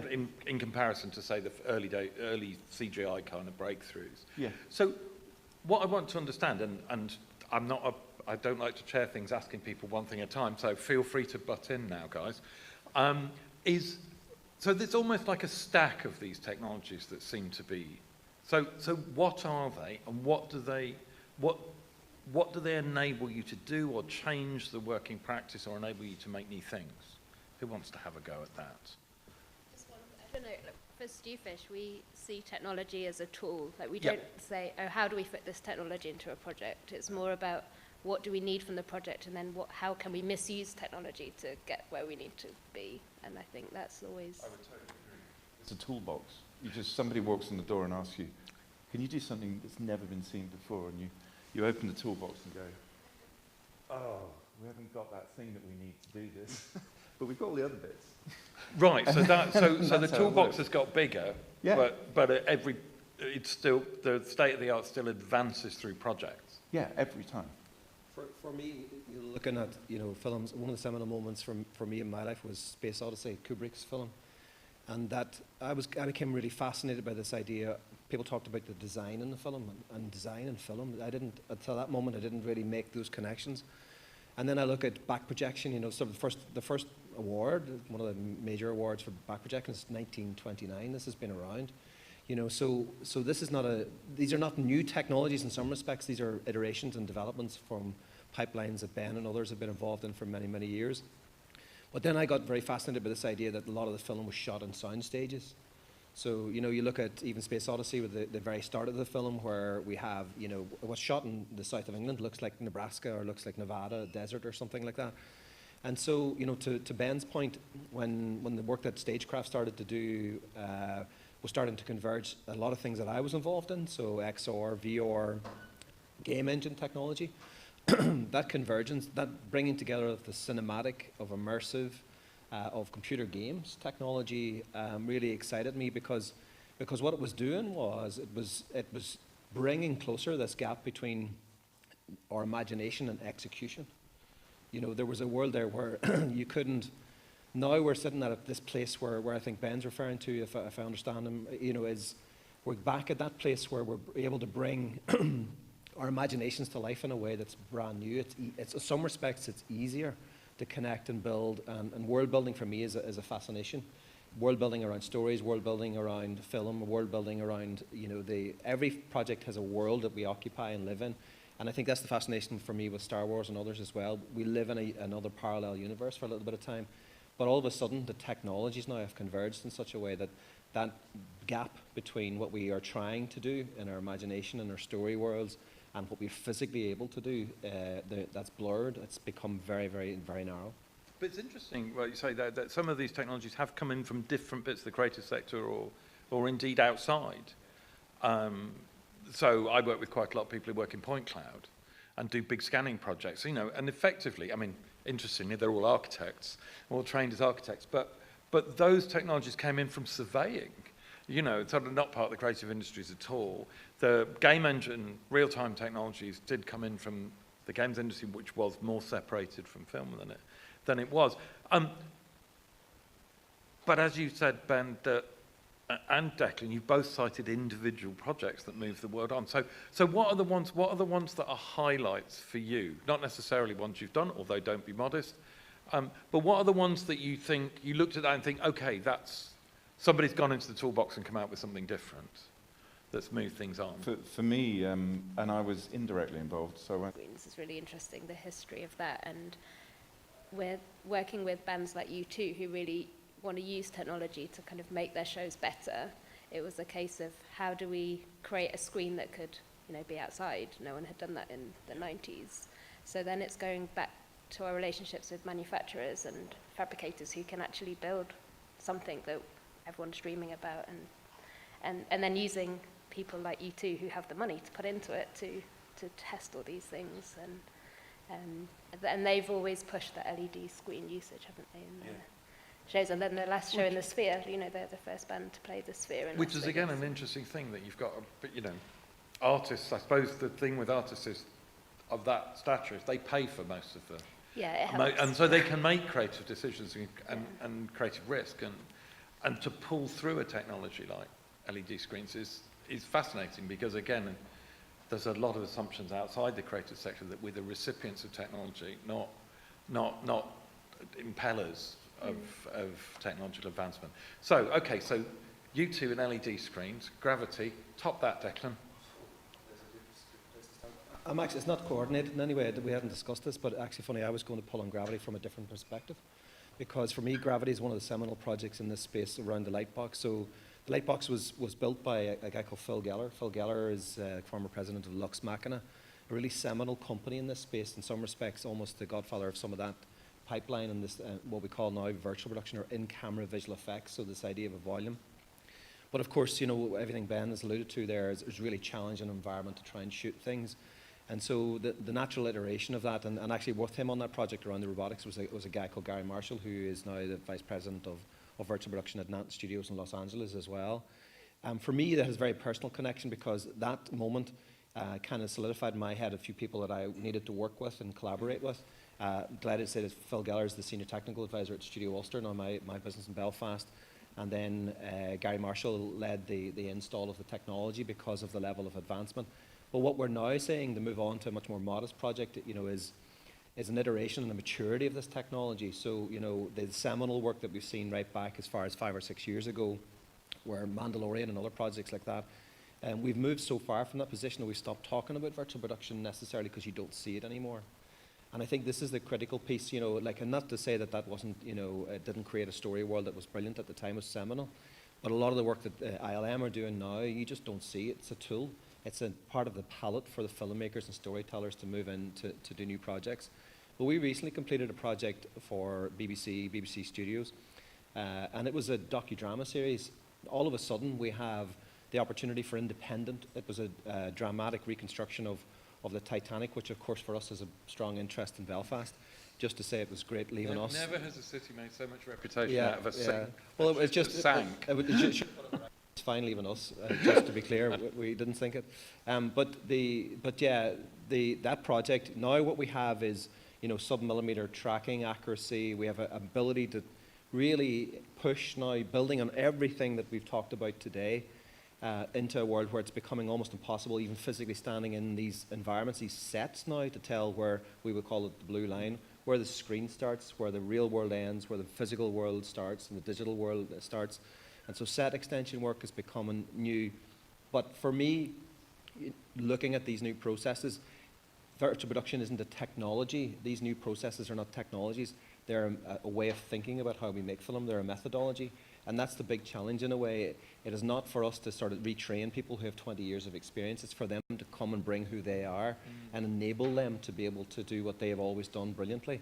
And I think the technology in a way now needs to mature, and what we're building is a mature pipeline that allows it to get out of the way. We do the peddling fast underneath, and the storytellers get on with building creative worlds. And so what we were seeing are things like dynamic sky. What does that mean? It means that, you know, it's not video, it's not pre-rendered, it's actually the clouds we can change actively and at any second in that studio. For example, we were able to, funny enough, the Titanic sinks, I don't know if you knew that, but so when the water's flowing in around the boat, the camera operator was able to shuffle their shoulder and agitate the water, make the waves slightly more aggressive. And so there's this level now of creativity, but they were almost photorealistic in-camera visual effects.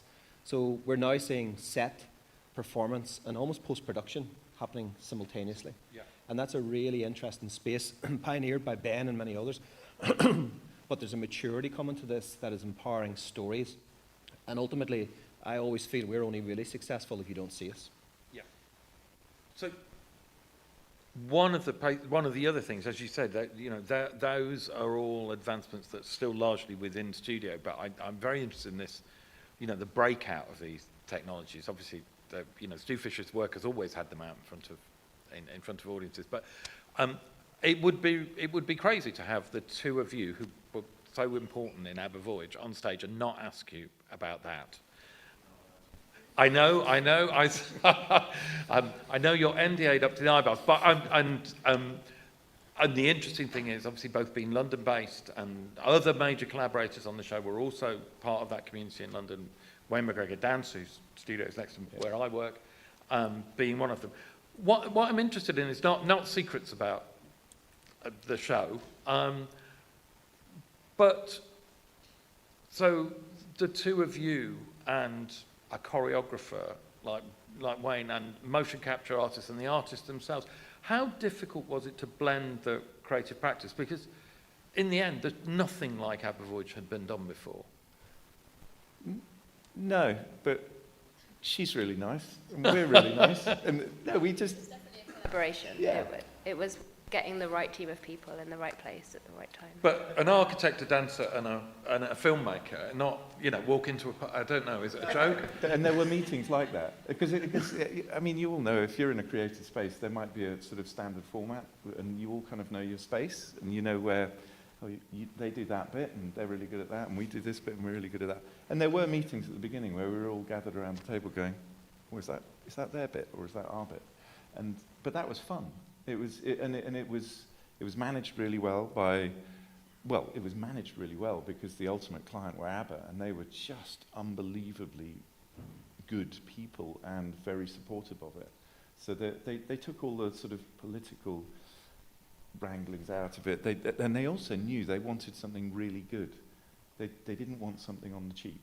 And I'm not saying we didn't work hard to make it for the price. We all worked incredibly hard to make it for the price, but they said they trusted us, and for me that was amazing to have that sort of freedom to work together.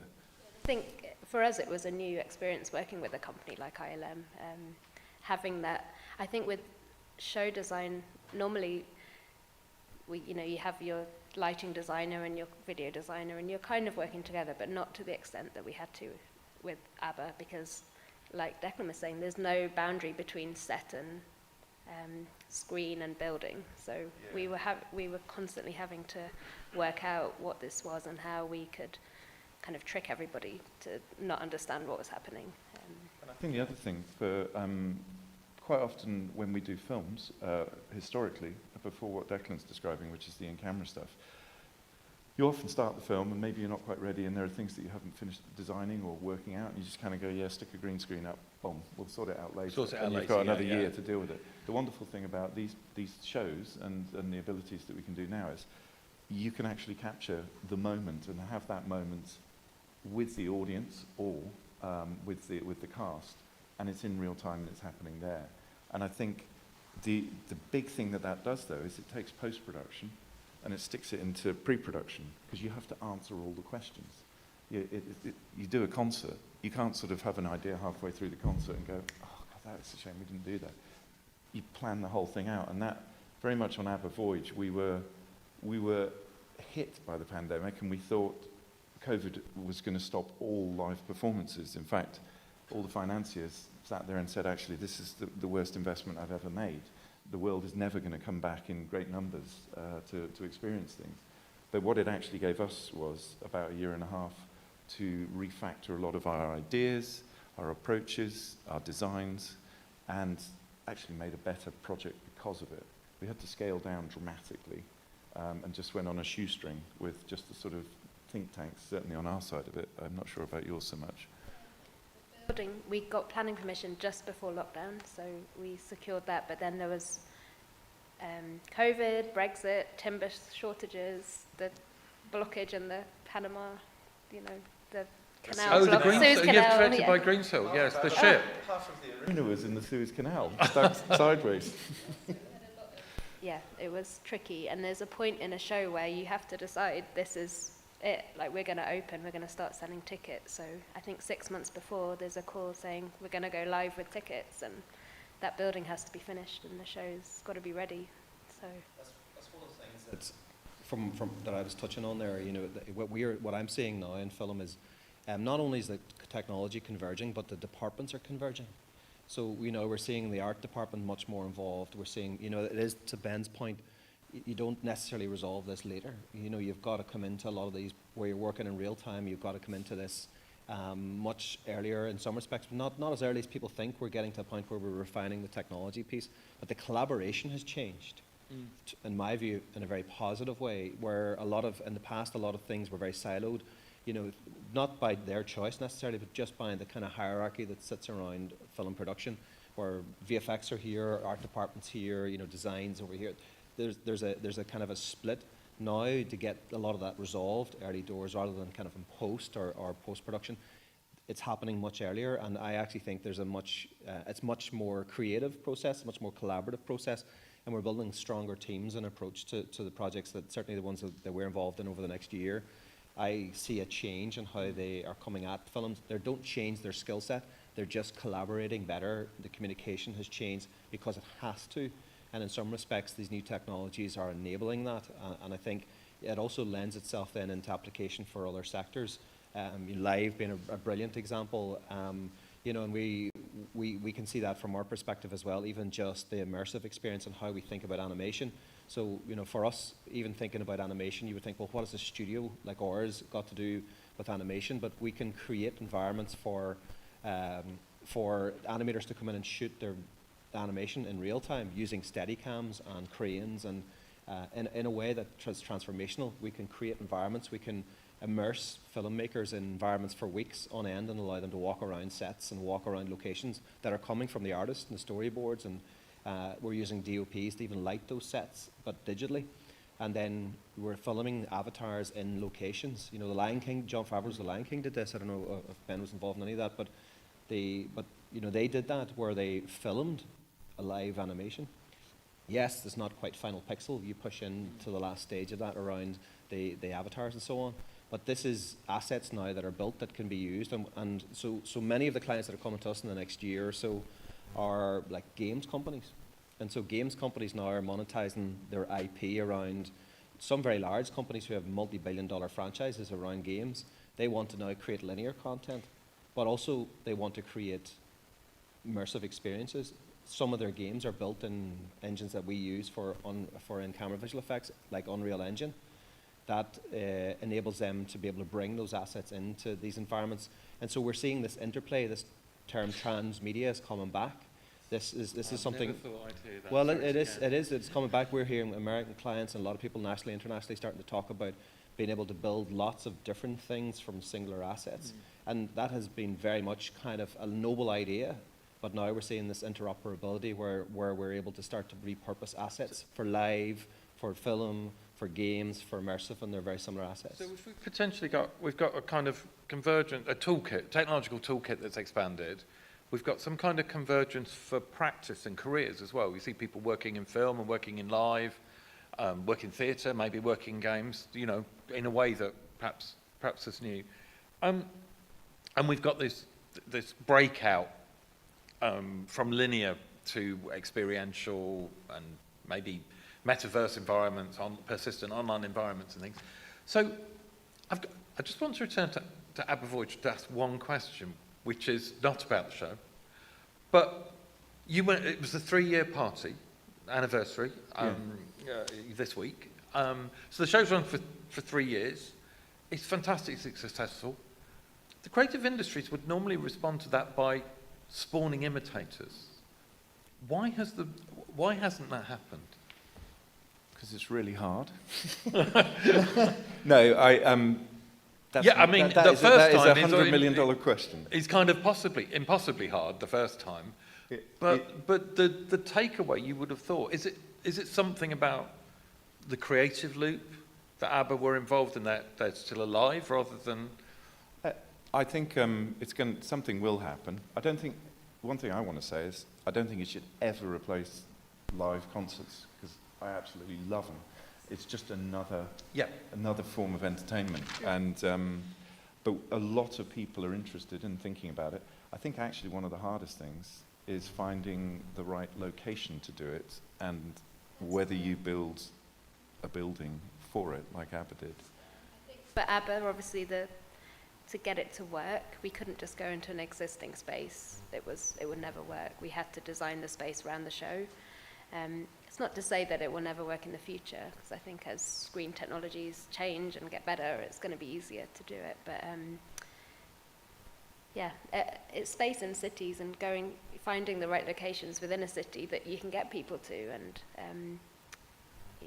a lot of these sites are outside of a city where it's not on the tourist trail, and it was a bit of a leap of faith to even go to East London, which it's not that far from the centre of London, but it's drawing people out of cities and being confident you can get those audiences, I suppose. I think the other thing is to the investment creatively and financially to make something that's really satisfying, not just kind of. There are only a few acts in the history of music, for example, that have got that global stature, and something where an investor will say, okay, yes, it can start in this city, but then it can travel over there and it can travel over there. And I think it's finding those performers, those musicians, those whatever, who have that global impact and resonate across generations as well. It's not very often you go to a cinema and you see sort of 5-year-old kids having a great time with their 80-year-old parents, but grandparents. But at ABBA Voyage, you see that every day of the week, and so it's something about being able to entertain all generations at the same time. Is a big thing as well. So we had no idea it was going to work. I mean, I remember sitting there before it opened, and we were playing many times, just rehearsing. We only got the arena 6 or 8 weeks before it opened. And we didn't know whether, it was kind of all a bit scary. And I just went, is this going to work? And no, of course it is. And it was actually the old rock and roll roadie type lighting guys who just went, it's fine. Get 3,000 people in here, they're going to go bananas. And they did. And I would say to anybody who gets the chance to see the show in London, I've seen it 3 times, is they do go bananas. And one of the most interesting things that I find about the show is that if you look forwards, you can, you lock on, you can convince yourself you're not, they're not there. And before you go in. It's not a trick like that. But if you turn round, if you're in the arena and you turn around and look at the audience, they are definitely acting like a live show audience. They are not looking like a movie very audience. Weird watching people cheering and clapping. Yeah. What is the screen? Let's face it. Yeah. It's a really cool screen, but it's a screen. Yeah. I could ask you questions which you wouldn't answer for hours about ABBA Voyage. With the current state of the art, what are the things, I had a go at getting you to list the things that, seminal and getting us to here. What are the things that you see at the moment that have gone live that represent kind of new steps forward? Well, we've done, in fact, both of us have done work in the Sphere, and that's quite interesting. I mean, it's huge, and it's you have to experience it to go. You can't really describe it. You just have to go and do it. So this is probably everybody knows, the Sphere in Las Vegas. You probably know the dimensions of it, but bloody enormous, I think. Bloody enormous. I don't know. I mean, I think a lot of people are now saying, can you make it more intimate? And actually that's infinitely harder to bring that Interesting. humanity and proximity of people, even at this distance, to actually create something that people feel is a tactile experience is intensely hard. There is a sort of sweet spot to the scale of audience, 3,000 people, or when you get up to 18,000 people. Well, how many was it, Adele? 80. Yeah. I mean, that's a different world. You know, you've got a few people in the front row, but basically nobody can see the performer anyway. They're that big, and then it's all about... But you have the Guinness World Record officially size screens, so... No, I think for me and for at ILM, we're looking at the next screens that are not just finer pitch, but they actually, if you imagine turning every pixel on the screen into a small HD projector and creating a light field, you will be able to give people an experience that is a window into a three-dimensional space without glasses or anything. And it's orders of magnitude harder for us to generate the data for it, and it's orders of magnitude harder to build it. But fundamentally, that to me will be all the real-time graphics and the building and everything is great, but actually you're still looking at a flat screen. And we want to be able to create a screen that people just look through, and as you move your head, if you're So on the communal 3D without headsets? Yeah, every single person will. It makes it a singular experience, even if you are stood with a group of people. Even if you're wearing glasses, it feels like you're not sharing it with people, and I think that's the most important thing. And there's stereo glasses that you can wear at Avatar, and that's great. Yep. But what I'm talking about is if you're at a Coldplay concert and you're on the left, you'll be looking at the right-hand side of Chris Martin's face, and you know spatially where you are. And as you walk around, you'll see not only stereo depth, you'll see full perspective as well. And it'll mean in the volumes, you don't have to track the camera anymore, because everybody in the volume will see full perspective wherever they look. And how far away is... I just need somebody with an awful lot of money to help. We've already prototyped it, and it works. Yeah, I mean, I think there's a roadmap for where we're going. I think that I would absolutely agree with that. And I think, you know, even in volumes and so on, there are so many things we can do. It's virtually limitless in terms of, you know, creating the Mugabe Desert in the middle of Belfast, you know, for the next 12 weeks and shooting a Magic Hour. That's all brilliant. But it's very much reliant on parallax is the effect that we're kind of talking about here in the context of being able to see around corners and so on. That is changing. That will change. I don't imagine us ever buying LED in the way that we have it right now. In the very first instance, we would want a fourth LED. RGB isn't enough. We should be RGBW, where we have a white, where we can recreate better colors. We will always need light. Light's a really critical piece in this for DOPs. That physical replication of light is something that is very challenging, even to generative AI necessarily to make it convincing. We're probably a few years away from that, but you know, the exponential growth as demonstrated by Guy and others today in these spaces are really interesting to us. We have in the middle of Studio Ulster in Belfast is a CoStar network that, you know, of course you're very familiar with and having been involved in leading some of it. The CoStar network is enabling us to look at new technologies that will bring us to where Ben's describing there and trying to look at that pathway. I think there's milestones on that road yet that we haven't hit because ultimately it comes down to two things. One is we work in a very highly creative and innovative sector, but the investment in this sector is highly conventional and needs confidence. So they've done a thing for 10 years a certain way, why would they change the formula if it's always delivered good results? And so getting that adoption curve right and that moment of adoption is a critical piece. You do need, you know, early adopters. You do need innovators that build seminal pieces like Avatar and so on, you know, and looking at how Abba Voyage and so on. But if you can get to a point where you can start to hit those milestones quickly, I think for us, looking at tools like generative AI is not a bit scary. It's actually very welcome because it'll bring us to a place where we'll be able to build what are truly photorealistic assets in these worlds. And then, you know, as Ben suggests, not having to rely on lots and lots of complex tracking and alignment and so on. No matter where you stand in these environments, you will actually see. It's that Star Trek thing about you know, this you know, environment where you just say computer on and the whole thing just actually becomes quite the holodeck. Yeah. And so, you know, essentially where we're getting to is a holodeck that actually happens in the real world. And that will allow us to build anywhere very, very quickly. Interplay between the physical and the digital is critical, and how that works is down to human. And I go back to what I said earlier on this morning. This is about people understanding how all of this works and using it as a palette to colour, light and to colour our stories and our story worlds. The world builds still require us to come in and unlock those things, but that technology now is bringing closer what's in our imagination versus how we can execute. And I think what's really exciting about that is we will have to reimagine how some of these roles play and the jobs that are in this sector, how those two things intersect. But that's the trajectory. There's unquestionable. So there's lots of things in there. One of them, but only one of them, is the impact of AI on creative practice. Because I'm never quite sure, to extend Ben's toolbox metaphor, whether it's right to think of AI as a tool in itself, or a kind of like an advancement on all the other tools. So I think a lot of people, having seen Guy's brilliant presentation, some people will have taken away from that AI is a form of automation, of a form of replication of what a lot of the humanity in creative practice. Will have taken a very different message from you saying it's all about people.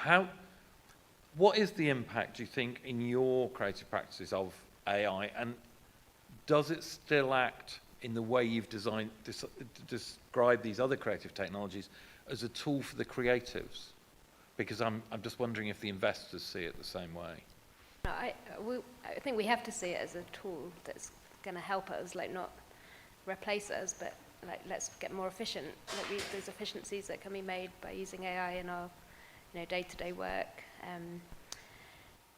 I think it's very, for Stifish, it's quite an early thing. We're trying to understand, and I suppose our biggest problem is clients coming to us with a image they've created saying, we want this.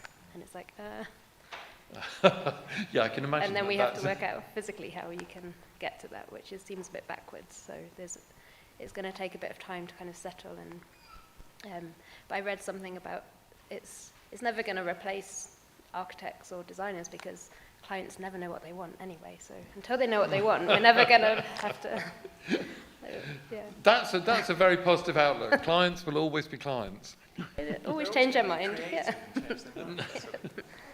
Ben, do you see? Is it we have to lean into it. There's no point in hiding from it. Yep. And I see it in two. It's multifaceted, but I see there's optimizations to things that we've been doing for years and years and years. And that's training, and that's being able to infer things, and that's being able to save compute time, artist time, whatever you want to call it. And then there's the full sort of generative, hey, I'm just prompting something through whatever prompt technique you've got, make me pictures. And I think there's going to be an incredible, guys proved there's an enormous market for that out there, TikTok and such like, where you're sustaining at the moment only, I don't even use TikTok, how is it, 10 seconds or something? Anyway, if you can entertain somebody for 10 seconds on TikTok using AI, you've got 1 billion people viewing it and you're a superstar. I still think the structure of a 2-hour theatre show, the structure of a 2-hour TV film or a film, there's an awful lot of humanity that goes into that, and there's an awful lot of experts that come together to create that. And it's not to say that there won't be singular artists who will use AI in a beautiful and amazing way, just like an oil painter would paint paintings in a very unique, personal way. But I think there is something just amazing, not only about the experience of watching a theatre show or going to a cinema or going to a concert, but it's also knowing that there's hundreds of people who have contributed to that. And they were on their A game. It's like when you put a film crew together, every person is there who have spent years specializing in their craft or their technology or their talents to bring it to camera just for that moment where the camera rolls. And I think there's an awful lot of magic that works there that will be assisted by AI, but I don't think it will be entirely replaced by it. I just don't think it will. I would agree with that. I think there's actually new evidence and certainly new research that's suggesting that, that I would use this word materiality, the actual contact that you have with the physical world, the real world, is becoming increasingly important to younger generations. There's a whole generation of audience that are coming through that don't want to look at artificial only. They're quite comfortable with, and really do want to see the human hand whether that's a human hand in the story, human hand in the design, human hand in the delivery. But they are absolutely, you make no mistake, not happy to embrace technologies to automate some of those processes. And the work that we do, we have a combination of things like in-camera visual effects, but also scanning, 3D and 4D volumetric scanning and motion capture data. That's point cloud data. That's, a lot of that is really noisy. It isn't usable straight away. You've got to do an awful lot of work with that, and that is work that nobody wants to do. It's quite benign work and cleanup and so on, and we can teach small language models, not large language models, how to do that very, very accurately. And that cleans that up and speeds that up, and so it allows us to actually be much more productive. So productivity is increased by using these tools. But right now, a lot of generative AI, a lot of people get very preoccupied by it. It is brilliant. There are reasons you'd want to use it. Pre-visualization is a brilliant reason to use it. But for us, like in the world that I work in, when we're creating environments, we need to be able to unpick every pixel, every detail, every aspect of that. Right now, generative AI is a bit like stereo when it came on, in the late 70s, whatever it was, where you had the piano over here and the drum kit over here. Yeah. It's slightly, look at this, isn't this brilliant? And whiplash. That's not to diminish the progress that's been made week in, week out, and we can see some of that evidence today as well. It's incredible. But for me, I need to be able to unpick every pixel of every object, of every blade of grass, of every block, every stone that's in the world builds that we have. That it can't do that right now, but it's getting there. It's interesting that I think that you three who are all at the cutting edge of this stuff are very positive, because you're all dealing with massive amounts of data where AI can take away a lot of the grunt work and make you more productive and be used in the workplace. I do wonder whether there's a possibility we end up with a kind of dual track impact of AI. I think Milivoje earlier on said he got this concern that it takes 8 years to develop an artist. The first 5 years they're not so good, and they're not as good as AI. And I wonder. My daughter's a talent agent and dealing mainly with models, and all of the low-level model work they fear could be taken out by generative AI in a couple of years. And leaving the high-end real kind of people. But let's end on a more positive note. I think you three are very, very positive about it, so that's really great. Right, so very quick fire closer. Imagine 5 years from now, and I'm not going to ask you what you will have done in 5 years, which will no doubt be amazing. But what would the thing that this trajectory would enable that you would like to see? What's the show you'd like to see? Not necessarily one you make yourself. That would build all these things together and wouldn't be possible at the moment. Oh, that's it. It's obviously not a good question. I kind of like the idea of and we need to be careful about rights and artist rights here before I start a row, but I kind of like the idea of having a Spotify that's essentially a holodeck of live concerts, so that you can kind of relive those moments where, to Ben's point, I love going to live music. I would never want to stop that, as somebody who's passionate about music. But wouldn't it be nice to be able to step back into that concert for a little bit, just to remember that and be there? And so, that's a combination of all of the technologies we've just talked about there now. We first of all have to create these incredible, memorable experiences, but to relive them, being able to maybe pull up your favorite artist and be able to step back into that live environment, that arena where they're performing or singing, and feel like you're actually there, be able to walk around it. That would be, I think that's a trajectory that we're heading in. That's a bloody good answer, isn't it? Because it's completely impossible at the moment, but we can all imagine what it would be like. Who'd like that? Ben, you look ready. No, I'm buying that one. The one thing I will say is, I didn't ever intend to work in music, and I've always loved music, and I was a failed bass player, and my brother was a drummer, so all of that was cool. But there are no failed bass players, Ben. No, 4 strings and all that. No, but there is something really emotional about working on a musical project. Film projects are incredible, and when you get to work on the really big ones, it's really exciting and everything. But people get really strongly opinionated about music. And it's like, you sort of, who would you like to do next? And you'll say some name, and then, oh, God, I wouldn't go and see that. And so for me, it's just been really funny. The passion that gets poured into it, because you may have grown up with some music and it's dear to your heart and your emotions and your life is intertwined with that, seems really really different than I mean, there are still film aficionados and buffs who love film in that way, but I think people get a lot closer to music, funnily enough. And so I'll buy that for $1. Yeah. Keep making audiences like as joyful as they are when they come out of ABBA. Like my favorite thing is to stand outside at the end and just watch people come out and they're so happy. And that's, yeah, as long as we're making people happy, I think that's. And I think the other thing is to be able to work with the musical artists themselves is a huge bonus. So you're not just going back to a period where you're doing archaeology, you're actually working. And I think that was the joy of ABBA. They were all still there, and they'd come in, and we'd meet them, and they'd have opinions, and they'd remember things and tell you moments, and you're just going, oh my God, you're present, it's absolutely here. And I think that authenticity is part of what makes the show work for people.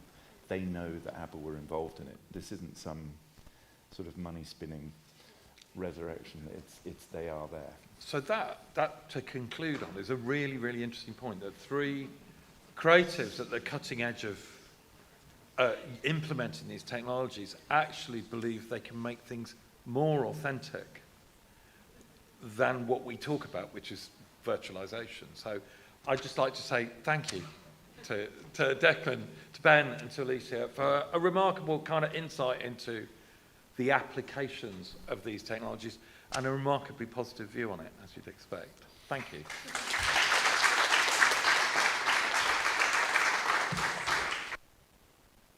Thank you all. I'm sorry to sorry to come in at the end there. We have a hard close, but I have a good kind of promo for tomorrow for the workshops to say that if you're interested in the digital technology sessions, that the first session will feature Andrew, Ben, and Alicia, and the second session will feature Declan and Guy. So if you want to hear more from any of those speakers, that is your chance.